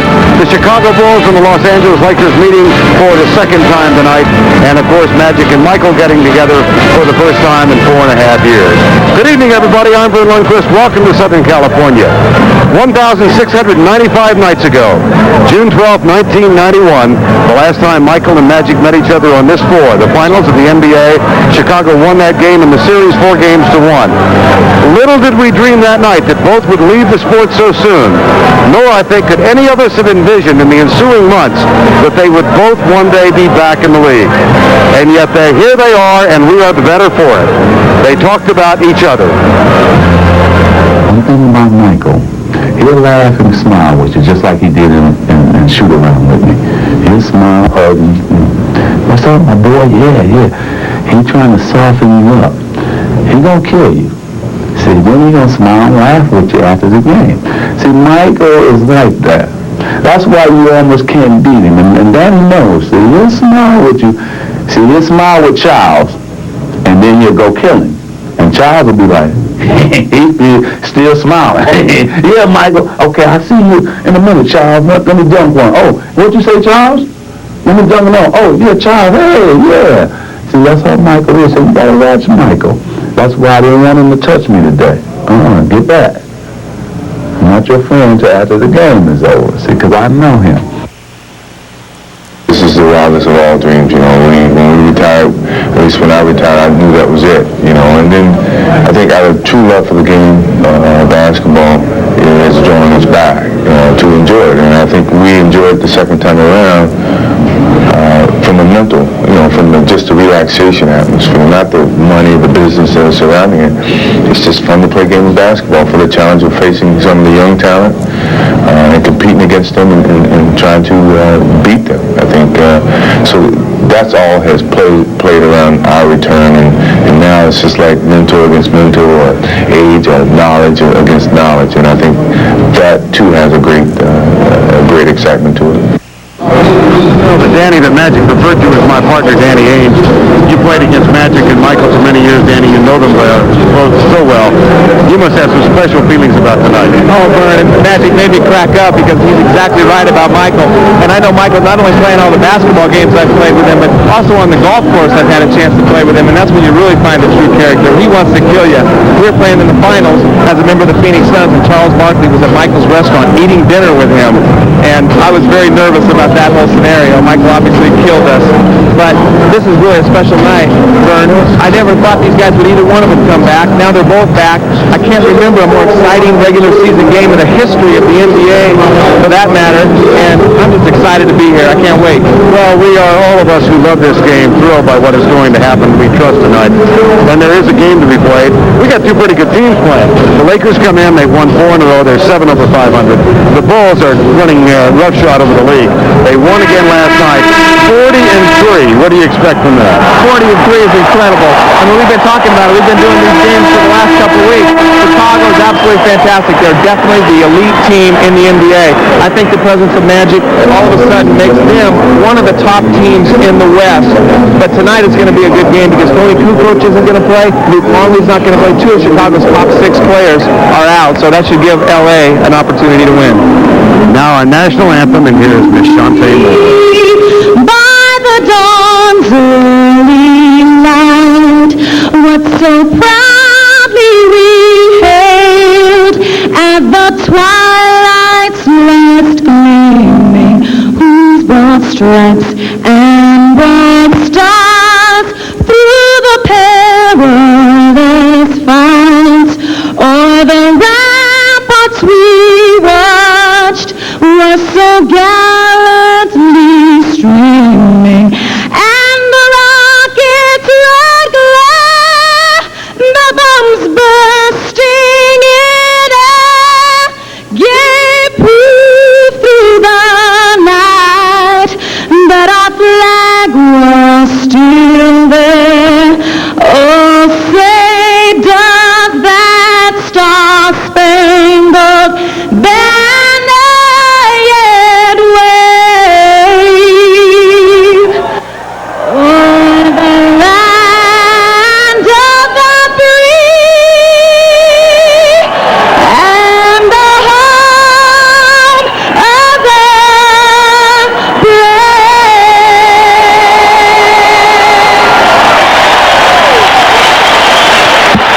Tony Cusack on the left, Charlie Sheen, a couple of members of the A-list.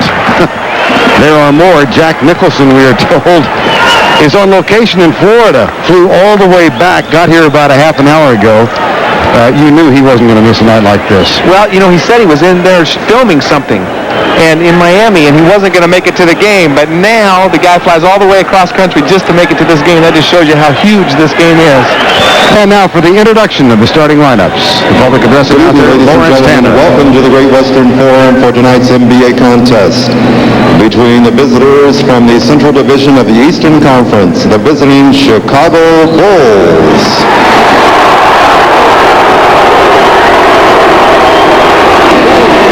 And the home team, your Los Angeles Lakers.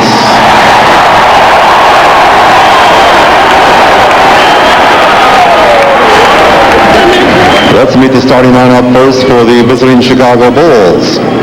At 1 forward, number 33 in his 9th campaign from Central Arkansas, Scottie Pippen.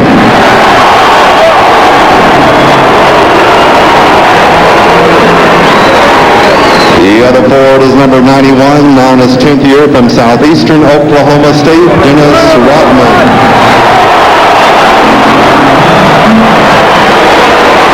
Starting at center, number 34, now in his 9th season from St. John's, Bill Whittington. At one guard, number 9, in his 10th campaign from Miami of Ohio, Ron Harper. And the other guard is number 23, in his 11th year from North Carolina, Michael Jordan.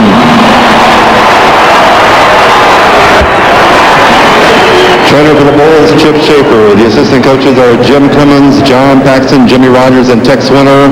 Head coach of the Bulls, Bill Jackson.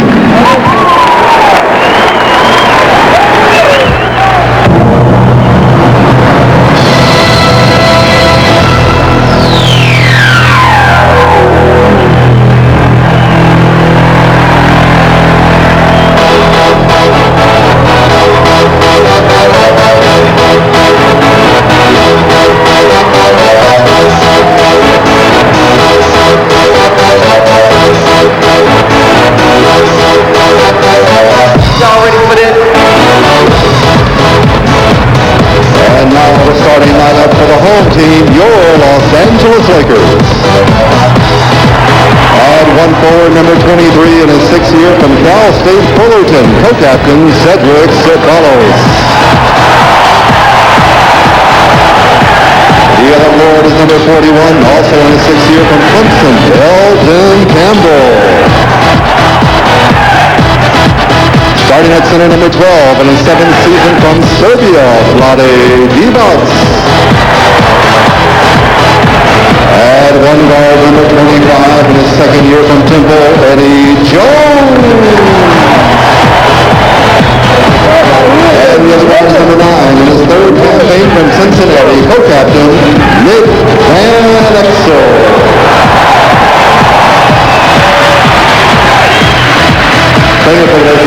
Del Harris, the head coach of the Lakers, and let's take a look at the matchups for tonight's encounter.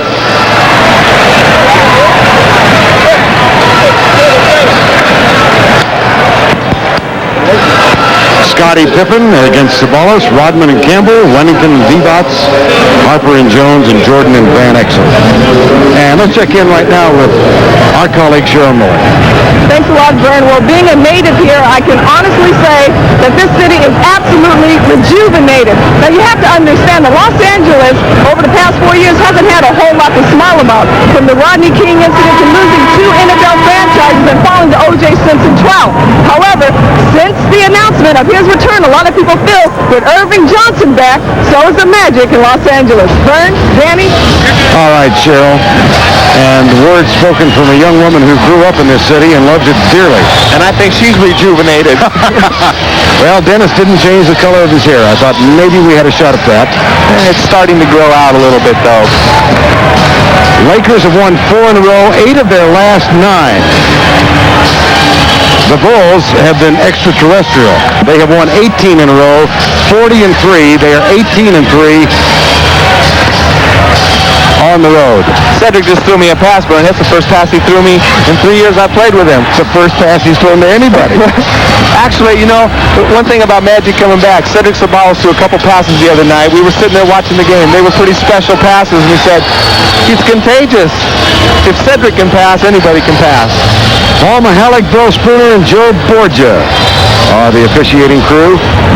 Luke Longley is on the injured list, probably back after the All-Star game, so Bill Wennington gets his 3rd start of the season. He started last night in Sacramento and scored 14 points. And Tony Kukoc is not available for the Bulls tonight. So 2 key members of their lineup are not going to be available at all. Ron Harper has it now, picked up by Nick Van Exel. Rodman guarded by Eldon Campbell. Here's Scottie Pippen for 3.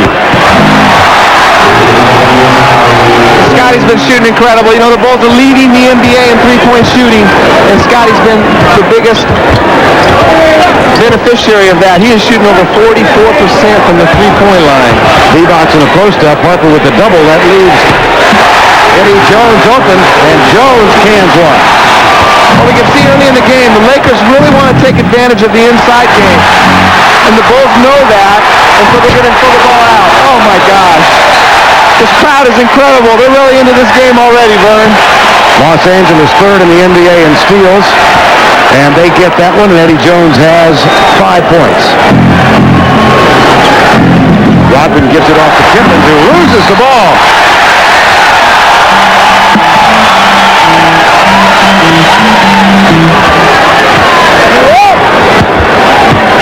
Chicago averaging 15 turnovers per game. Here's Eddie Jones, guarded by Ron Harper. They look inside for Elton Campbell. Nice give and go. Jones beautiful. That's the matchup they want to take advantage of. They don't think Whittington or Rodman can guard Eldon Campbell. Eldon Campbell had an excellent series last year against Dennis Rodman in San Antonio. Right here, a beautiful feed. Eldon Campbell had 8 assists last game.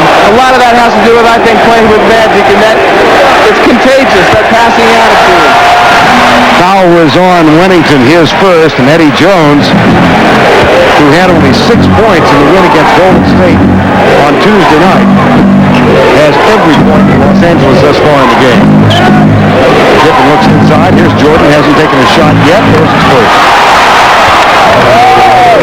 Michael's been struggling from the floor in the last 2 games. Might have been with us on Tuesday night. He was 7 of 26 against Houston last night. Jordan was 7 of 16. He did score 27 in the win that night. We cannot expect to see that tonight. Michael's been waiting for this. He's a quiet assassin. Eldon Campbell has really picked up his game in the last dozen or so. Los Angeles perfect from the floor. Jordan. Eddie Jones. Now Harper in the low post to Remington. Johnson kicks it close to the right. Eddie Jones. 2-on-3. Jones. Sabalos. It's going to go the other way. Let's see if Jordan pulls up and takes the jumper. Yep. Saves it. Ron Harper.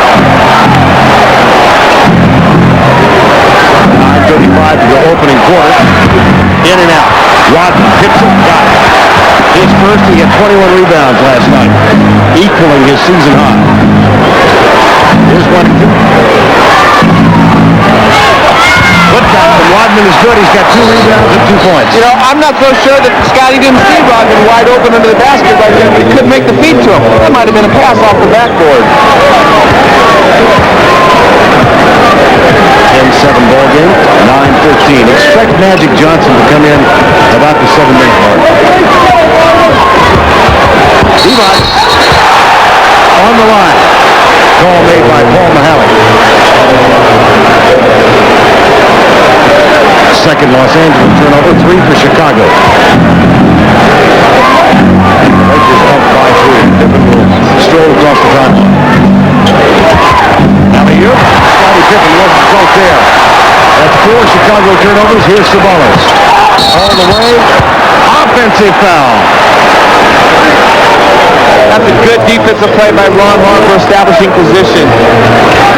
He knows Cedric doesn't like to pass. He's read the scouting report. Cedric is one of the best in the league at finishing on the fast break. Time has been called. Eddie Jones has propelled the Lakers to a lead. Tony Kukoc in civvies tonight. Sprained ankle happened last night. That's a matchup the Lakers really fear. Tony Kukoc's quickness against Magic coming in off the bench at the 4 spot. They really feared being able to keep his penetration stopped. Well, Eldon Campbell sees the double team. Ron Harper just turned his head. Eddie Jones is a great slasher, excellent outside shooter. It's very tough to defend both of those. And that's why they have to double team, because Eldon, I think, will have his day in the low post on Whittington. Pippen, Rodman, Harper, Michael Jordan, and Whittington. As we said, Whittington with 14 points last night in his 3rd start. His 2nd start. This is his 3rd. And there's his favorite shot. After all triangle play, they set the guard pick on the center. Nobody switches out. Whittington shoots a wide open free throw. And the Bulls cut it to 1, 10-9. Now Jordan has Van Exel. Off the dribble, Van Exel. Then off the glass. Well, that's a mismatch on the perimeter. Van Exel's very quick off the dribble. Michael has a tough time defending the quicker point guards in the league. Jordan with the miss. Bonnie Divac has it. 3-on-3. Van Exel dishes left side Sabalos. That's a three. Sabalos is only shooting 20% from the three-point line, but he's one of those kind of guys who thinks he can make the next one every time. He's got no conscience. He was unconscious here on Tuesday night. 15 of 18 from the field. Here's Tippin with the finger roll short. Campbell with the rebound. 2-on-3. Van Exel, beautiful. Oh, that was nice. Van Exel looks like he got hit in the 5. He got kneed in the 5. Good play by Van Exel. There's Sabalos. He's the best in the league at finishing on those fast breaks. A 7-0 run now by the Lakers. Here's Ron Harper. Quickly around the perimeter. Pippen for three. Too strong. That's a nice tip by Roger. Yeah, and Divac had to rotate off of Roger to go pick up Pippen, who was wide open at the three-point line. 6-point game now.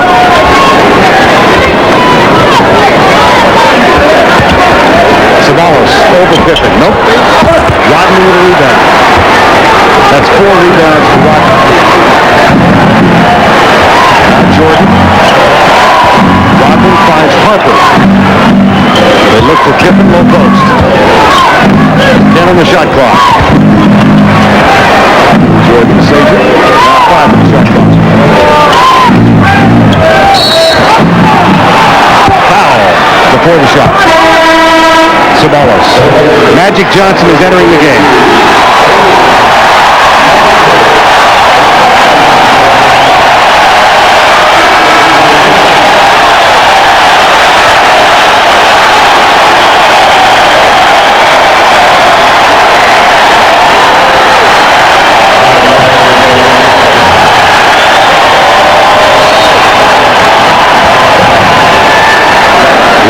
Cookie among those who stayed seated.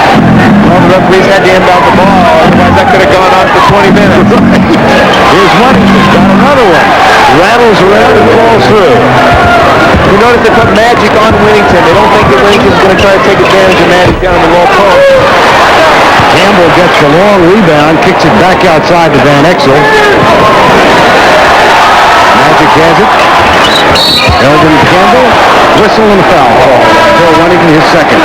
And that's going to be serious for Chicago if he gets in trouble. The backup is 19-year veteran James Edwards. And James Edwards can score offensively, but I don't know how many minutes he'll be able to play effectively. He hasn't played a lot this season. Just came off the injured list last game and played very limited minutes then. Played 5 minutes last night. He was 3 of 3. There's James Edwards. Eldon Campbell at the free throw line. James Edwards can still score, and I'm sure we're going to see a little bit of him tonight, and they'll go to him in the low post.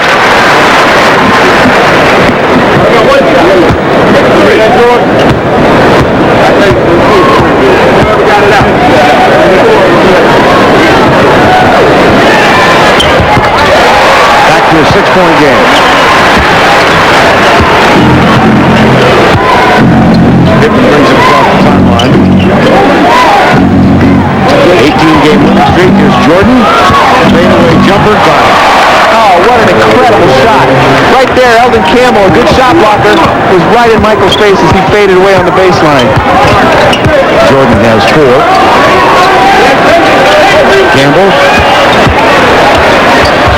Winnington can't get his third foul. It has to give way, and Campbell has it. Chicago's going to have to come down and double up. That's the matchup LA is going to exploit the whole game if they allow it. 5.5 to go opening quarter. And a foul called on George Lynch, who's on the floor. Take a look at Jordan in that shot you talked about. You know, but what Michael does as compared to what Magic does, Michael's takes so much more energy. Here he explodes to the basket, sees Campbell there, and just fades away from the 7-foot shot blocker. That's incredible. Jordan again. And because he's hit his last 2 fadeaways, Eddie Jones has to respect it and gives up a dunk. That's why you have to live or die with Michael's fadeaway. Now Jordan on Van Exel. See if Van Exel tries to take him off the dribble again. They're going to run a little 2-man play. Here's Magic in the low post. The point power forward. And something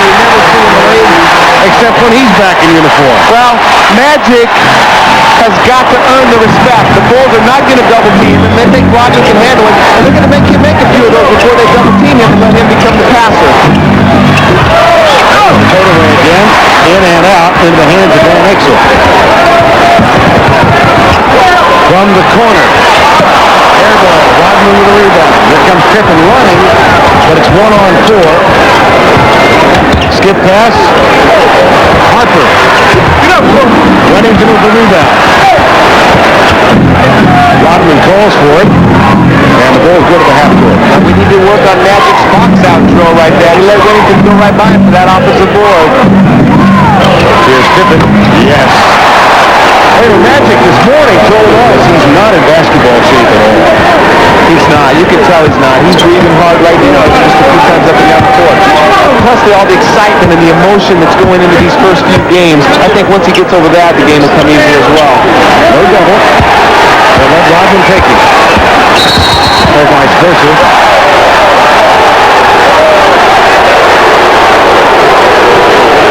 Foul on Rodman.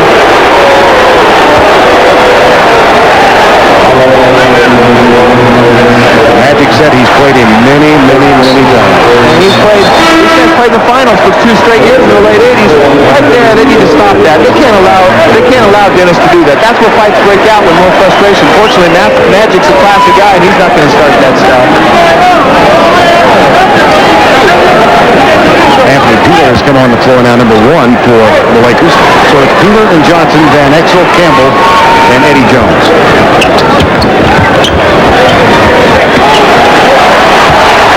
Again, no double. Now the double comes away from Harper. And the Lakers throw it away. I think what the Lakers need to do when Magic's not being doubled is they still need to have movement on the perimeter. They're just standing and watching, hoping Magic gets doubled. But if he doesn't get doubled, they need to have slashes. Magic will find you. Here's Pippen. Could have pitched the tail in that three-point in the lane. Well, Scotty, when he's hitting those threes and scoring on the inside, that's what people are saying he's a big weekend. He's doing it all tonight so far. Peeler at the other end. 3-point game once more. Steal. Eddie Jones. Oh, what a play. Anthony Peeler takes the jumper short. Johnson with a rebound. Loses it. Loose ball. Harper dives out of bounds. Lakers have it. That was a good play by Magic. Magic is the one who stripped the ball out of Pippen's hands. Eddie Jones came up with it, made a spectacular play. Granted by the National Basketball Association. Any publication, reproduction, or other use of the pictures, descriptions, or accounts of this game without the express written consent of the National Basketball Association is prohibited.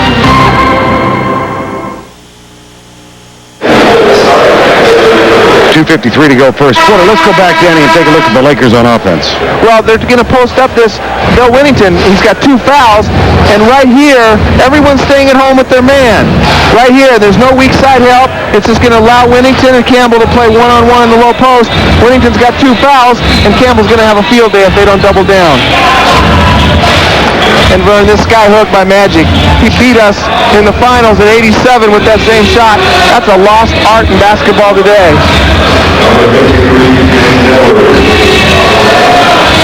Denzel Washington among those who was in attendance tonight. Van Exel, Johnson. Roddy Divac is back on the floor now for Eldon Campbell, Anthony Peeler, and Jones. Here's Magic Johnson. Rodman has him.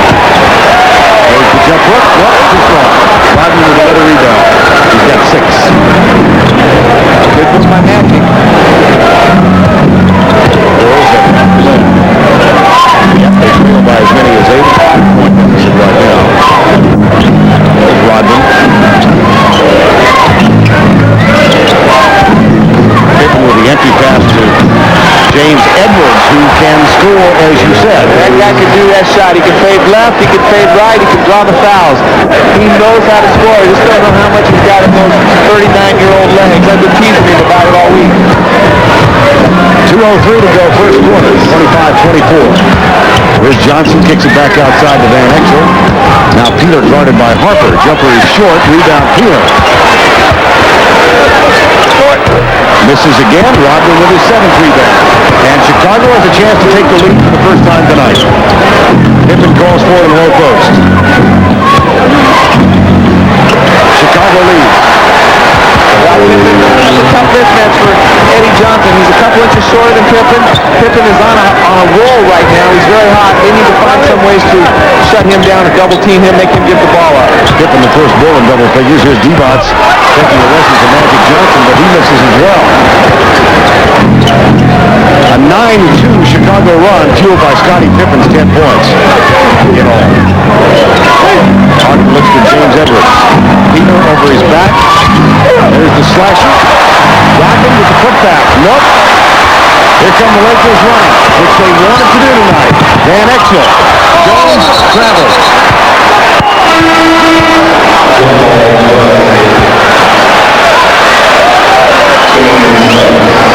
Eddie Jones with the turnover. We've got less than a minute remaining before a sellout crowd at the Great Western Forum in Inglewood, California. First time Michael and Magic have been on the same floor since June 12, 1991. On that night, Magic Johnson had a triple-double, 20 assists. Michael Jordan had 32 points. The Bulls won it 108-102, and they won the NBA championship, their first of 3 in a row. Anthony Peeler with the foul. Well, Scottie Pippen's off to a hot start here in the first quarter with 10 points. Del Harris countered by bringing Corey Blunt, a little bigger body than Eddie Jones and Cedric Ceballos, try to cool him down. And Steve Kerr comes on the floor now for the Chicago Bulls. Kerr with 14 points last night to go with 17 he had on Tuesday night in the win over Houston. He's really been shooting the ball well from the three-point line. Jordan. Michael has 8. And the Bulls are up by 3.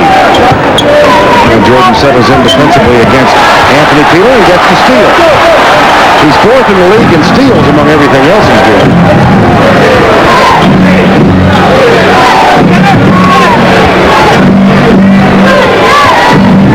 Corey Blunt. And the Bulls are just going to take their time, and they'll begin to play with 7 seconds to go on the shot clock. Double. That's not going to go. Shot clock violation. Well, Buda that time, it takes him a long time to shoot that fadeaway shot. Just took him a little too long. It was a good executed play. You know he's going to make that shot. Divac will inbound. Ultimately.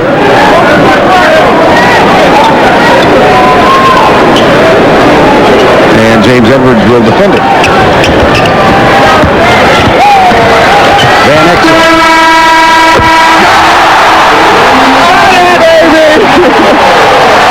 You know, you gotta love guys that shoot that. There's so many guys in the league that don't even try that because they're afraid of ruining their field goal percentage. But if you want to win, you gotta shoot those. A lot of guys make these.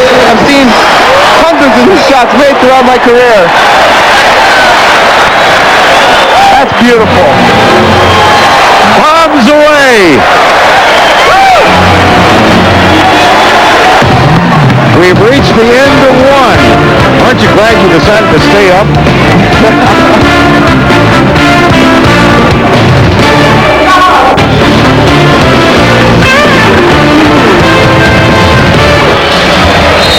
Ready for the second quarter. The Great Western Forum, Van Exel's 3-point shot from midcourt tied it up at 28 all.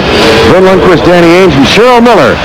Michael and Magic meeting for the 13th time in a regular season game. And Danny, their statistics are reflective of really their career averages. Well, they're different kinds of players, so you really can't compare their statistics. The key is they're 6 and 6. But I asked Magic about this comparison. He says, hey, Michael's ahead 4-1 on me in the playoffs with a championship. That's all that matters. 1991. Here's Magic, guarded by Rodman. And a foul away from the ball. Well, we're going to see, Vern, right here they decided to go with Judd Bushler off the bench instead of Tony Kukoc. Done with a smaller lineup, and Judd's going to try to handle Ceballos. And Bushler picks up the foul, first of the quarter. Rodman with 9 already. Lakers, not a strong rebounding team. They've been out-rebounded on a per-game basis by about 3. Here's Divac. fights with James Edwards. Hooker's a little too strong, and Rodman's in double digits with rebounds. He's got 10. He loves playing in L.A. He talked all year last year about being a free agent at the end of this year and playing for the Lakers, starting his movie career. Well, he's got a heck of a time to audition. Here's Bushler to Kerr, a couple of Arizona brands. Nice pass. The tip is up and good from Rodman. Oh, he's having a great game. Someone's got to keep him off the boards. But Pippen is drawing so much attention that they have to leave him to help out, and Rodman's getting every ticket. Points from Dennis are a bonus. He's got 6 so far to go with 10 rebounds. Here's Magic Johnson. Pippen makes a wave at a double team. 7 in the shot clock. Left-handed jump hook. Well, Magic is determined to earn the respect. He wants all the NBA teams watching him. You guys got to double me, because he'd rather pass in that situation than have to score. So Chicago's playing good, and that's a good strategy against Magic. Pippen. Well. He's too good. Pulls up by 3 again. Magic Johnson backs in, rejected by Pippen. Peeler saves it. From the corner, Ceballos. The guys are rising to the occasion for this game. What an excellent block by Scottie Pippen. Unfortunately, when right into the hands of Ceballos, again, only shooting 20%, knocks down 2 in a row. Lakers are 4 of 4 on 3-point shots so far in the game, including that rainbow from Van Exel at the end of the quarter. Bushler, here's James Edwards. There's the fadeaway. Got it again. Boy, that's not bad defense by the Lakers. There's not a lot you can do with a 7-footer shooting fadeaway. Johnson with the elbow. Now on James Edwards. Let's go back and take a look at that. Well, they're going to live or die with this. Rodman's just trying to body him as much as he can. Magic execute, hits the good shot. He tries to do the same thing, coming with his right hand, and he gets by Rodman, but Ceballos had brought Pippen under the baseline, enabled him to block that shot.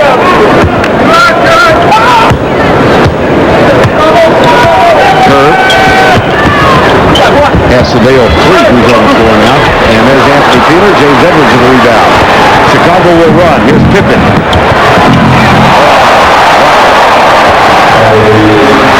15 points and a steal from Kerr. Bushler. Rodman. Are they any good? Yeah, that's good defense. That was a horrible pass by Magic, taking the ball out of bounds and throwing it without looking up here. That's not like Magic, and he knows it.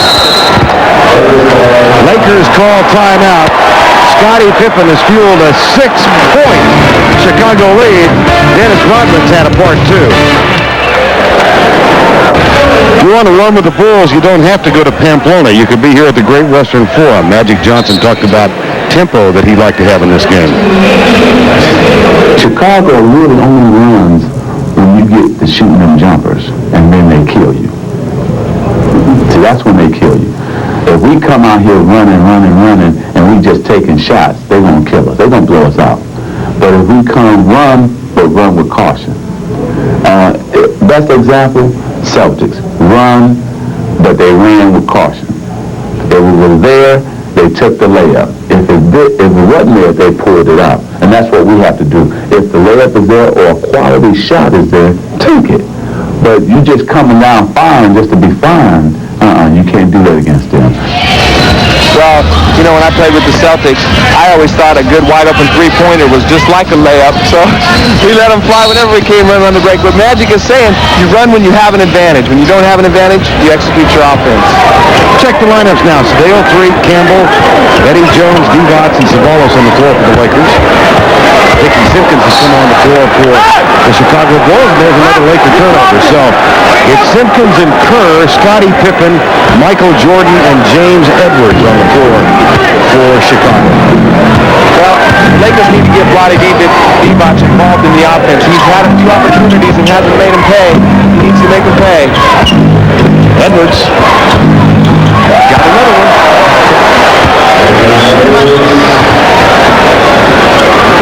The lead is 8, Sadeo 3. His minutes have decreased in the last dozen games or so, and he's only averaging 5.5 points over that period of time. 8:25 to go before halftime. Bulls are 6 of 8 in the second period now after that miss. Here's Sedale 3. And that ball bounced to the ground. They did a good job of boxing out, but then again, they didn't have Dennis Rodman in there to box out. And Magic gets a rest now as well. Back it goes to 3. Ceballos up. 3 in a row, Vern. 11 points for Cedric Ceballos. The lead is 5, 41-36. Lakers at 25 and 18. They've won 8 of their last 9. The last defeat was at home against Cleveland on the 20th. Here's the turnaround. That one would have counted. Chased down by Sedale 3.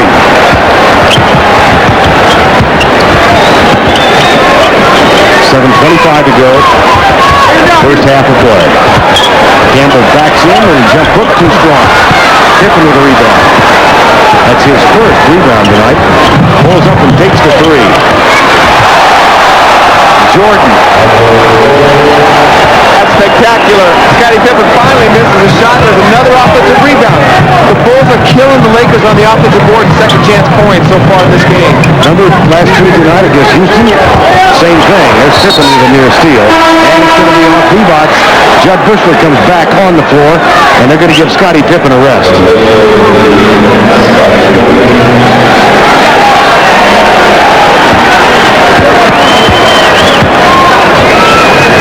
San Antonio wins tonight, and Cleveland in the game we saw earlier tonight. Another great player making his comeback tonight, Danny Manning from Phoenix. Right. Well, you and I get to continue the Chicago Victory Tour in Phoenix next Tuesday night. It's been like a coronation for them on the road this year. I'm telling you, Vern, it's the Beatles. Listen, with all that's going on here tonight, if Elvis is not here, Lisa Marie's got to be. Here's Jones. Elvis is here. He's wearing number 23 in red right there. Right.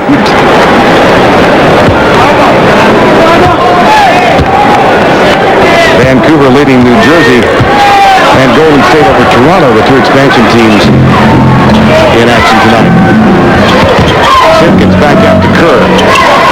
Jordan is being shadowed by Eddie Jones. That's a pass. And the foul. Well, that's a patent in Michael Wolf. He starts backing his man down. He sees the double coming from the top. He spins away from the double team. Right here, he knows the double team. Ceballos is coming over. He wants the shot. Campbell, it takes 3 guys to defend him. That was a pretty good shot block right there by Campbell.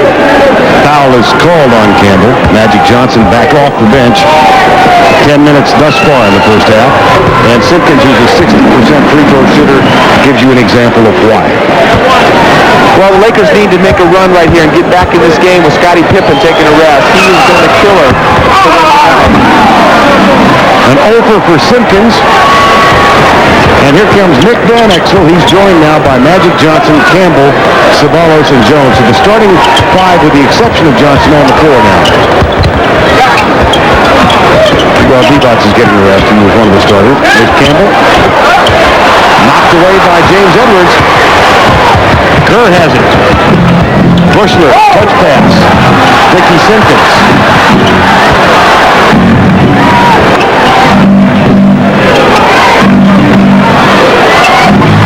Jordan guarded by Eddie Jones, right corner. No. Offensive board again, Danny. They're not boxing out. That wasn't a bad bounce. The Magic should have had that ball. He used to put the body on Simpkins. He can't jump like he used to jump. 9 offensive rebounds for Chicago. Bushler in the corner. 5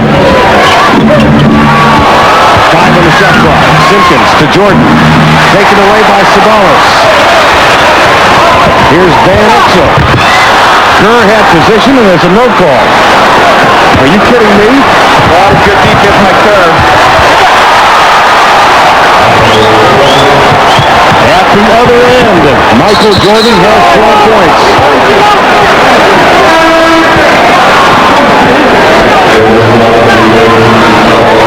But Michael just goes goes through the whole defense right here. Magic and Campbell back away. They got to contest that. They got to either put him on the free throw line or contest it. He goes through all three guys right there. Campbell looks like he jumps away from it. Scottie Pippen got a brief rest. He's going to come back on for Bushler. Bill Wennington, who picked up 2 quick fouls, is also going to re-enter the game. Well, James Edwards is getting tired, but he did an excellent job. Divac and Campbell have yet to score on him in the low post, and he was able to get 6 points at the other end. Again, if you did join us late, Luke Longley is on the injured list, and Tony Kukoc unavailable to play tonight because of the sprained knee. Johnson looked like the shot at the All-Star game. Yeah, you know, that was the part of the game he wasn't satisfied with in the first game. He said he needed me to come back for him to shoot those threes for him, but I've seen Magic shoot those threes, and he can really nail them when he gets hot. Listen, he gave you a shot 2 hours before the game, and you blew it. I know it. Hey, I'm not ready yet, bro. I told him I need to wait till May to come back. Van Exel. Johnson. Van Exel pulls up and takes it off the mark. Rodman is battling for the rebound and gets it. 12 rebounds for Rodman. We've still got 3 to go before halftime. Campbell has this ball. Lakers love to run. Savalas loves to shoot. Rodman loves to rebound. He's been on the court for 20 seconds and got 2 more rebounds. Well, he's got to consider this a perfect world tonight. Well, right now the Lakers just aren't executing as well on the fast break as the Chicago Bulls are. Go first half of play, Bulls up by 6. Let's see what Cheryl Miller's up to. Thanks a lot, Vern and Danny. Well, with me is Sinbad, who really doesn't need any introduction, comedian and actor extraordinaire.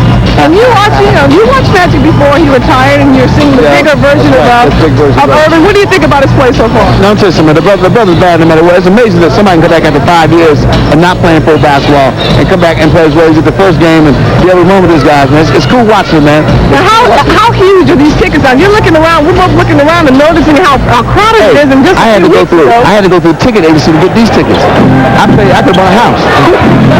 and I probably pissed off about 5, 6, 7 people because I blocked them in with my van. So if the black van is mine, I'm sorry. I'm sorry. Well, we're going to take you right back. Hey, Ben, take it away. Okay, Cheryl, that'll only cost Sinbad $85 to get it out of the pound. Here's Johnson, Savalas for 3. Rodman, my gracious, 14 rebounds. He's having a fun time out there. There's a lot of rebounds to be had right now. A lot of perimeter shots by the Lakers. Rodman also has chipped in with 8 points, equaling his season high. No, beg your pardon, he had 12 Here's Jordan. Another offensive board for the Bulls. Scottie Pippen, that's 10 offensive rebounds. And we've still got 2:50 to go in the first half. Double pump action. And they're going to call the offensive foul on Michael. Yeah, that was good. That was a good call by the official. Michael has a tendency to do that on occasion. Usually gets away with it. Good defense by Eddie Jones right there. But the reason Pippen got that offensive rebound is because it took 2 guys to try to box out Rodman. Lead is at 8. The largest Los Angeles lead was also at 8. That was 17-9. And Pippen and Rodman kind of took things over. There's Magic Johnson. This time Wennington does come to help. That leaves Eddie Jones as the open man, and it leaves Rodman with his 15th rebound. 1-5. Well, he passes on the shot. I thought he might take it. Wennington bounce pass. Jordan. Loose ball. Campbell. Jump ball. Campbell and Pippen. Rodman's not going to take that shot. He wants the rebounds. He's on a pace to get 50 tonight. 15 already.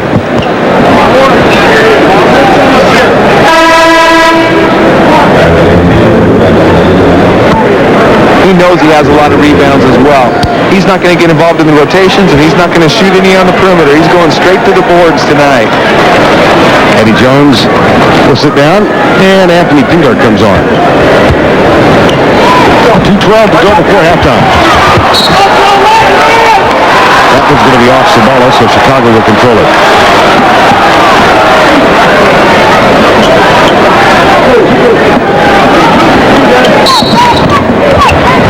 47-39. Kerr.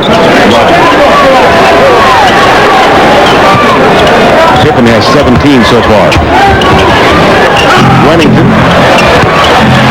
put a patent on it. Well, they double team Scotty, and that's a layup for Whittington. That's the best part of his game. That's how he stayed in the league, shooting that 15-foot jumper. You can't concede that. Someone has to rotate out of the double team to stop Whittington. First double-digit lead of the night. It belongs to the Bulls.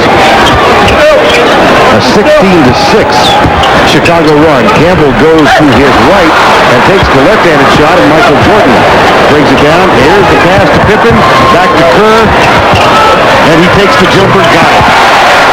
That's for two. And that's why Kerr's in the league. Like Whittington, they can shoot those outside shots. Kerr has been very patient. He's been on the court the entire second quarter. That's the first shot he's attempted because that's the first time he's been open. Congratulatory arm around for Scottie Pippen, a 22nd timeout call by the Lakers. Well, I'll give you an idea of how significant this game is perceived to be here in Los Angeles. Chick Hearn is tonight broadcasting his 2,828th consecutive game as a broadcaster for the Los Angeles Lakers. 28-28. There's Chick right above the C. 2,828. He said, was quoted in the paper this morning in the Los Angeles Times as saying this is the most significant regular season game he can remember in Laker history. Vern, I can't remember any other significant game other than Abdul-Jabbar, Lou Alcindor at the time against Elvin Hayes back in 1967 in the Astrodome, wasn't it? It was in the Astrodome and attracted a crowd of 50,000, and it was one of the first nationally televised basketball games that was not in the NCAA tournament. Coming up on the Reebok halftime report, Magic's good friend Reggie Pias is back with Ernie Johnson in our Atlanta studio. Wennington gets his third foul. I congratulated Bill tonight on him being the stellar attraction and getting these stars out here. I may have to take that back. James Edwards is going to amble on for Bill Wennington. Well, this doesn't hurt him too bad. James Edwards had an excellent first half so far, scoring the low post, playing good post defense. Campbell and Divac, they need some scoring out of them. That's where they thought they had the advantage going into this game, and they haven't produced yet. Divac zipped tonight. Pippen overplays him. There's Divac, the double from Jordan. That leaves Peter open. And that's going to be Chicago ball. Well, now we just said Divac hasn't produced, but he did his job right there. He was very patient, got the ball in the low post. The double team came because Pippen was defending him. They had a mismatch. Anthony Peeler needs to knock those down and make a play. Lakers got off to such a wonderful start in the game. They hit 9 of their first 11 field goals. They're 4 of 16 in the second quarter. So they've gone chilling. Might as well be an overhaul. But Peter got beat baseline bad that time by Michael. Michael was getting a pick and roll set for him. Peter took his eye off of Michael. When you're defending Michael Jordan, or Elvis as we call him, you can't take your eye off him. He's looking for the pick. Michael beats him baseline. Not in the bonus yet. 39 seconds remaining in the half. Pippen for three. You know, the game just is too easy for these guys right now, Vern. 20 first half points for Scottie Pippen. 15 first half rebounds for Dennis Rodman. Michael Jordan has been an acolyte so far in the first half.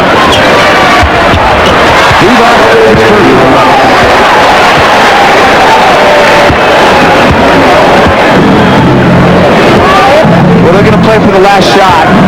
Magic is guarding Scotty. Scotty's going to try to take Magic off the dribble. Try to beat him, penetrate, and hit Kerr. Or Michael for an open shot. Here comes the trap with Divac. 3 to go. Rodman kicked out. 4/10 of a second remaining. Good defense by the Lakers right there. They left Dennis Rodman open at 15 feet that time. Tried to make Dennis make a play instead of Scotty. Rodman will inbound. 20-second timeout called by Phil Jackson and the Chicago Bulls. Well, Vern, with 4/10 of a second, you barely have time to get off a shot. It takes 3/10 to get off a regular shot, and that's very quickly. So they can get off a quick shot, a catch and shoot with 4/10 of a second. So Jimmy Rogers, former Celtic coach, who's one of Jackson's assistants.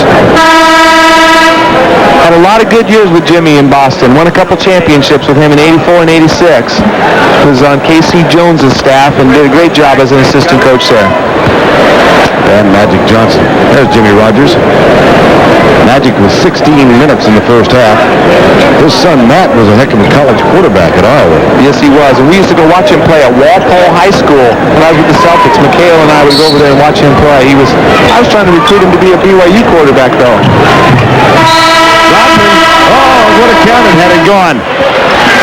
But it was a very successful first half for the Chicago Bulls. They outscored the Lakers 26-13.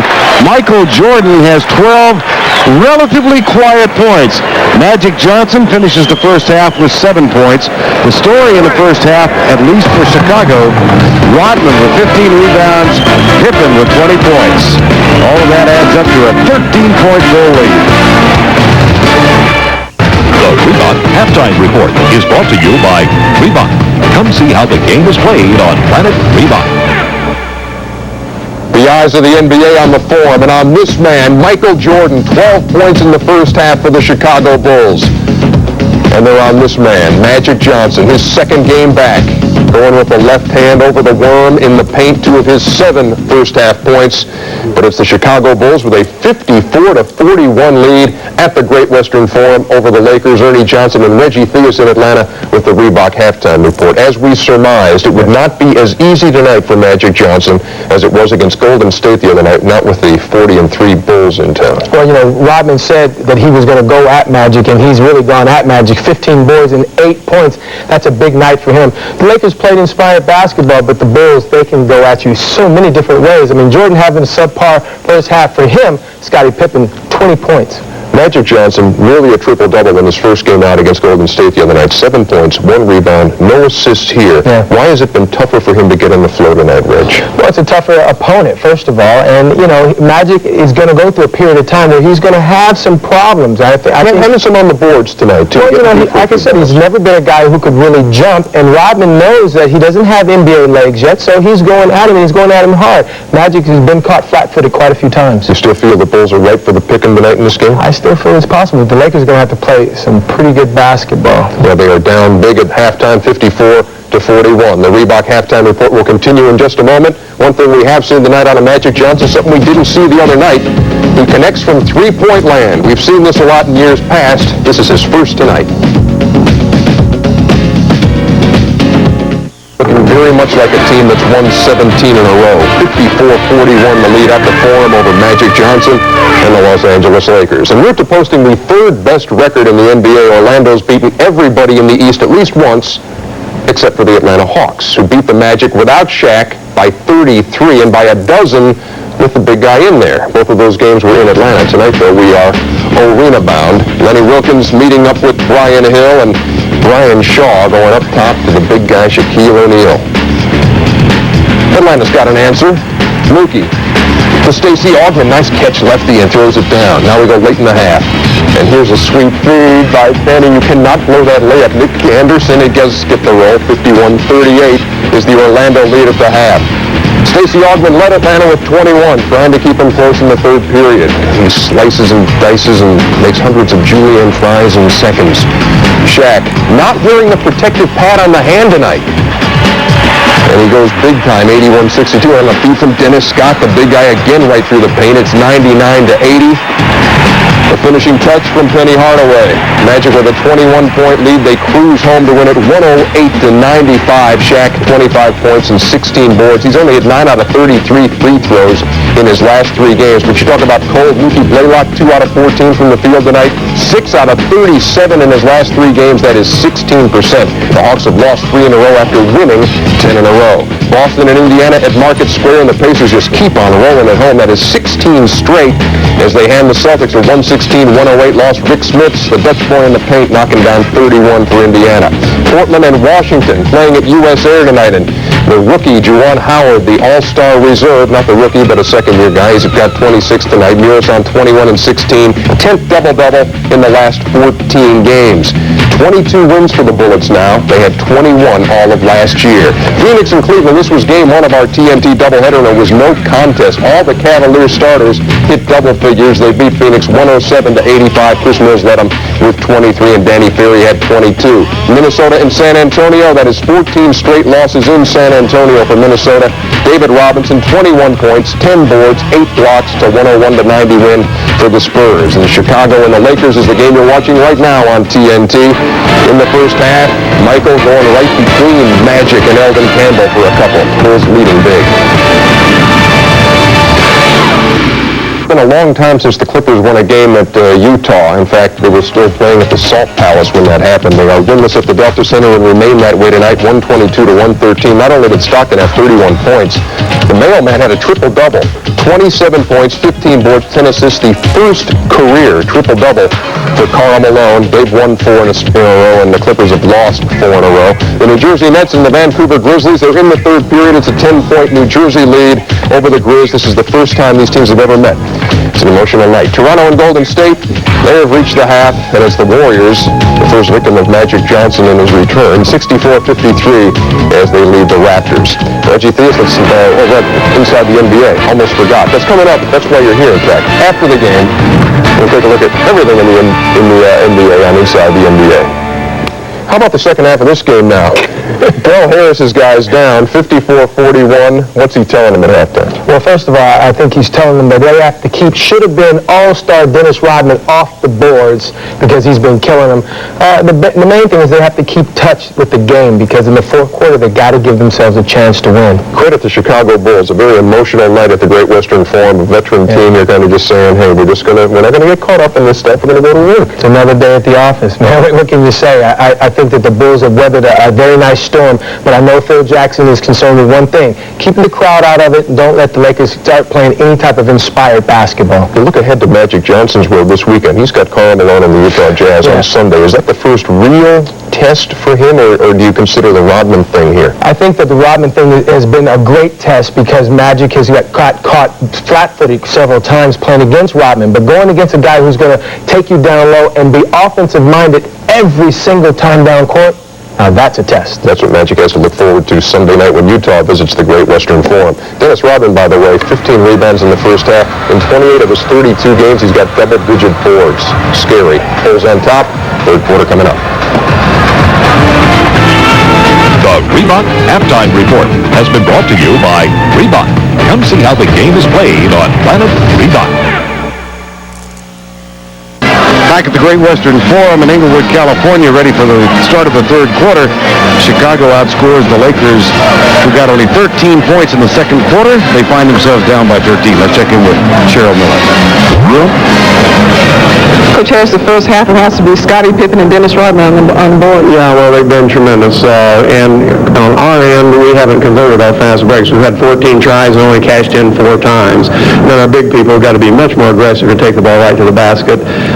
We have to have a little better movement on our offense. We're doing a little bit standing around for a team that's not trapping us. So hopefully we can make those corrections. All right, Coach, good luck in the second half. Thank you very much. All right, Del Harris's team down by 13. What corrections do you see they need to make? Well, Vern, Harris said it right there. They expected their big guys to dominate Chicago's big guys. And right now they're being outscored by Bill Winnington and James Edwards, 12-8, Divac and Campbell. And Dennis Rodman is killing them. Right now they've only missed 18 shots on the night, Chicago has, and they got 10 of them back. So LA only has 8 defensive rebounds right now, and that's what's killing them so far in the first half. So we find ourselves at 54-41. Magic Johnson, a left-handed little baby hook. Well, that's his patented shot. He wants to get to the middle and shoot that hook shot. That's the best thing. And here's Michael in the transition, Vern. He just goes right through the defense. And this is what Harris is talking about, too. He needs his big guys to be aggressive, not only on offense, but on defense as well. You can't let Chicago finish at the basket. And here's Scottie Pippen again, draws so much attention, gives Van Exel just a little shove in the back, gets away with it, as he does usually. When you foul every time, sometimes you're going to get away with it. Bulls hitting 58% The Lakers have dropped off to 44% after a 5 of 17 second quarter. The rebounding edge is huge for Chicago, led by Rodman. And the turnovers, the Lakers with 12 and the Bulls with 11. Chicago 16 points off those turnovers. 54-41, Chicago trying to win its 41st of the season. Scottie Pippen leads the way thus far with 20. Michael Jordan has chipped in with 12 and Rodman with 8. And the leader for Los Angeles, Cedric Ceballos, has 11 points. Magic Johnson played 16 minutes in the first half, picked up 7 points, 3 of 5 from the field. And Eddie Jones compliments Ceballos with 8 points. Nick Van Exel, Ceballos, Divac, Campbell, and Eddie Jones on the floor as we start the third quarter. Takes his crowd a little while to sit down. Yes, it does. There's a lot of movement that goes on here. Notice? And Pippen goes into some of the minglers. That's the photographer's role. Scotty makes sure they're okay, and he is as well. This may be the world capital of... Who is that?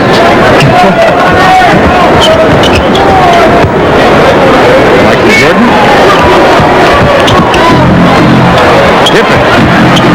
It's deadly. The game's easy when you're hitting those outside shots. Michael just penetrates, he sees the double team coming and just finds the open man. Scotty's been making him pay all night. Well, he came in hitting 44% from three-point range. He's a cool 5 of 6 tonight. At the other end, here's Rodman with another rebound. That's 17, beg pardon. Rodman may be going to the stratosphere tonight. His season high is 21. He's hit that a couple of times, most recently last night. Jordan, nice pass to Johnson. An equally nice block to Divac, but they call him for the foul. Well, Michael just broke the defense down again. They're so concerned about trying to stop Michael. They're running 2 guys at him, and he was left open. Michael beats Eddie Jones. Campbell has to come over. Divac comes over. Pretty good block by Divac. Gets called for the foul. Remington, who is hitting 94%, but he hasn't been at the line all that many times this season. Hands the first. Bill, really a very good complementary player for the Chicago Bulls. Understands his role perfectly. Well, even at St. John's, Burns, he was a good outside shooter, and he just brought that game with him, and he's just accepted his role, hits the open shots, plays good hard defense, uses his fouls, and has been a very important part of this Bulls team. Macy's Bill. Yeah, it helps. Here's Divac, guarded by Rodman. The double comes from Pippen.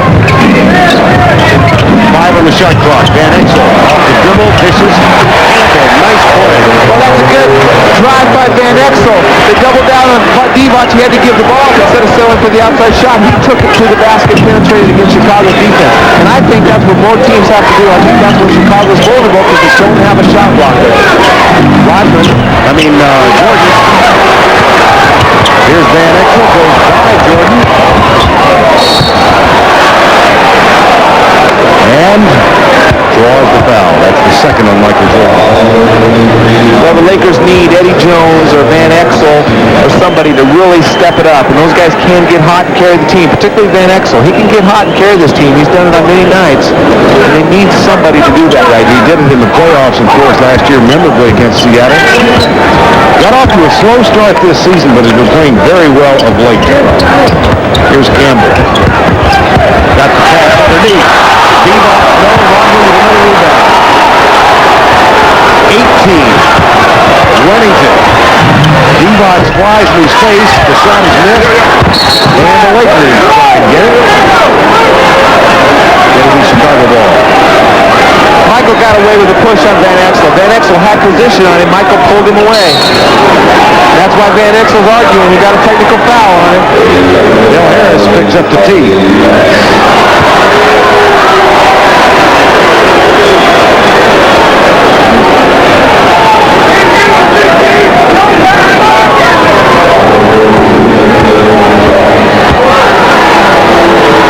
Jordan takes the technical.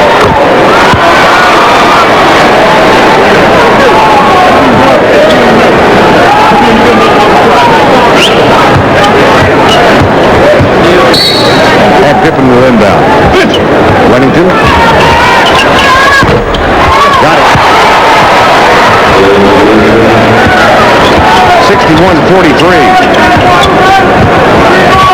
This one is in danger of getting away from the Lakers. Van Exel by Jordan. Went in the air, didn't know quite where he wanted to go with it. Turnover. Chicago ball. Well, we knew this would be a big test for Golden State.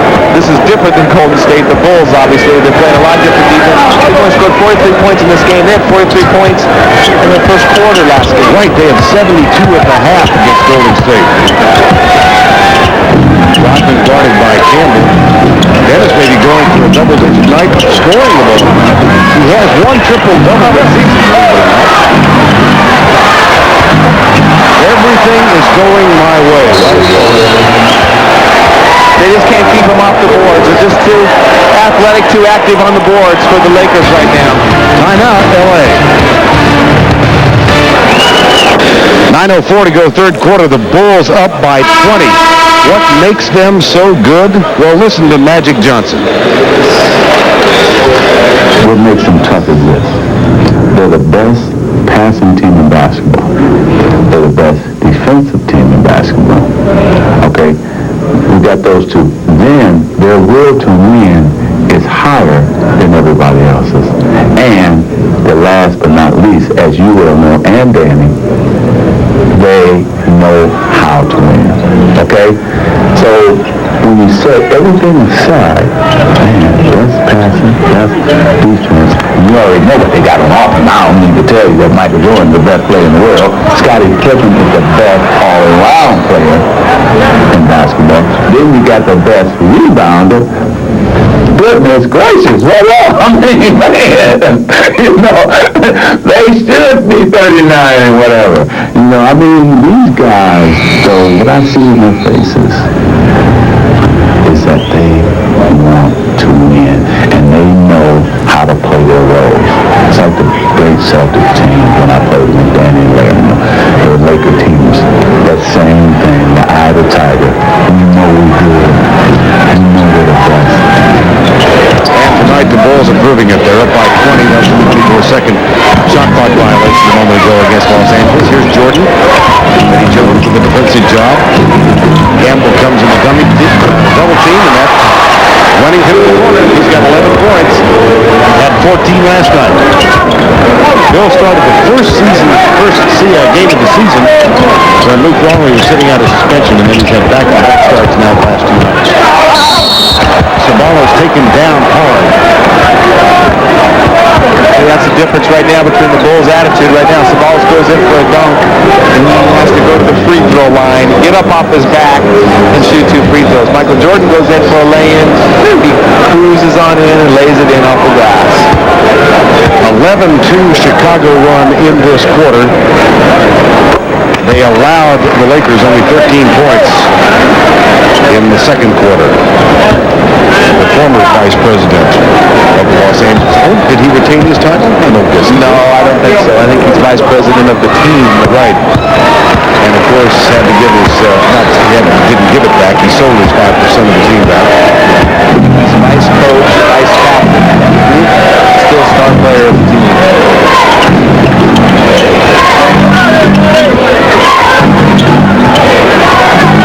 7:52 to go, third quarter of play.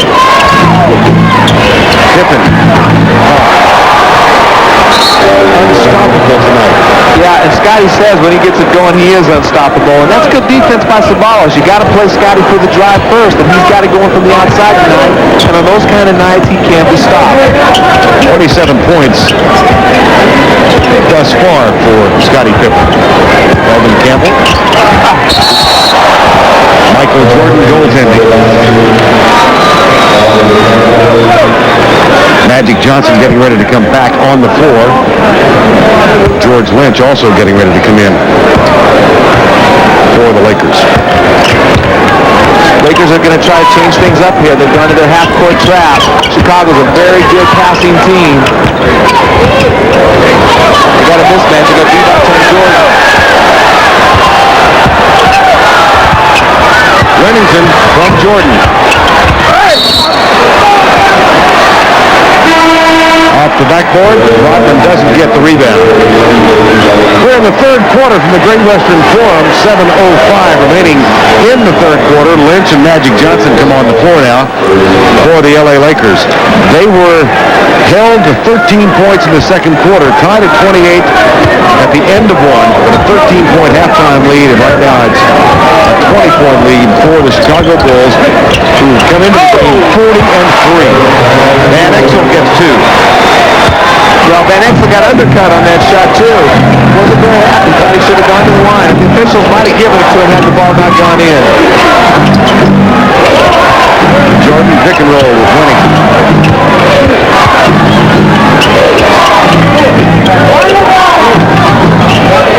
Scottie Pippen. Get up! Van Exel plays it for the Lakers.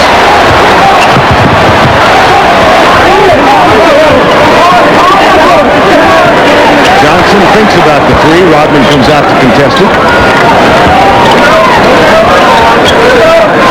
Now Magic Johnson. Oh! That was Winnington doing the defensive work. Well, that was a good play by Magic. He couldn't get to the offensive rebound. He intentionally tipped that ball to Elden Campbell for the easy dunk.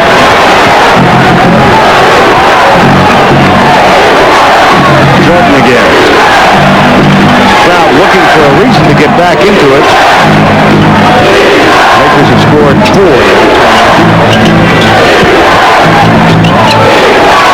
Pippen guarded by Lynch. Campbell, 3-on-1, Harper's back. Eddie Jones from Van Exel. Beautiful play by Van Exel. They knew Harper was back and he was going to try to foul whoever got there. Van Exel made a look away, made the easy feed to Eddie Jones for the dunk.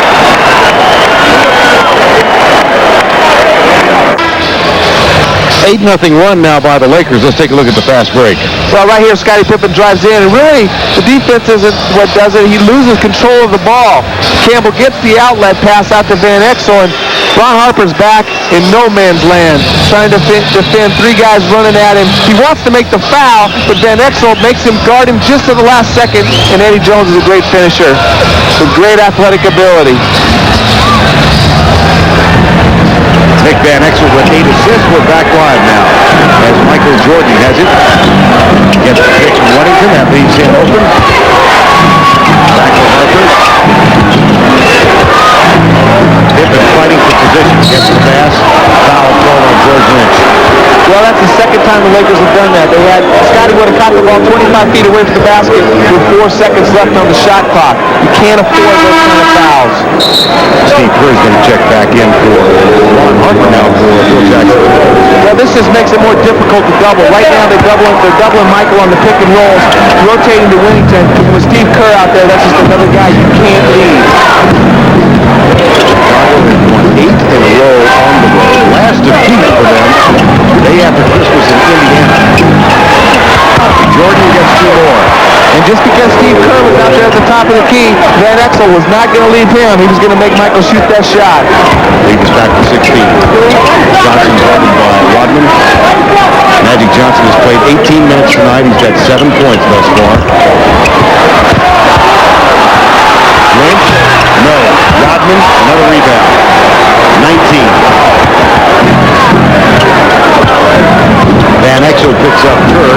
And here's Jordan posting up. Van Exel backs away from Kerr, trying to help out. The double comes from Magic, and he's a little tardy getting there. Eddie Jones, 3-on-3. Van Exel, the jumper.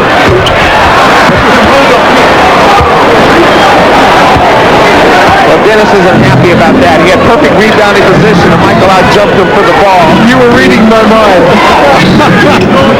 He tried to look like it was okay, but you can tell it wasn't. Winnington. Pippen. Oh, no! Highlight reel. Play it again, Sam. It's been one of those nights for Scottie. He's throwing everything in the basket tonight. That was incredible. My goodness. At the other end is Winnington with the rebound of Eddie Jones' missed shot. An absolutely blind shot by Scottie Pippen goes in. Well, those are just demoralizing. You play good defense, you're making a little run, and the guy throws in shots like that. And then misses shots like that. Magic. All the way. No, swung with a shot. Pippen with a rebound. Kerr calls for it. 2-on-2. Jordan. Over Campbell. Well, I don't know what Eldon Campbell was doing right there. He had to come out and defend Michael.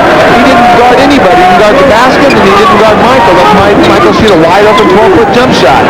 Jordan now has 17 to complement Pippen's 27. For three. That's going to be tough. That's going to open the game up as this season goes along for Nick Van Exel. You can't double team Van Exel with Magic wide open for threes. Pippen. Scotty wants it, you can just tell. Jordan over the back foul on Eddie Jones. Well, let's take another look at Scottie Pippen. And that shot. Well, it's good defense. You can tell Scotty's just being so aggressive on offense. He takes it in, double team, tries to drive a foul, throws the ball up with his left hand. Rodman leaves double team Van Exel. Nobody rotates out to Magic. And if he keeps making those, scoring on the low post like he's been doing, he's going to open up a lot for this Laker team. But it's going to take some time, Vern, for this team to get a feel for each other. How about that pass? Jordan finds James Edwards. Well, that's about the fourth time tonight that they've come to double team, and he just goes away from the double team. You can't allow him to go away from where you're getting help. Michael now has 6 assists for the night. Back to Magic. Off the dribble by Rodman. Short. Rodman has 20 rebounds. Scottie Pippen will shoot free throws.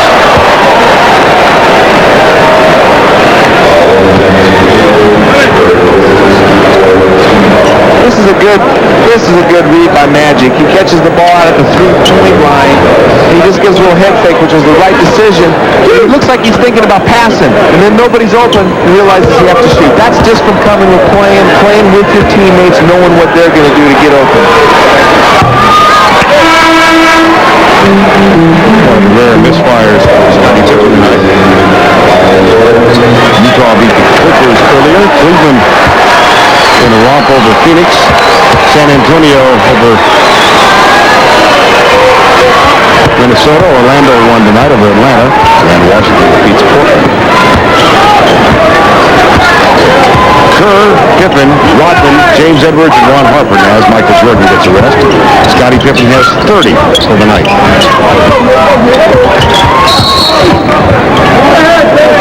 Foul on James Edwards.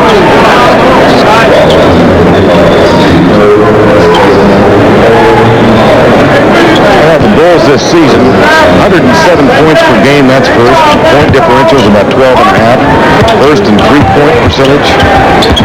Opponent's field goal percentage. I guess there are reasons why they're 4 and 3. And one big difference from last year with the addition of Rodman, they're second in rebound margin. Fourth in total rebounds, but rebounds per game margin is second with all those other offensive categories. That's exactly what Magic was talking about. Ron Harper. All the way up and in. We near the final minute of the third quarter. Chicago took control of this with a strong second quarter during which the Lakers scored only 13 points. And they have maintained that command here in the third quarter despite an 8-0 run at one point by the Lakers. Judd Bushler is going to come back on now. Scottie Pippen will get a rest. You know, the Lakers' game plan was to go inside, and they're still sticking with that game plan. The problem with that is it takes a long time each possession to score if you're playing that style of basketball. I think they've been mesmerized by the matchups on the inside, and the outside guys have gotten away from the strengths of their game. They've just gone inside, let them pound the ball, stand on the perimeter, and watch, and live or die by the outside shot. Campbell gets the first shooter. A lot of teams are getting mesmerized by that. This year, Vern, just the inside-outside game with that new 3-point line, I think in some ways it makes the game boring because so many teams just go inside and just spot up on the outside. You don't have a platform. You may continue your campaign to get that thing moved back out. We will persist in this. I want to see the Van Exel and Eddie Jones drive to the basket and create like this guy right here, dribble the ball up the court. Rodman's falling as he trails him down the field, up the court. And there's Van Exel missing with the run. 20 seconds to go in the quarter.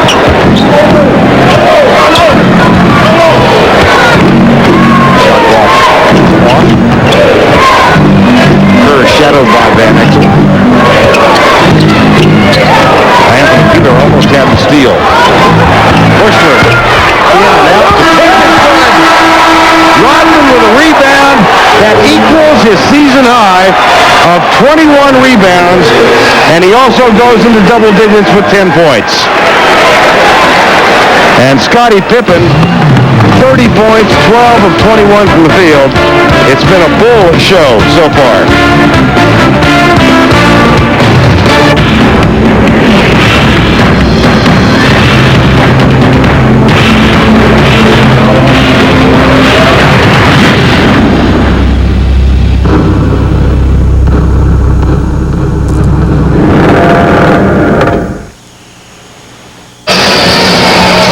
We begin the start of the fourth quarter. The Lakers trail Chicago 80-59 before a crowd that is still here. Now, Vern, look at Magic. He's got Rodman under the basket. They have to help on Harper, leaves Jed Bushler open. Magic just fakes and stands and watch. His man Rodman's getting the easy tip in. Maybe Magic is a little bit tired. Jack got to be thinking, I flew all the way from Miami for this. Yeah, he's a little disappointed that he came now. Right. Well, Magic has played 23 minutes thus far tonight. He's 4 of 9 from the field. 3 rebounds, but only 1 assist, which is really remarkable. Norm Nixon, a great point guard for the Lakers. As we begin the fourth, it's Michael Jordan back on the floor. James Edwards, Steve Kerr. Here's Michael. Ron Harper. That was Magic. Nope. I beg your pardon. It was Elvin. Well, let me try it one more time. It was Corey Blunt. Yeah, Corey Blunt was traded over here to the Lakers, and he has something to prove to the Chicago fans and the Chicago team. He wants to play well here in the fourth quarter. Blunt has it right now. Lynch. Back to Peeler as the shot clock goes off. Shot clock violation, denying Rodman his 22nd rebound. He's going to go over and ask for a recount. He's telling the refs right there, that hit the rim, that hit the rim. I don't think he's going to have any problem getting number 22 before the night's over. Can you believe Rodman didn't make the All-Star team? No. I thought they did a pretty good job of picking the players. There's a few players that have some complaints. Cliff Robinson in Portland, Strickland in Portland, Ceballos, but I don't think any of them have as strong a complaint as Rodman. Rodman leading the league in rebounds, 14.7 per game. Here's Ceballos coming back on. Cedric played for the All-Stars last year. Rodman left off.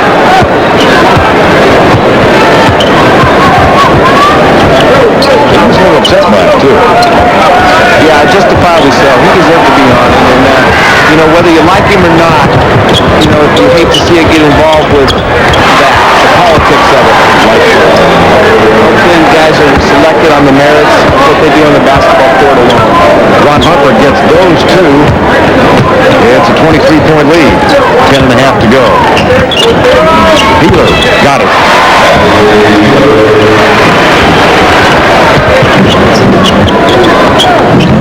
Well, Magic's playing point guard, offensively and defensively right now. Del Harris told us this afternoon he didn't want that to happen. He said it might tonight, but in terms of the season, that's not where he thinks Magic is going to contribute the most. Edwards, everything is going the way of the Bulls. James Edwards is an excellent low-post player. I was teasing him last week when he was on the injured list of why he wasn't playing and was he injured. He says, I'm just old, but I'm saving it for the home stretch. Well, this is the second really long West Coast road trip for the Bulls this year. Here's Corey Blunt. Nope, Rodman got his 22nd rebound. That is a new season high. Jordan brings it back outside. On their previous, here's Kerr.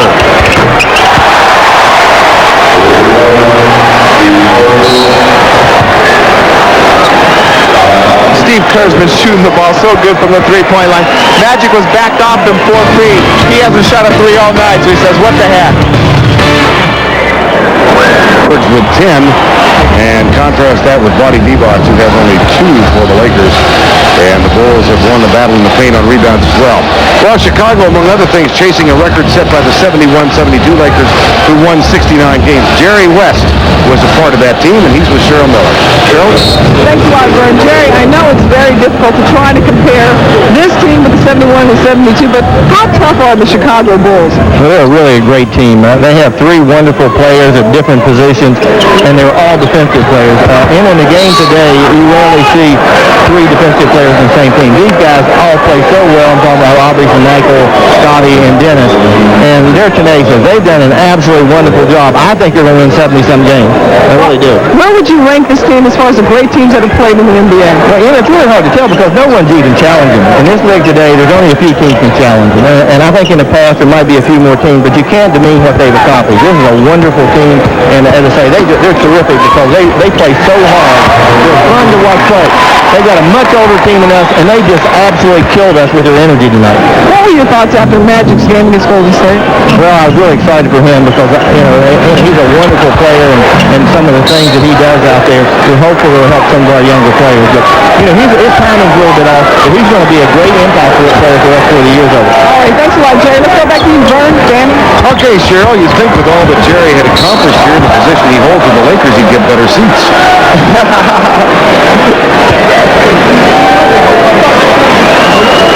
Well, the Bulls 40-3. That is an NBA record. Most wins for a team with 3 defeats. They set the record last night from the win over Sacramento. The Lakers went on to win 69 games in the championship in 71-72.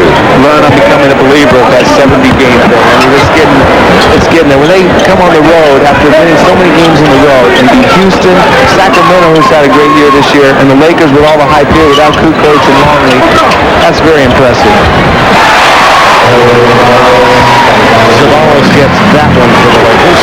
And Jerry West had an interesting thing, too, about the energy level. Not only are these guys older, they played a game last night, and they're on the road. These guys haven't played for 3 days. The Lakers, that's where they should be winning the game, is the hustle and the energy.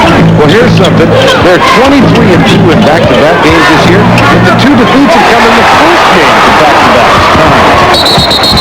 Euro fouls Van Exel. No basket.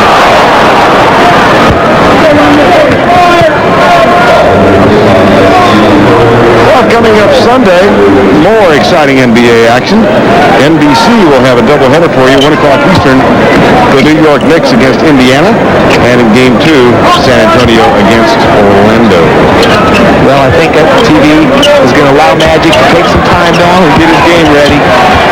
I think this Laker team is going to be a team to contend with. I don't know if they're necessarily the favorites yet, but if they can put it together with the addition of Magic, they have a chance to contend for the West. Look at Michael chase down the loose ball after Edwards missed. 7:20 to go in this one. Seats are still full. And Edwards fills it up again.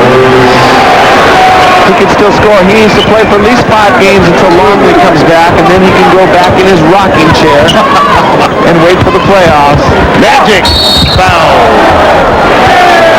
Michael fouled him and goes over to help him up. You can see where Magic has played well down the stretch here, but he's been playing this point guard in this 4th quarter. He looks a little bit more comfortable out there on the perimeter directing the team than he does playing in the low post, although he's been very successful in the low post as well. Jordan, who's an 85% career free throw shooter, is up the line. Said he was disappointed in himself the other night. He missed a free throw. Yeah, that's great. Free throws are such an underrated aspect of the game. And, Portland Trailblazers are about a 500 club right now, 1 or 2 games under, I believe. But if they can shoot free throws, they may be 6 or 7 games over 500. Magic missed another one. It could be fatigue, though, tonight. Well, the Bulls continue this road trip. They go to Denver tonight, immediately after the game. And they'll take on Denver on Sunday. Then they're down to Phoenix on Tuesday night on TNT. Danny and I will be there. And then they round up the road trip before the All-Star break on Wednesday night at Golden State. that Tuesday night game going to be good. Phoenix is playing a lot better basketball. Danny Manning is back. KJ's playing great. Yeah, they struggled tonight. But Phoenix is a team. I would hate to play the Lakers or Phoenix in the first round of the playoffs if I had a 55 or 60 winning season like Seattle or San Antonio. Jordan over Sabonis. Nope. Got the whistle for it. Didn't get it. He's angry. Well, he's telling the official he had control of that. Give me a rebound and a turnover. He's had a wonderful night tonight. Yes, he has. 6:15 to go. Rodman has 23 rebounds. The Lakers have 23 rebounds. That's impressive. Well, Magic touched on it a little bit earlier, but one thing that's unique about the three superstars that Chicago has is they all come to play every night. From the opening tip to the entire game on the court. Right now, they're ahead by 23 points, and they're still playing. They're still beating into the loose balls and still playing with more energy. Kerr takes the jumper. Offensive basket interference. You know, Ron Harper, a lot of people compared him to Drexler and Michael Jordan when he came out of this league. He had some knee problems, but he's showing his athletic ability. He's great in the open court, and he can do this kind of thing. Come up and make long tip-ins, get up above all the big guys. Very athletic guy, and he's just playing a role. He doesn't get a chance to do the things that those other guys are doing, and he's sacrificing for the benefit of the team. At the other end, Nick Van Exel got the basket. Edwards back to Rodman. Third. He's got 7 tonight. He's been in double digits each of the last two games. Magic for 3. Sabonis fights for the rebound and gets it away from Rodman. Rodman doesn't like that. Good play by Sabonis. Sabonis is an excellent rebounder. Has over 300 rebounds on the season. Very good offensive rebounder. 17 points for Cedric Sabonis. Rodman to Kerr. Bushler and Randy Brown getting ready to come in. Sadale 3 will come in for the Lakers. Harper. Eldon Campbell for Los Angeles. We've got 4:45 remaining in this one. 10 rebounds now for Eldon Campbell. Van Exel goes up, gets rid of it, and Sabonis puts it in. Well, Van Exel's lucky didn't get called for the foul right there. I think the officials, had it not been a 20-point lead, would have called the foul on Van Exel. Eddie Jones gets James Edwards. Now Sadale 3 will replace Van Exel. And for Chicago, Bushler and Randy Brown replace Michael Jordan and Ron Harper. That might be it for Michael Jordan.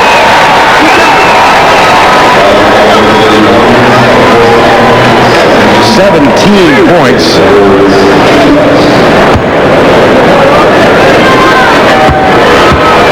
You know, you can't even evaluate Michael's performances on stats, because he draws so much attention. Scottie Pippen was shooting wide open threes out there for a while tonight. Dennis Rodman getting wide open offensive rebounds because Michael demands so much attention on the court. Rodman gets the rest with 10 points and 23 rebounds, a season high. And he's not happy, bro. He wants more rebounds. He wants to keep playing. Eldon Campbell.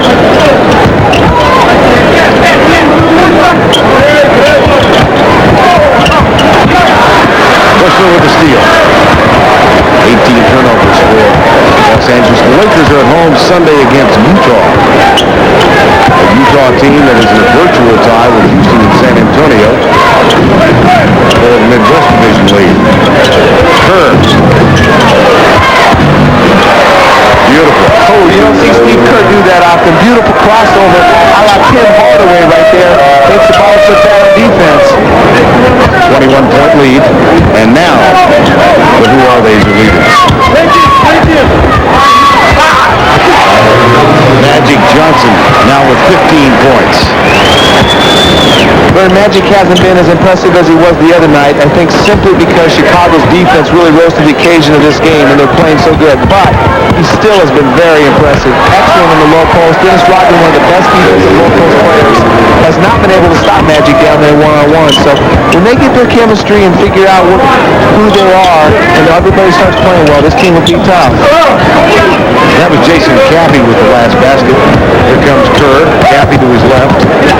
Randy Brown, who doesn't score much, gets 2 tonight. So Randy Brown in the ledger, 97-74. How about this LA team scored 128 the other night against Golden State. They're going to struggle to get to 80 tonight. Carlos says 21. That just goes to show you that defense. I mean, a lot of it is the Lakers. They don't know each other. Their chemistry's not quite there, but you got to give credit to the incredible defense, particularly on the perimeter with Pippen and Jordan. Time has been called. 97-76 with 2:19 remaining. Magic Johnson, of course, his second game back. Michael Jordan was asked what advice he might give to his friend. I think the thing that he's going to find out, the most important thing is that the speed of the game has picked up quite a bit. I mean, he's been playing these pickup games or whatever he's been doing.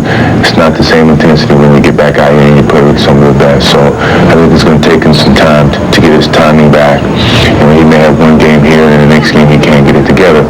I found that to be very difficult to be as consistent as Magic Johnson was as Michael Jordan. You know, Vern, I don't think he's necessarily talking about the tempo of the game as much as how the intensity level of guys picking you up full court and banging you, everything goes so much harder. In that first game back, Magic had those impressive stats, but that was like a game he was playing on the tour that he's been doing, or the Washington Generals, I thought he was playing the other night. Bring out Greg Klotz.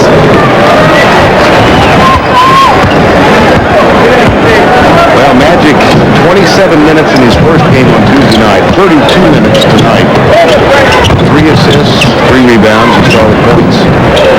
Michael Jordan at 17 points tonight. Played a complimentary role to Rodman and Pippen. And then really good point production from Wennington and Edwards at the center spot. With Luke Longley and Tony Kukoc unavailable. There's the ball. I just think of what Chicago's about to accomplish now. They're going to go 19-3 on the road. 19-3. That's a home record most teams would be envious of. I mean, it really is amazing. And we talk a lot about the watered-down league, but these are good teams they're beating. Sacramento's a good team. Houston's a good team they're beating on the road. And the 3 games they've lost are also really good teams on the road in San Antonio, Orlando, and Indiana. Shot clock violation. Simpkins can't quite get it. Steve Kerr is limping. Steve Kerr has injured an ankle. He's in a lot of pain. You know, this is the only thing that could stop Chicago from winning 70 games, in my opinion, is injuries. You can get by with the little ankle sprains for a few days. Kukoc just doesn't look too bad. It looks like he'll be back in a few days. This will hurt him if they lose Steve Kerr. Big time. There's Tony Kukoc, who was out for tonight's game.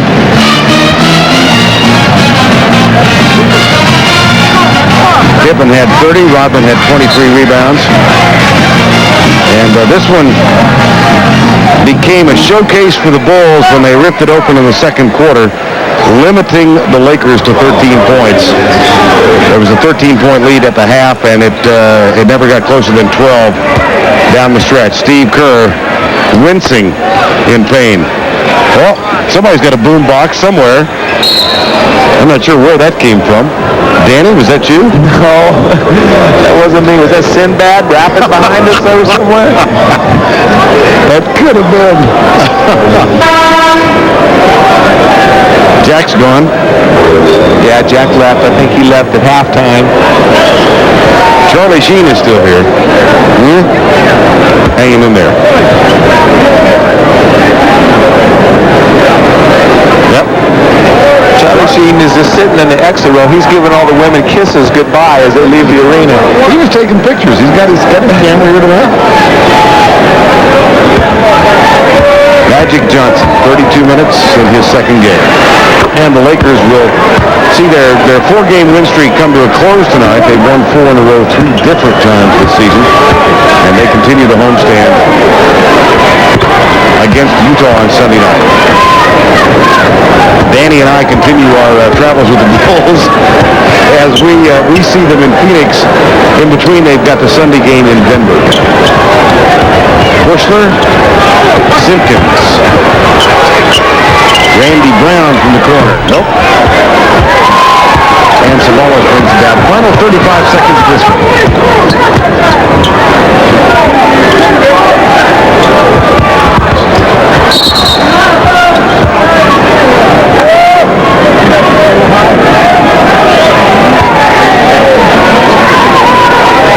Ernie Johnson and Reggie Theus will join us on Inside the NBA. Those of you back east, it's a little late, but stay with them. We'll talk about Rod Strickland's All-Star Snub, as Ron Markle will do, and we'll look back at the month of January, a month in which the Chicago team went undefeated for the first time in the 30-year history of the franchise, 14-0. Well, this is going to be their 9th win in a row on the road, their 19th win in a row, period. That's adding to a club record this team has held. That one falls through with 6.5 seconds to go.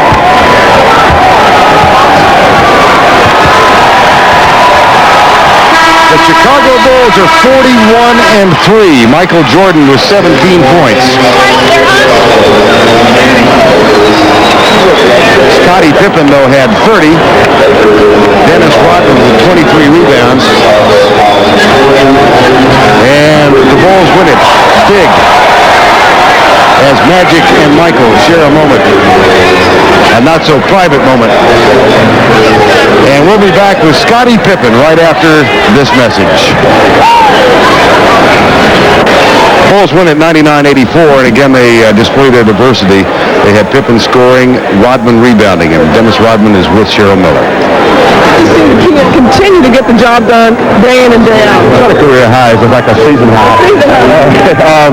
I'm just trying to be the glue of this team and trying to stay focused and not try to get the overlook teams like the Lakers and teams down the road. But this team is...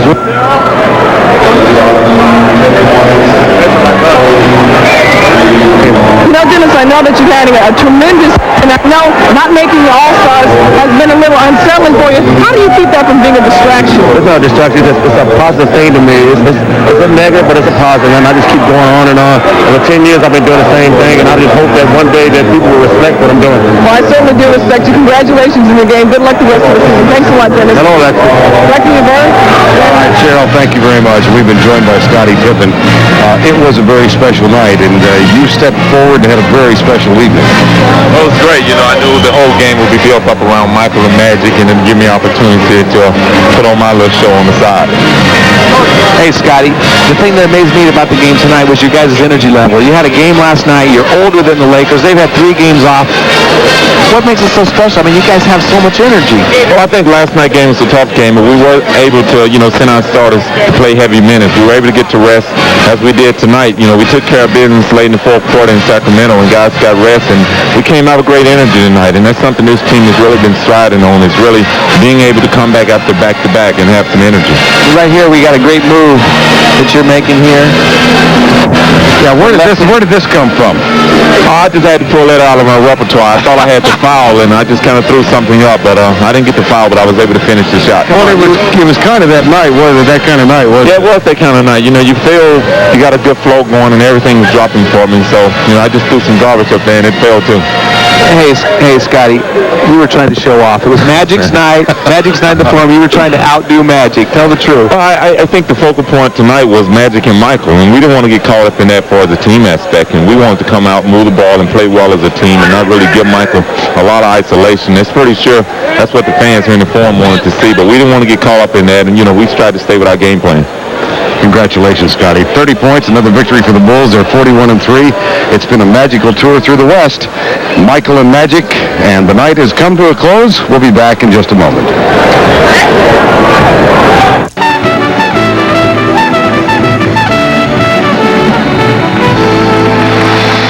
Welcome back, folks. We got a good show tonight. Irvin Magic Johnson will be out here in just a minute.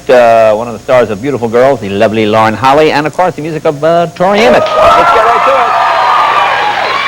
Last week, my first guest returned to the Los Angeles Lakers after a 4-year retirement. Once again, one of the best players in the NBA. You know, a lot of things make this man great. Take a look at him in action, folks. Look at this. Banks it in. Never hesitated. All the way, Jose. Folks, I'm proud to welcome Irvin Magic Johnson.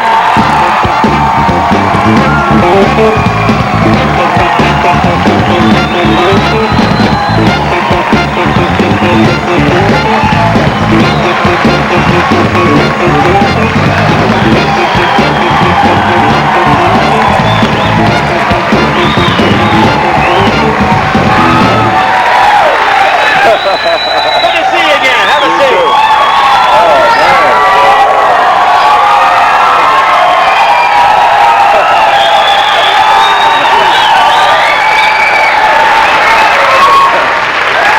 Oh, wow.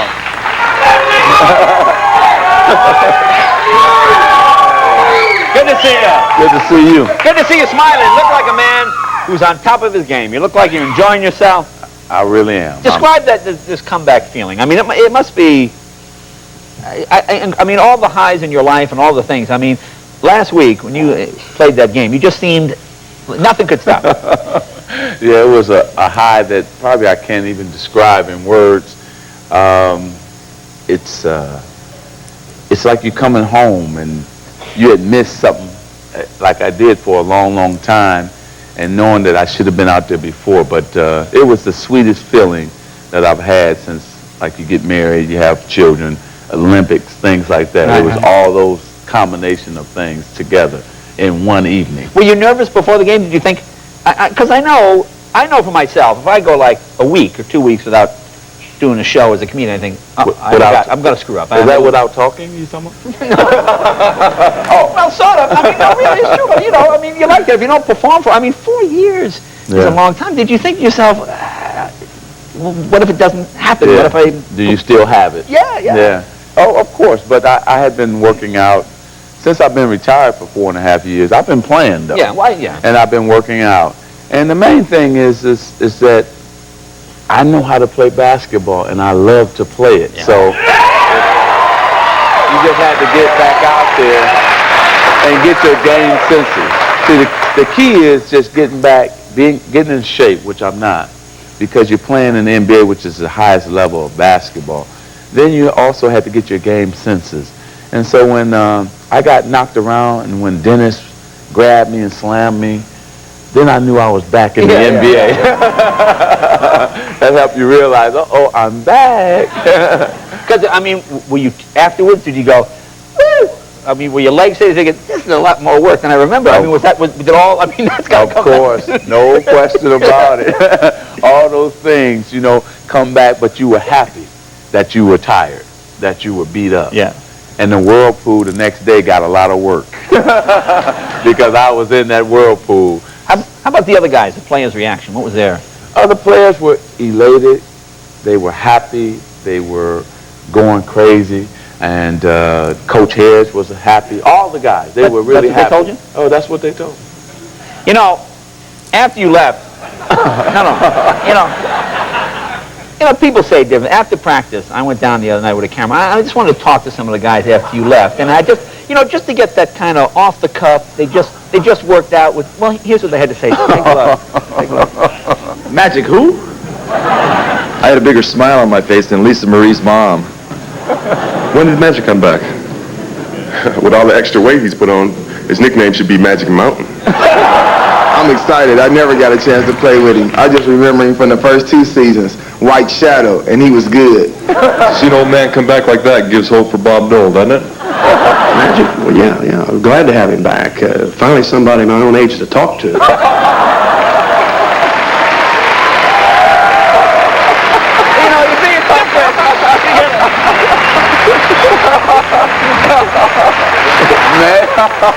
Oh, man, wait till I see them guys. Again, they're just speaking their heart. I like Magic Mountain. That is a great line. That's I would have done that line. That's why, Cedric, when I come down on the break and I see Cedric on the right and somebody else on the left, he'll know that I'm not going to give it to him no more. Cedric forgets that I run the show. Yeah. I have the ball.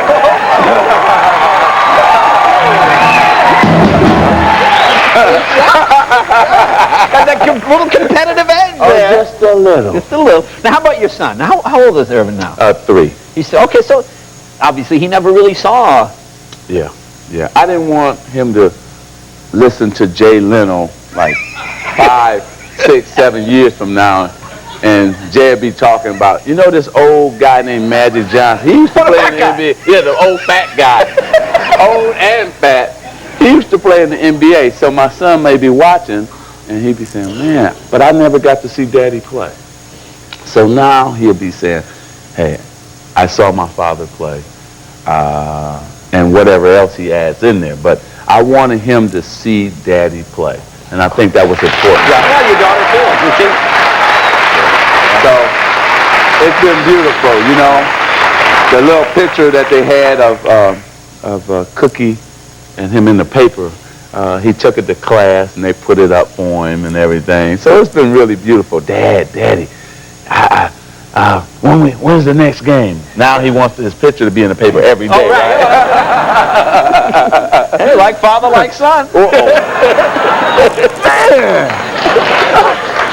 Actually, we did a couple me today. You're getting me tonight. We did a couple of jokes. When you came back last week, even you said, I saw your press conference say, I put on a couple of pounds, and we did a couple of jokes. In fact, we had footage of you working out. I don't know if you ever saw, here he is working out, and you put on a couple. There's Magic right there. We got a little.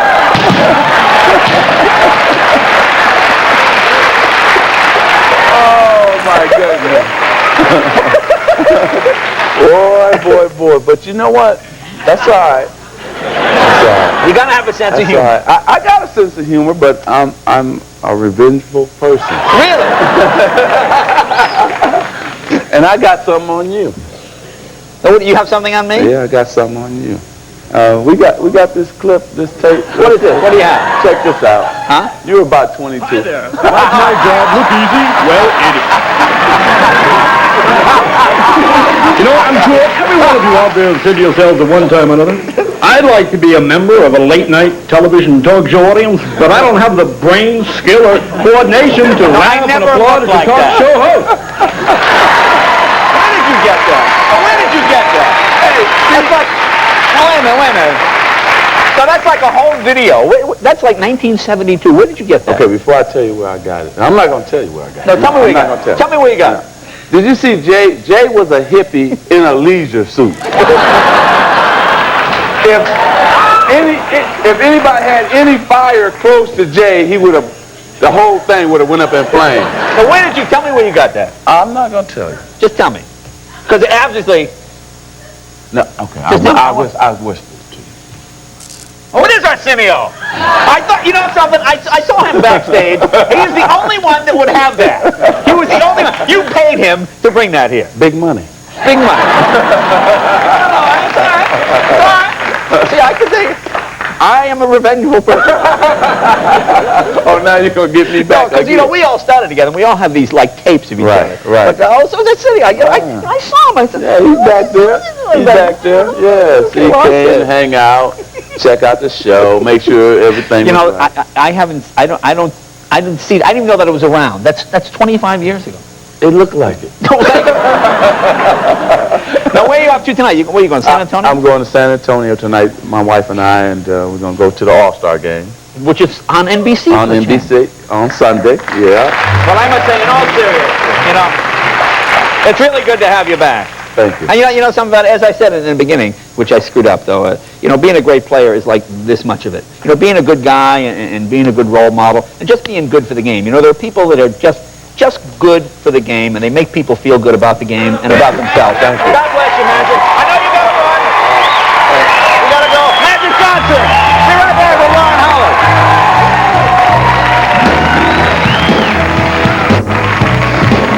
They say you stay by your side. Tell me someday. You said you love that fast. Then you left pieces you felt shy. Well, some things you loan to the city, they don't have to pay it back. Who will have to pay the NFL will be the owners of the new team. Number 3, Art Modell will have 4 years to reimburse Cleveland for damages and legal costs incurred while the city's without a team. That'll be 3 years. The estimated damages about $12 million. And number 4, Cleveland will be guaranteed either an expansion or an existing team by 1999. What's interesting, though, is that they won't be forced to take a club that's trying to break its existing lease. If they're in breach of contract and the team and presumably the mayor and city council are saying, what we said, you've got a lease with us, we want you to stay, we won't touch them.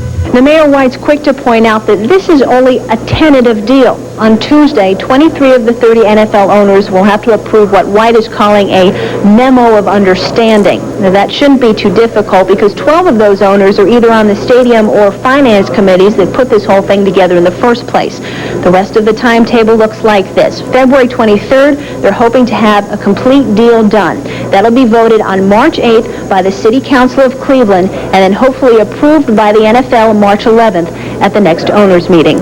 In Chicago, Bonnie Bernstein, ESPN. Bonnie, thank you. When SportsCenter does an About Face, we will unearth some of the hidden treasures of the first half of the NBA season. This is SportsCenter.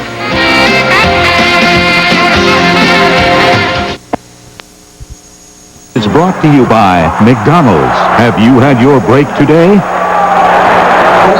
The Chicago Bulls' record start dominated the headlines for a large portion of the first half of the NBA season, and then, just when the Bulls were returning to earth, Magic Johnson grabbed the spotlight baton with his return. In tonight's breakdown, we pay homage to some of the hidden treasures lurking in the shadows of Michael and Magic. The Seattle Supersonics are quietly in control of the Western Conference. So far this year, they're 3-1 against the two teams that own the last 5 NBA titles, claiming both wins against the Rockets and splitting a pair against the Chicago Bulls.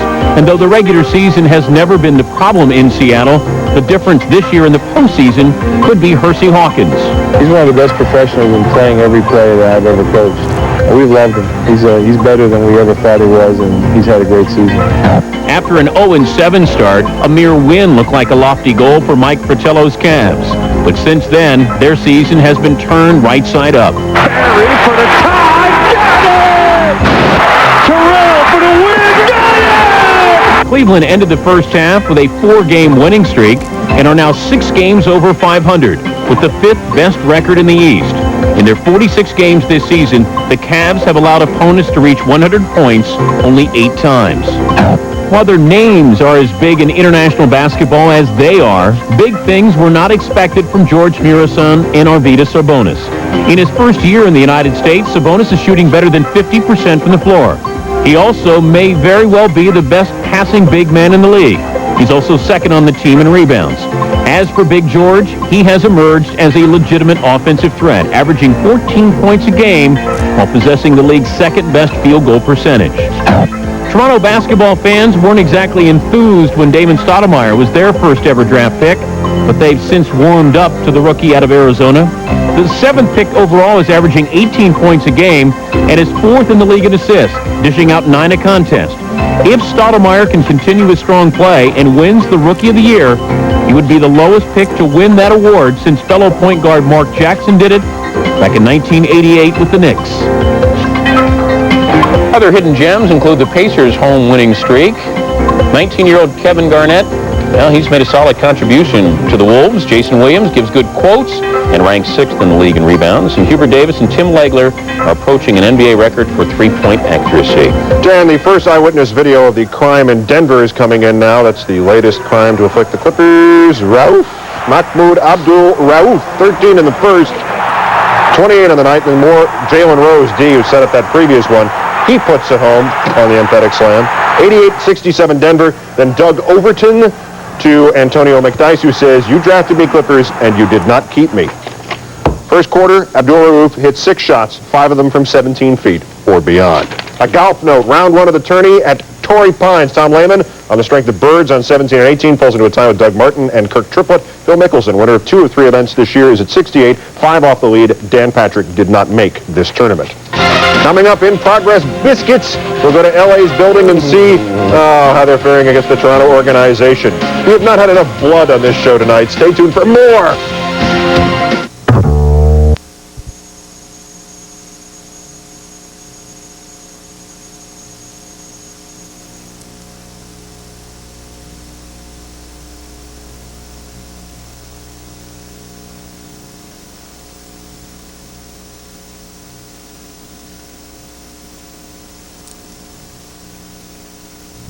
Photography are dangerous people. The district attorney decided against any charges. All right, now let's talk about your health. They're using computers to help kids with learning disabilities, and there's good news about the flu for a change. Lynn Brown has the Fox Medical Minute.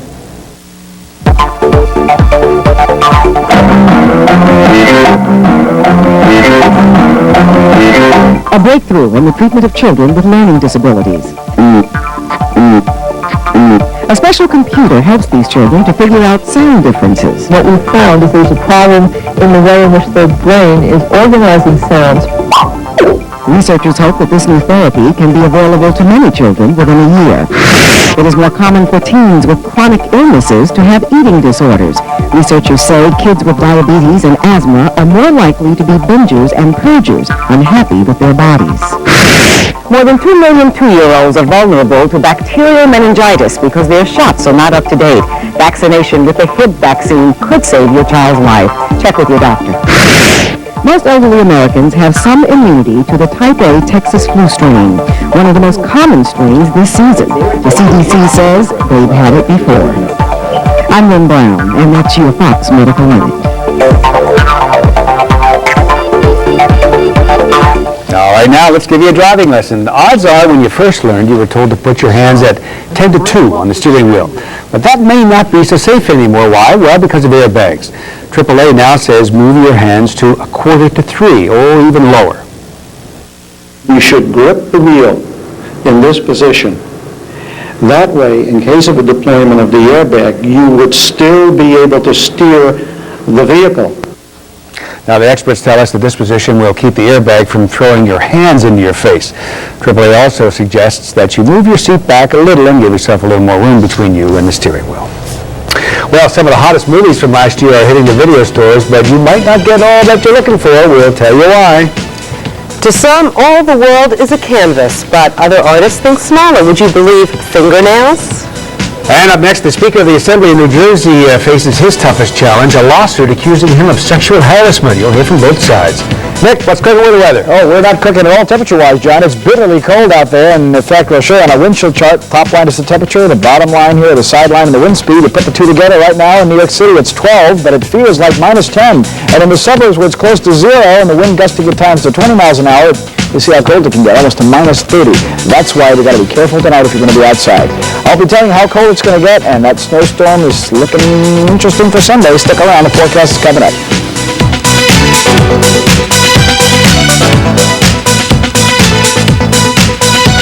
It's Macy's store-wide Opportunity Day sale. Your opportunity to save big.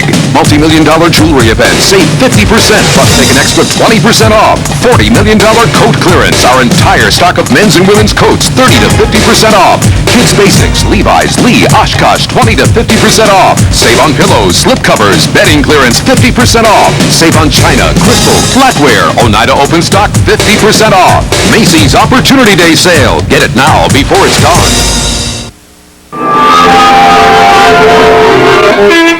It was good. Glenn Holland knew exactly what he wanted to do with his career. Why'd you become a teacher? I was hoping it would give me some free time to do some composing. Until life stepped in. There's something wrong with Cole. I don't think he can hear.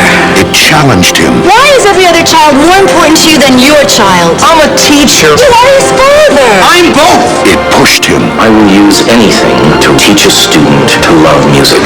But he had the determination to overcome it all. You love music and you made the kids love it with you. Hollywood Pictures presents Academy Award winner Richard Dreyfuss. If you have the passion, if you have the hunger, then you want to do what you want to do, no matter what anyone tells you. of all the lives he changed, I would like to dedicate this song to my son. the one he changed the most was his own. Mr. Holland's Opus. Rated PG. Sneak preview Saturday, January 13th. Fox Midday News, weekdays at noon on Fox 5. Christian Brando is about to go free, the next chapter in the real-life drama of screen legend Marlon Brando on the new A Current Affair. A Current Affair, Monday at 6 p.m. on Fox 5. Now through Sunday, it's Herman's Winter Sports Spectacular with huge savings on ski wear and ski gear. Plus super footwear values too big to miss. Save big on great-looking parkas, ski pants, and more. Save on our best-selling skis, bindings, and boots, too. And don't miss Herman's Footwear Blowout. A super selection of top brands and great styles at big savings. Now through Sunday, the savings are heating up at Herman's. We are sports. Now, on the 10 o'clock news. A government assistant makes some pretty unspeakable allegations against the Speaker of the New Jersey House. Rod Goldman's outspoken